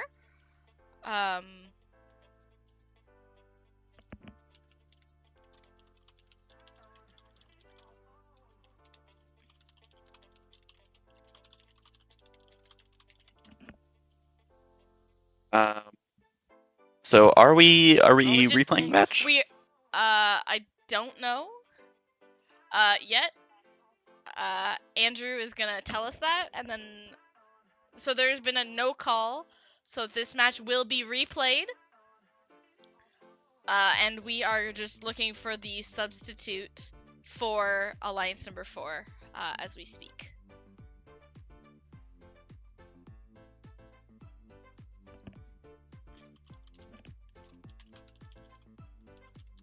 Alright, so we will be having Julia come in for Alliance number 4. So we'll give her a second to hop into the Alliance call and get started. Get herself set up, get herself caught up on the, I guess I don't know. The strategy. The strategy! Get the robots in line. I'm just writing down the subs and when they happened, so we know how to assign district points accordingly.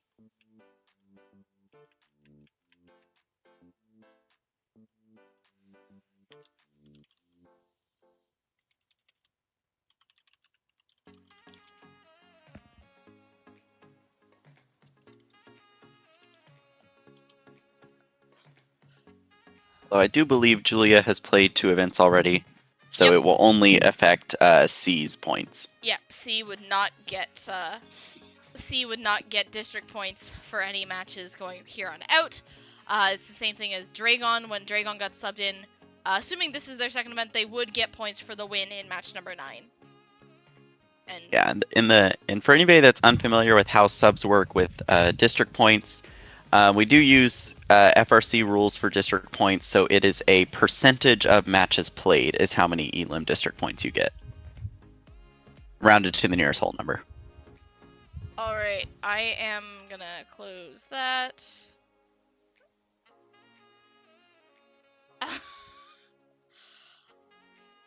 Alright, we'll make sure everyone is ready to go. Slight correction. Thank you, Andrew. It is percent of matches won that they participated in. That is my bad. All good. Alright.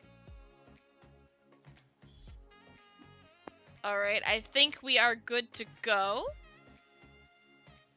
So we're gonna get this match started. So this is the replay of match number 13, Alliance 1 versus Alliance 4. It was tied at 2-10 last time. We'll see what happens this time. Yeah, and we do have Julia subbing in immediately, going for a game piece steal. Looks like she is able to maybe pick up a cube, although looks like instead just going to hold off Brandon from getting that cube scored in auto. Ooh, immediate foul on Taylu. Julia playing very aggressively, trying to get Alliance 4 into the finals. This one is what determines our second finalist, who will play Alliance number 2. So we could see a rematch of Alliance 1 versus Alliance 2, or we could see Alliance 2 versus Alliance 4, which has not occurred in this elimination series thus far. So potentially some new strategies, although a foul on Julia is going to bring Red Alliance into the lead 95 to 82 with a minute 42 left to go. Looks like there may have been a slight miscommunication on Blue Alliance there. A game piece got descored, but they finished up that link anyways. Red Alliance has finished, or excuse me, has now finished the top row. Blue Alliance looking to finish that top row, although everyone has a cone currently, so Alex is going to take the reins and throw in that cube. Tango bringing a cube in as well is just going to place that mid. 134 to 113, your current score. We haven't seen Taylu do much of the throwing game pieces strategy. They know how important these placements are currently. Not really something you want to do unless you have a lot of hybrids, and right as I say that, Taylu decides to prove me wrong and throw a cone. Doesn't quite make it into that hybrid node, but I'm sure one of his alliance partners will correct that. Tries to score a cube next to Brandon. It does shoot to the right a little bit and is in a hybrid node currently, so Taylu is going to carefully place that this time and then take that fallen cube and score it in the mid node to complete the grid for Red. Blue Alliance just a few game pieces shy right now, so Red Alliance is starting to play defense. Ooh, potential forced double possession there. It looks like Brandon may have dropped their cone accidentally, so Julia is just going to continue trying to place that cone in that hybrid node. Blue Alliance still needs one more cube. Oh, and it looks like a bit of a tussle there between Alex and Taylu. Looks like they really need this last cube in order to fill the grid. Alex has it. I don't know if he's going to be able to get it in time. His alliance partners may just climb without him. And sure enough, they don't quite get the balance. Red Alliance did get a triple balance there, but tentatively it is 228 to 190. We will be doing a quick review. All right, and with that, as we do the quick little review, again, tentative score 228 to 190. We do have, I don't know why I can't get the chat to go away, so people in the game, just be mindful of chat.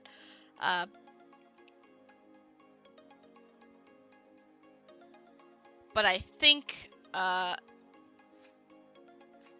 Andrew, if we are good. He's typing. I don't know what he's typing. So there will be 12 points awarded to the Blue Alliance for a forced possession from the Red Alliance. Does not change the outcome, but I will reflect the score accordingly. Final score 228 to 202. Yeah, so very impressive showing by the Blue Alliance there. The Julia substitute, didn't really affect them too much. I mean, it wasn't another tie, but they still played just as well, even with the substitute. So thank you to Alliance number 4 of Tango, C4678, Alex, and Julia for participating. Yeah, really hard to come in like that with a must-win match, and she did definitely play well. I'm just going to quickly leave the server, come back so that way I can get the chat to disappear, and then we can get this underway. Give me just a second.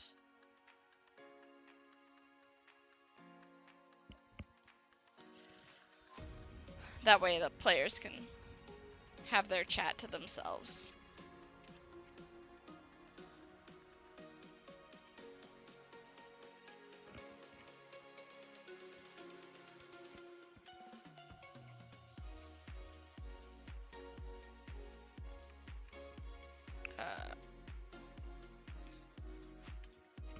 Now I can't Right, get and the as- names to show up. Yeah, but as we head into finals, no matter what the outcome is, there will be someone that gets a second blue banner. Yeah, At least one. Huge. Why can't I get the names to show up over people's heads? How do I do that? It's just like, Exclamation point. yeah, it's not. It isn't cooking. Server is not cooking. Server is undercooked. Maybe it'll work when I start the match. So, preview quickly of our grand finals. We have Alliance number 1 versus Alliance number 2. We've seen this before, and it was a 5-point win. How crazy is that? Yeah, and that was after just a little bit of rough play, so hopefully some clean matches here. All right. Let's get this underway. Again, if it starts and I can't get the names over the head, do I have the right to like call a replay while I fix the server?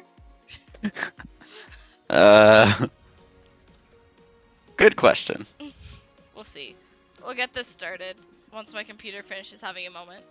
All right, we'll get this match started.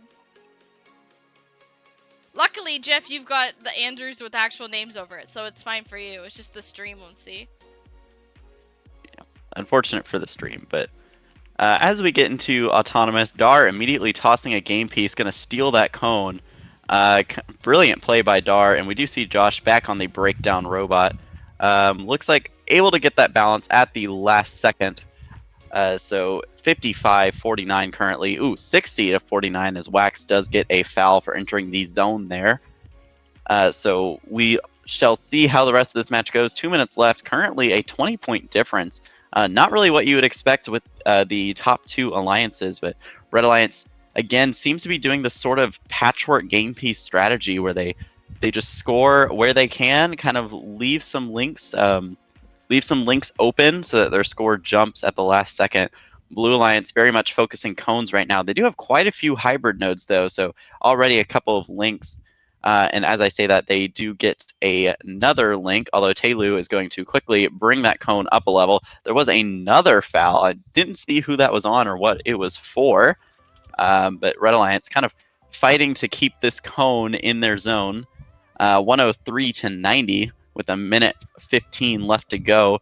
Red Alliance Juzzo is able to secure that cone. And even as Brandon was trying to steal it, Brandon's just going to go and grab a cone of his own. And unfortunately, Juzzo not able to score that cone. It is going to fall down low. So Wax will pick up the cube and score that somewhere else, and they will leave that cone as a hybrid node. So currently 130-118. A bit of defense being played in the middle of the field between Dar and Josh. These two players are very familiar with each other's play styles at this point, having been in multiple events with and against each other. With 40 seconds left to go, it is less than a 20-point difference. Red Alliance just very quickly scoring that cone in a hybrid node. They do only have hybrid nodes left to score. Blue Alliance has another cone left to score, and then another hybrid node. So both alliances should get a full grid here, and Blue Alliance does complete that grid. Red Alliance still has that hybrid node, and they get it. So scores 188-173, 15 seconds left. Lots of defense being played. We're going to see what the end game looks like for both these alliances. Dar look to potentially block Juzzo out there, but doesn't quite get there in time. And Blue Alliance, an incredible score of 222 to the Red Alliance's 192. This will be under review. Yeah, I'm gonna pop it onto the Elims bracket so everyone can see that while I leave the server again to try and fix the name issue we had. But really, really impressive stuff coming in from Alliance 1, who lost last time by the skin of their teeth. They were in top form this time and played very well to try to, I don't know, get the first leg up going into grand finals. Yeah, Brennan has suggested just restarting your game entirely. Sure, I can do that.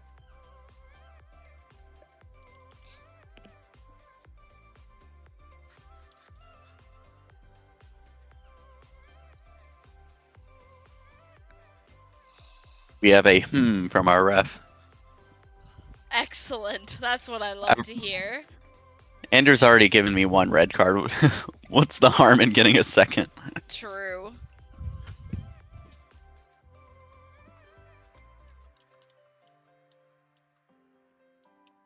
Yeah, there you go. I don't know why that fixed it, but it seemed to fix it. Oh, I gotta fix where my score files are going as well.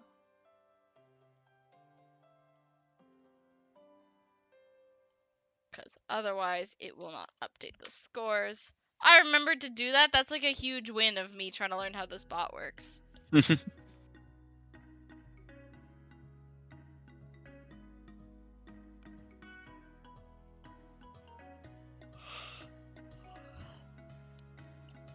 Well, I'm going to leave it on the limbs bracket while they're sorting out these issues.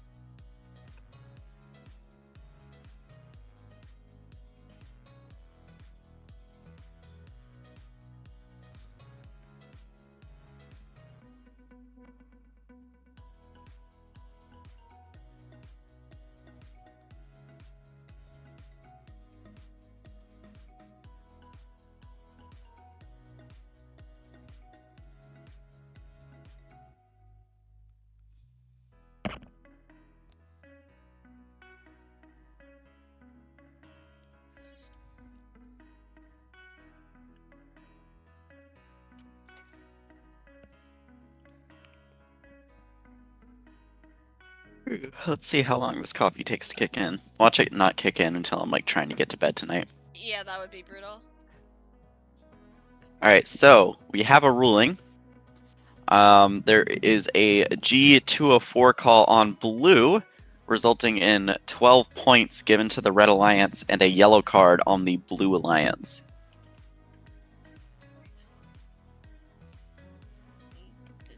Red adjusted plus 12. And then I'll pull up the field. So the final results are still 204 to 222. So still a win for that number 1 seed, but they are now under a little bit more scrutiny, under a little bit more pressure as we give them the yellow card. Drama as we go through the... Oh, we're not starting yet. Okay, I'm not going to start this next match yet. Don't worry. I got you, Andrew. But anyways, the breakdown here, 46 to 52 in auto, so blue just have the advantage in every category, really, including the end game.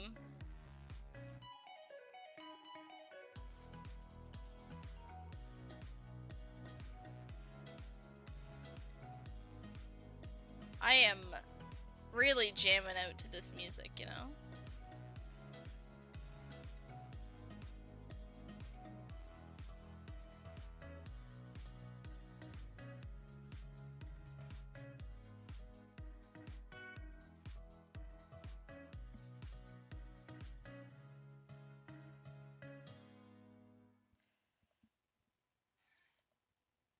You know, I really think that all the SRC refs should get, like, insta-invited to ref real FRC events.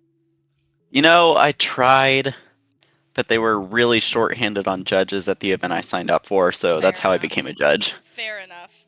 It's also good if you don't have, like, any really close affiliations, because a lot of the time judges are, like, industry professionals who just don't get first. So it's nice to have that, that point of view represented in the judging crew. Reffing, on the other hand, at least in Ontario, is like almost entirely first alumni, which is kind of cool. Yeah, I think I don't know, cause like, you know, you still have to sign all the non-biased stuff. Yeah. But as far as I've seen, at least here in Texas, I don't know about where I'm gonna be next FRC season, but the refs are pretty non-biased. The judges are pretty non-biased. Excellent. Which is good. And there's like, I mean, there is just a lot of team affiliation. We have quite a few just mentors of teams that have KV roles, right. Just because there's a lot of shorthands on volunteers.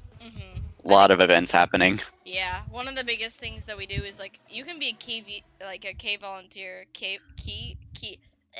You can be a key volunteer, but if your team is like competing at the event, that doesn't really happen, which makes sense. Yeah.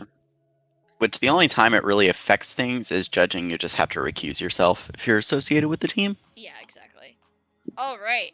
It seems like we are good to go, which means I'm going to bring back the field. We'll see if there's been any robot changes. It does not look like there's been any robot changes. So this is for all the marbles. Remember, blue has the advantage. Red needs it to stay alive. Tayloo is ready, which means we will go. Drivers behind the lines for finals match number 2. In 3, 2, All right. 1. All right, so let's see who's gonna steal. Josh is gonna steal and not score it. Well, Someone just didn't go to thief school. ooh, and Juzzo kind of full scented a little too hard, but I think the Blue Lions did as well. 32 to 31 out of auto. Pretty low scoring auto there. As Dar plays a little bit of defense on Wax with the cube in possession. Wax returns the favor, playing a little defense on Dar and Tayloo.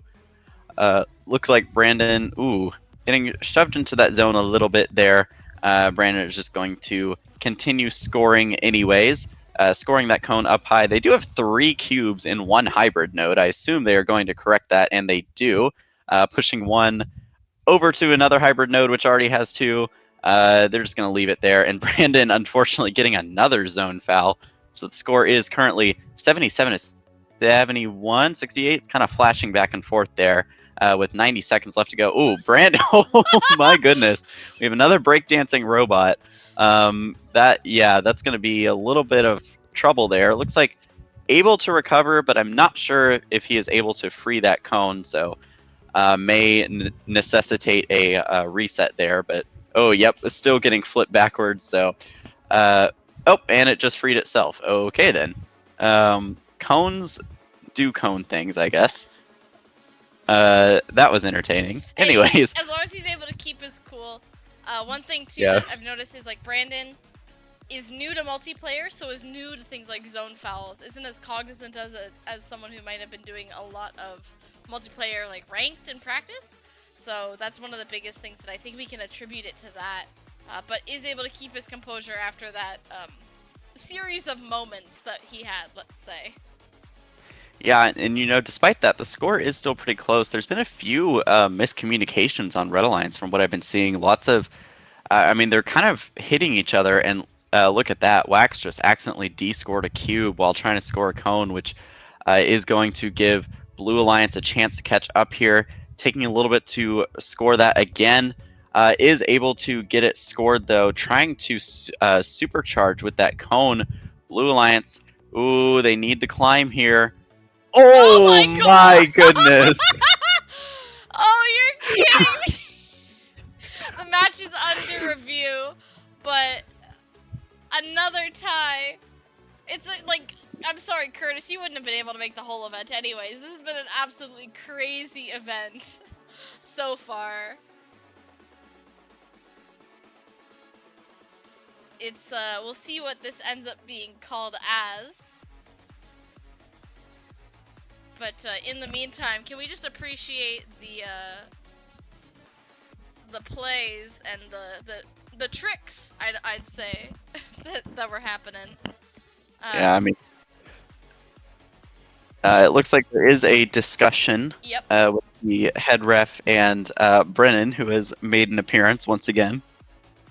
Here to consult on what is a crazy call, which is appreciated. I think, Jeff, if you want to go in there as well,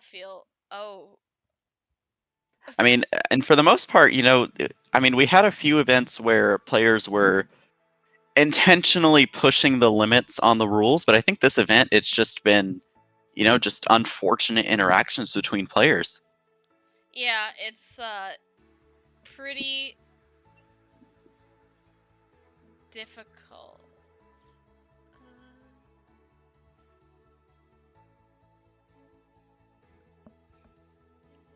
You're gonna see what is decided.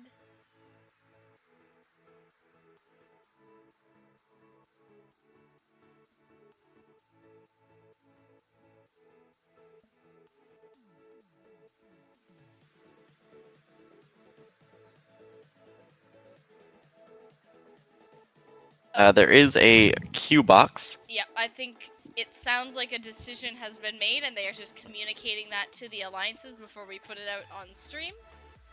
Although from what I saw in the in-game chat, there might be a different call that the teams are questioning. Yep. Poor Brandon, it's his first event, and he's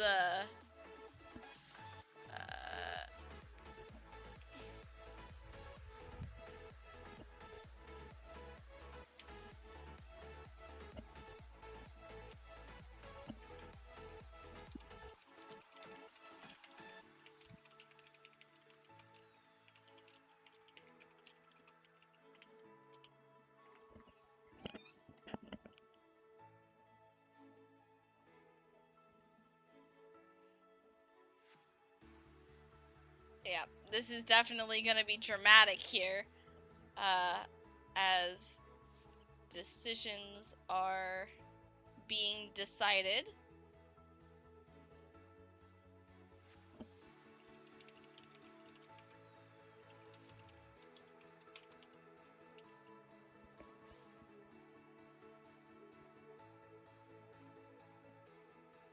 This is obviously very intense, as it is Alliance 1 versus Alliance 2, and we're at the second one in this match. So this is a high stakes match.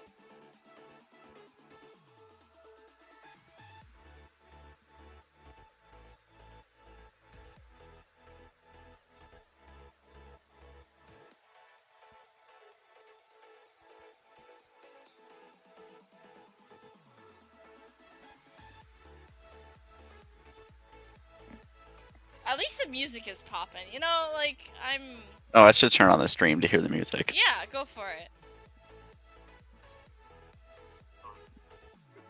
Oh god, now I'm hearing my own voice. I don't like I know, this. that's why I don't have the stream open. But my favorite is the YouTube comments are all like, it's just all people saying, permission to use this on blank, thank you. So we've got, I asked permission to use this in my live stream. Permission to, on my live selling. Permission to use this on my live selling. Permission to use these sounds on my videos. Permission to use this on my Facebook live stream. Permission to play this as background music in part of our church service live stream. Permission to use this for my painting videos. I don't know if like commenting permission to use this in the comments of a Facebook video gives you permission, but I guess so. I don't know.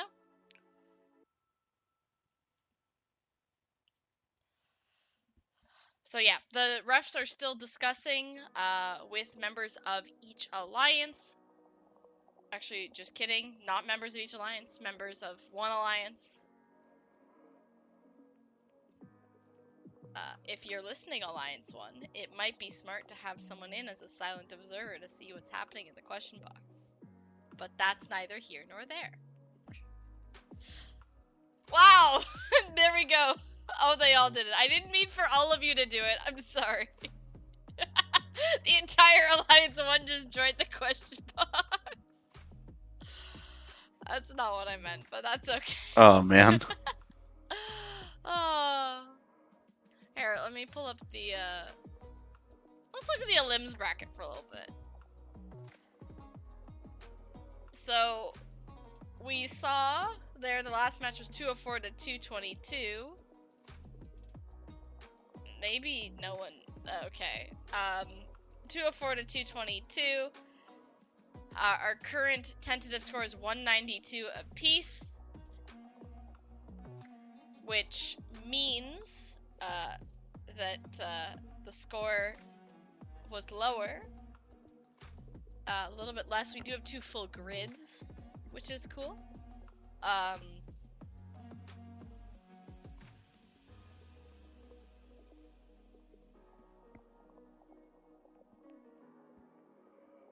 We do still have refs deciding.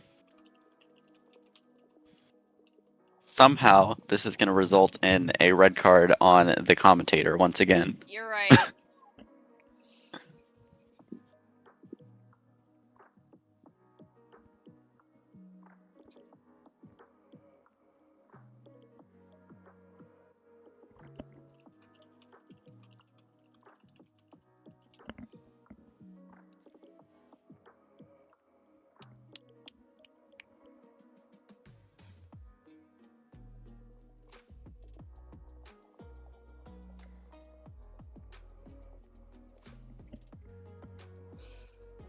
just remember everyone that this is for fun. This is a video game. So don't need to take it too seriously, which is good. We're all friends here.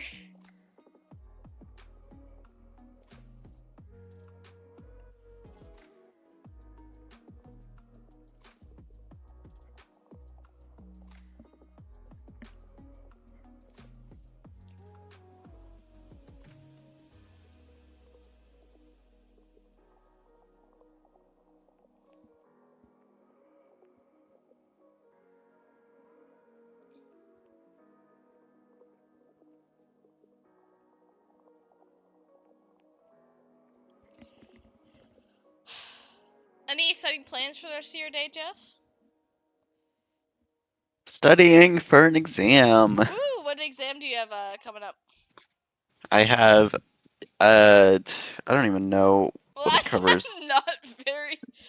You don't even know what's on the exam. What course is it for? I mean, it's for like general chemistry, so I'm pretty sure like because it's just like it's the first 4 chapters, so it's like unit conversions, like structure of an atom, electronic structures, yeah, I forget what the units are called, but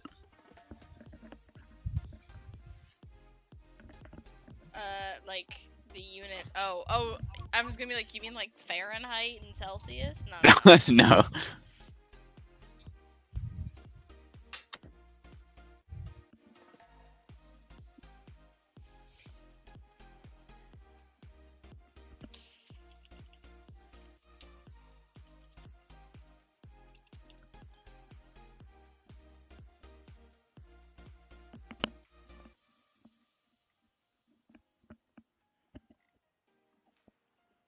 All right, now it's just me. Awesome. Okay, so one of the best things for those of you who are just tuning in now because it's a very high stakes match. Man, I wish we had like instant replay. Wouldn't that be cool? One of the things that is coming up that I want everyone to get hyped for is the Singularity. Is going to be coming out soon. I don't have an exact date for that, but I know that they have done some recordings so far for it. It is a single player style of event. It's a bunch of 1v1s, but you don't know like the score of who you're against. And that's going to be across a bunch of different games in XRC. So, of course, we have more than just Charged Up available. There will be Infinite Recharge, like Rover Ruckus, Skystone, Spin Up, like all the, like a bunch of the different games. And 7 of the players have been selected. And the whole point is that each game will also have a special contender who is recognized as being exceptional in a single game. You don't have to be as well rounded. So if you have one game that you grind out really hard, you have a chance to be invited to be the elusive 8th player. So there's the Singularity participants, and then there's the 8ths. We already have had our first one done, at least selected, which is Skystone.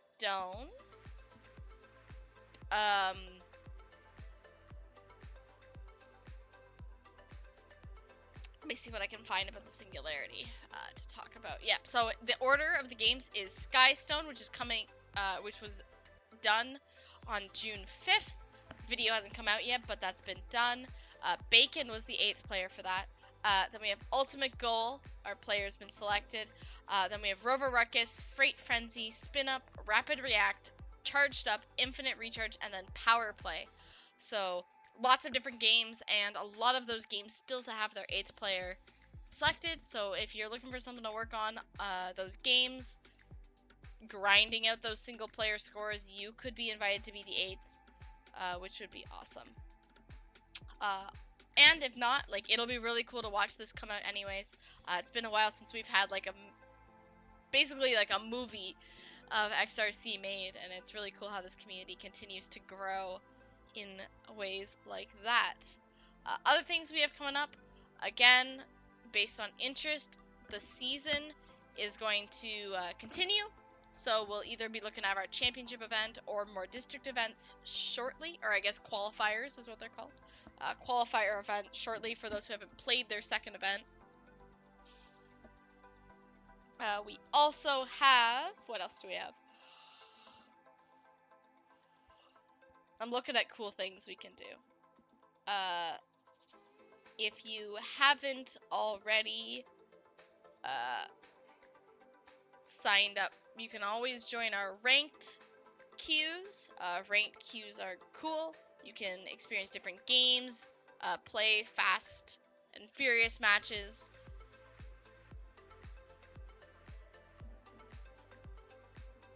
This is definitely, you know, these matches in events, especially the high stakes of finals 2, are always a little bit dramatic. But it's been a lot of fun so far.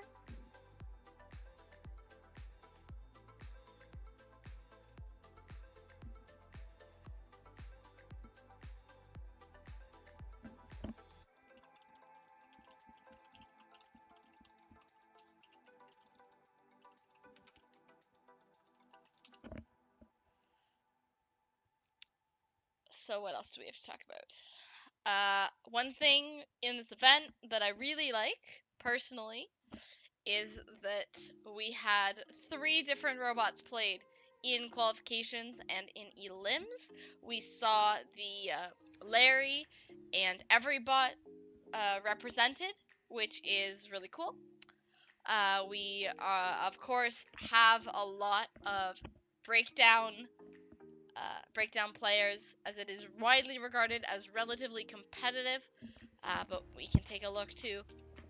It just plays differently than Everybot. Of course, Everybot not having the floor pickup changes, you know, just the overall gameplay of the robot. The breakdown high score, for those who are curious, is 171 by themselves, so pretty crazy, especially when we're looking at the score of 192 to 192. But that is the high score on a breakdown robot. If we take a look at Everybot, it is not too far behind, but 140 is definitely a significant difference, and I expect a lot of that is just not being able to pick up off the ground. You're running basically full cycles the whole time. Whereas for Larry, it is 157, so kind of splitting the difference there.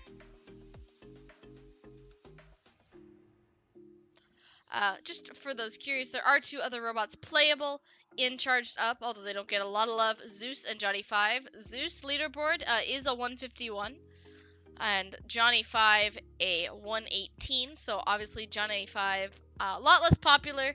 I believe it does not have a swerve mode, which is one of the benefits to all the other robots. Let's just take a look. Who's highest on the Charged Up leaderboard? Telu is highest with 725 scored across all 5 robots. That's pretty awesome. With a combined score, or an average score of whatever 725 divided by 5 is. Awesome. We're back. So 145 per robot. That's pretty nuts. Okay. Yeah, so there is a call. So essentially, what happened was a member of the Blue Alliance, in this case, Brandon, was attempting to pick up a cone and moved his arm down after grabbing the cone into a position such that he was just kind of hanging out on the barrier. And then when he moved his arm up, unfortunately, in the process, D-scored a Red Alliance cone, which is a violation of rule number G405, which results in a red card given to the Blue Alliance. So, unfortunately for the Red Alliance, that means that we'll be going to here. Let me put up the results. After I do that, I have to make sure I do it. No, not unfortunately for Red Alliance. What am I saying? Okay, so unfortunately for the number 1 Alliance, they will be receiving a red card, which puts the final score as shown, which means we are going to go to match number 3, which is okay. That means it's a best of one, and it is anybody's game here. So we will get everything set up for that.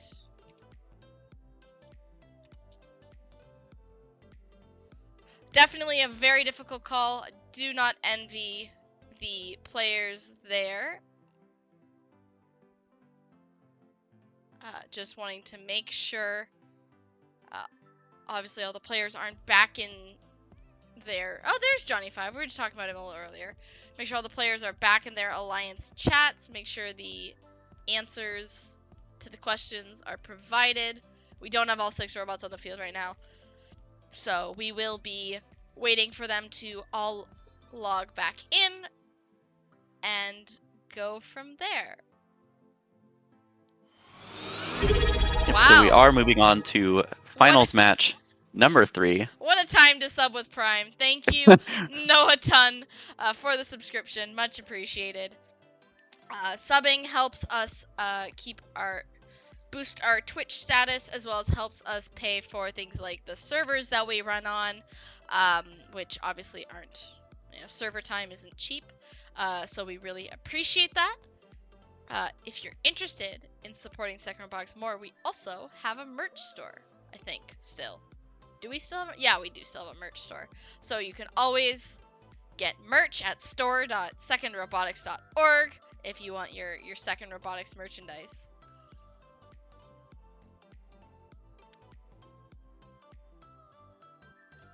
You can even get a pillow.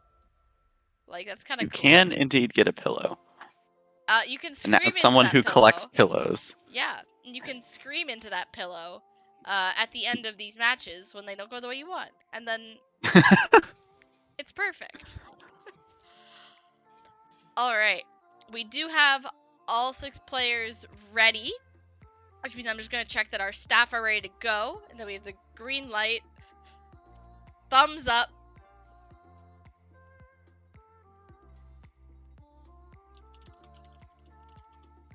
All right, I believe that is the thumbs up. Yeah, he just sends a thumbs up emoji.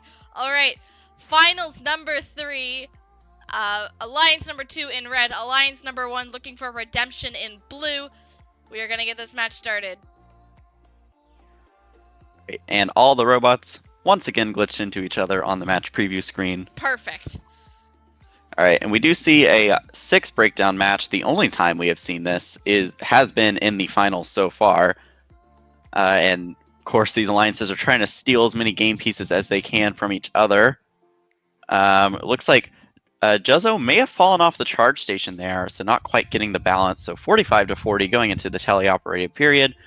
Blue Alliance once again doing their strategy of focusing cones first. Of course, cube dropped there, so Taylu is going to pick that up, make sure it does not get stolen. Red Alliance once again going for their strategy of focusing on rows, although it looks like Wax is working on his own grid first. So perhaps that is the strategy they have elected to use for this match. Juzzo is able to pick that cone back up so that Taylu cannot steal it. Getting defended by both Taylu and Dar, and unfortunately Wax does get a foul there. A little too close to that blue loading zone. Score is currently 80-84 with 90 seconds left to go. Red Alliance in the lead, but it is once again a very close match. These two alliances cycling as fast as they can here. Looks like Taylu picking up cube up off the ground to move it up to that upper node, and the score is now tied. And right as I say that, both alliances continuing to score. So Red Alliance still barely hanging on to that lead. Taylu a little too aggressive with that cone there. Is just going to leave it in the hybrid node for now, potentially become a supercharged node later. Josh drops the cube but is able to pick it back up, only slowed him down by about a second or so. Is just going to place that and complete a link in the middle row. So Red Alliance already done with those top 2 rows. It's just going to be working on hybrids. Blue Alliance once again has all the cones they need, so they're going to be looking for those cubes. And we've seen this strategy play out. Blue Alliance focusing cones first, cubes later. Red Alliance going 1 row at a time. And it looks like Wax is working on scoring a cube there. It looks like their hybrid row is almost done. They only need 2 more game pieces before they can supercharge. And right as I say that, Josh gets one of them. I'm not sure if that cone is counting. And Juzzo may elect to score there. Nope, Juzzo is going to elect to supercharge, and their score appears to still be going up, so that cone clearly does count with those supercharge notes counting. A little bit of a disaster over here on blue. Looks like a bit of a game piece explosion there. Brandon's going to replace that lost game piece and get up on the charge station. And as the clock strikes 0, we have a 6-point difference. 209 blue to 203 red. And pending no match reviews, this may end up being the score for finals match number 3. We're just checking with our alliances that they are satisfied with the cleanliness of their game, but I have to say it was definitely a little less chaotic than the one before it, which is good. You know, a little bit less chaos never really hurt anybody. We don't need all this enthalpy in here, I think. And so this will be the final score, which means Alliance 1 ended up taking their revenge after being sent down into the lower bracket by Alliance 2. It took 3 matches, but they did ultimately come back. Congratulations to our number 1 Alliance for taking home the SRC Pioneer event. Yeah, with that, the win, lots of pain for the referees all the time, but we did have a really good, clean final match. 209 to 203. Okay. There we go. It is official. We are back. We have the final score on the screen then. 209 to 203. There we go. Congratulations then to Alliance number 1 of Dar, Taylu, and Brandon, winners of the match. Or of the event. Not just the match. Well, I mean, I guess they won the match too. But there you go.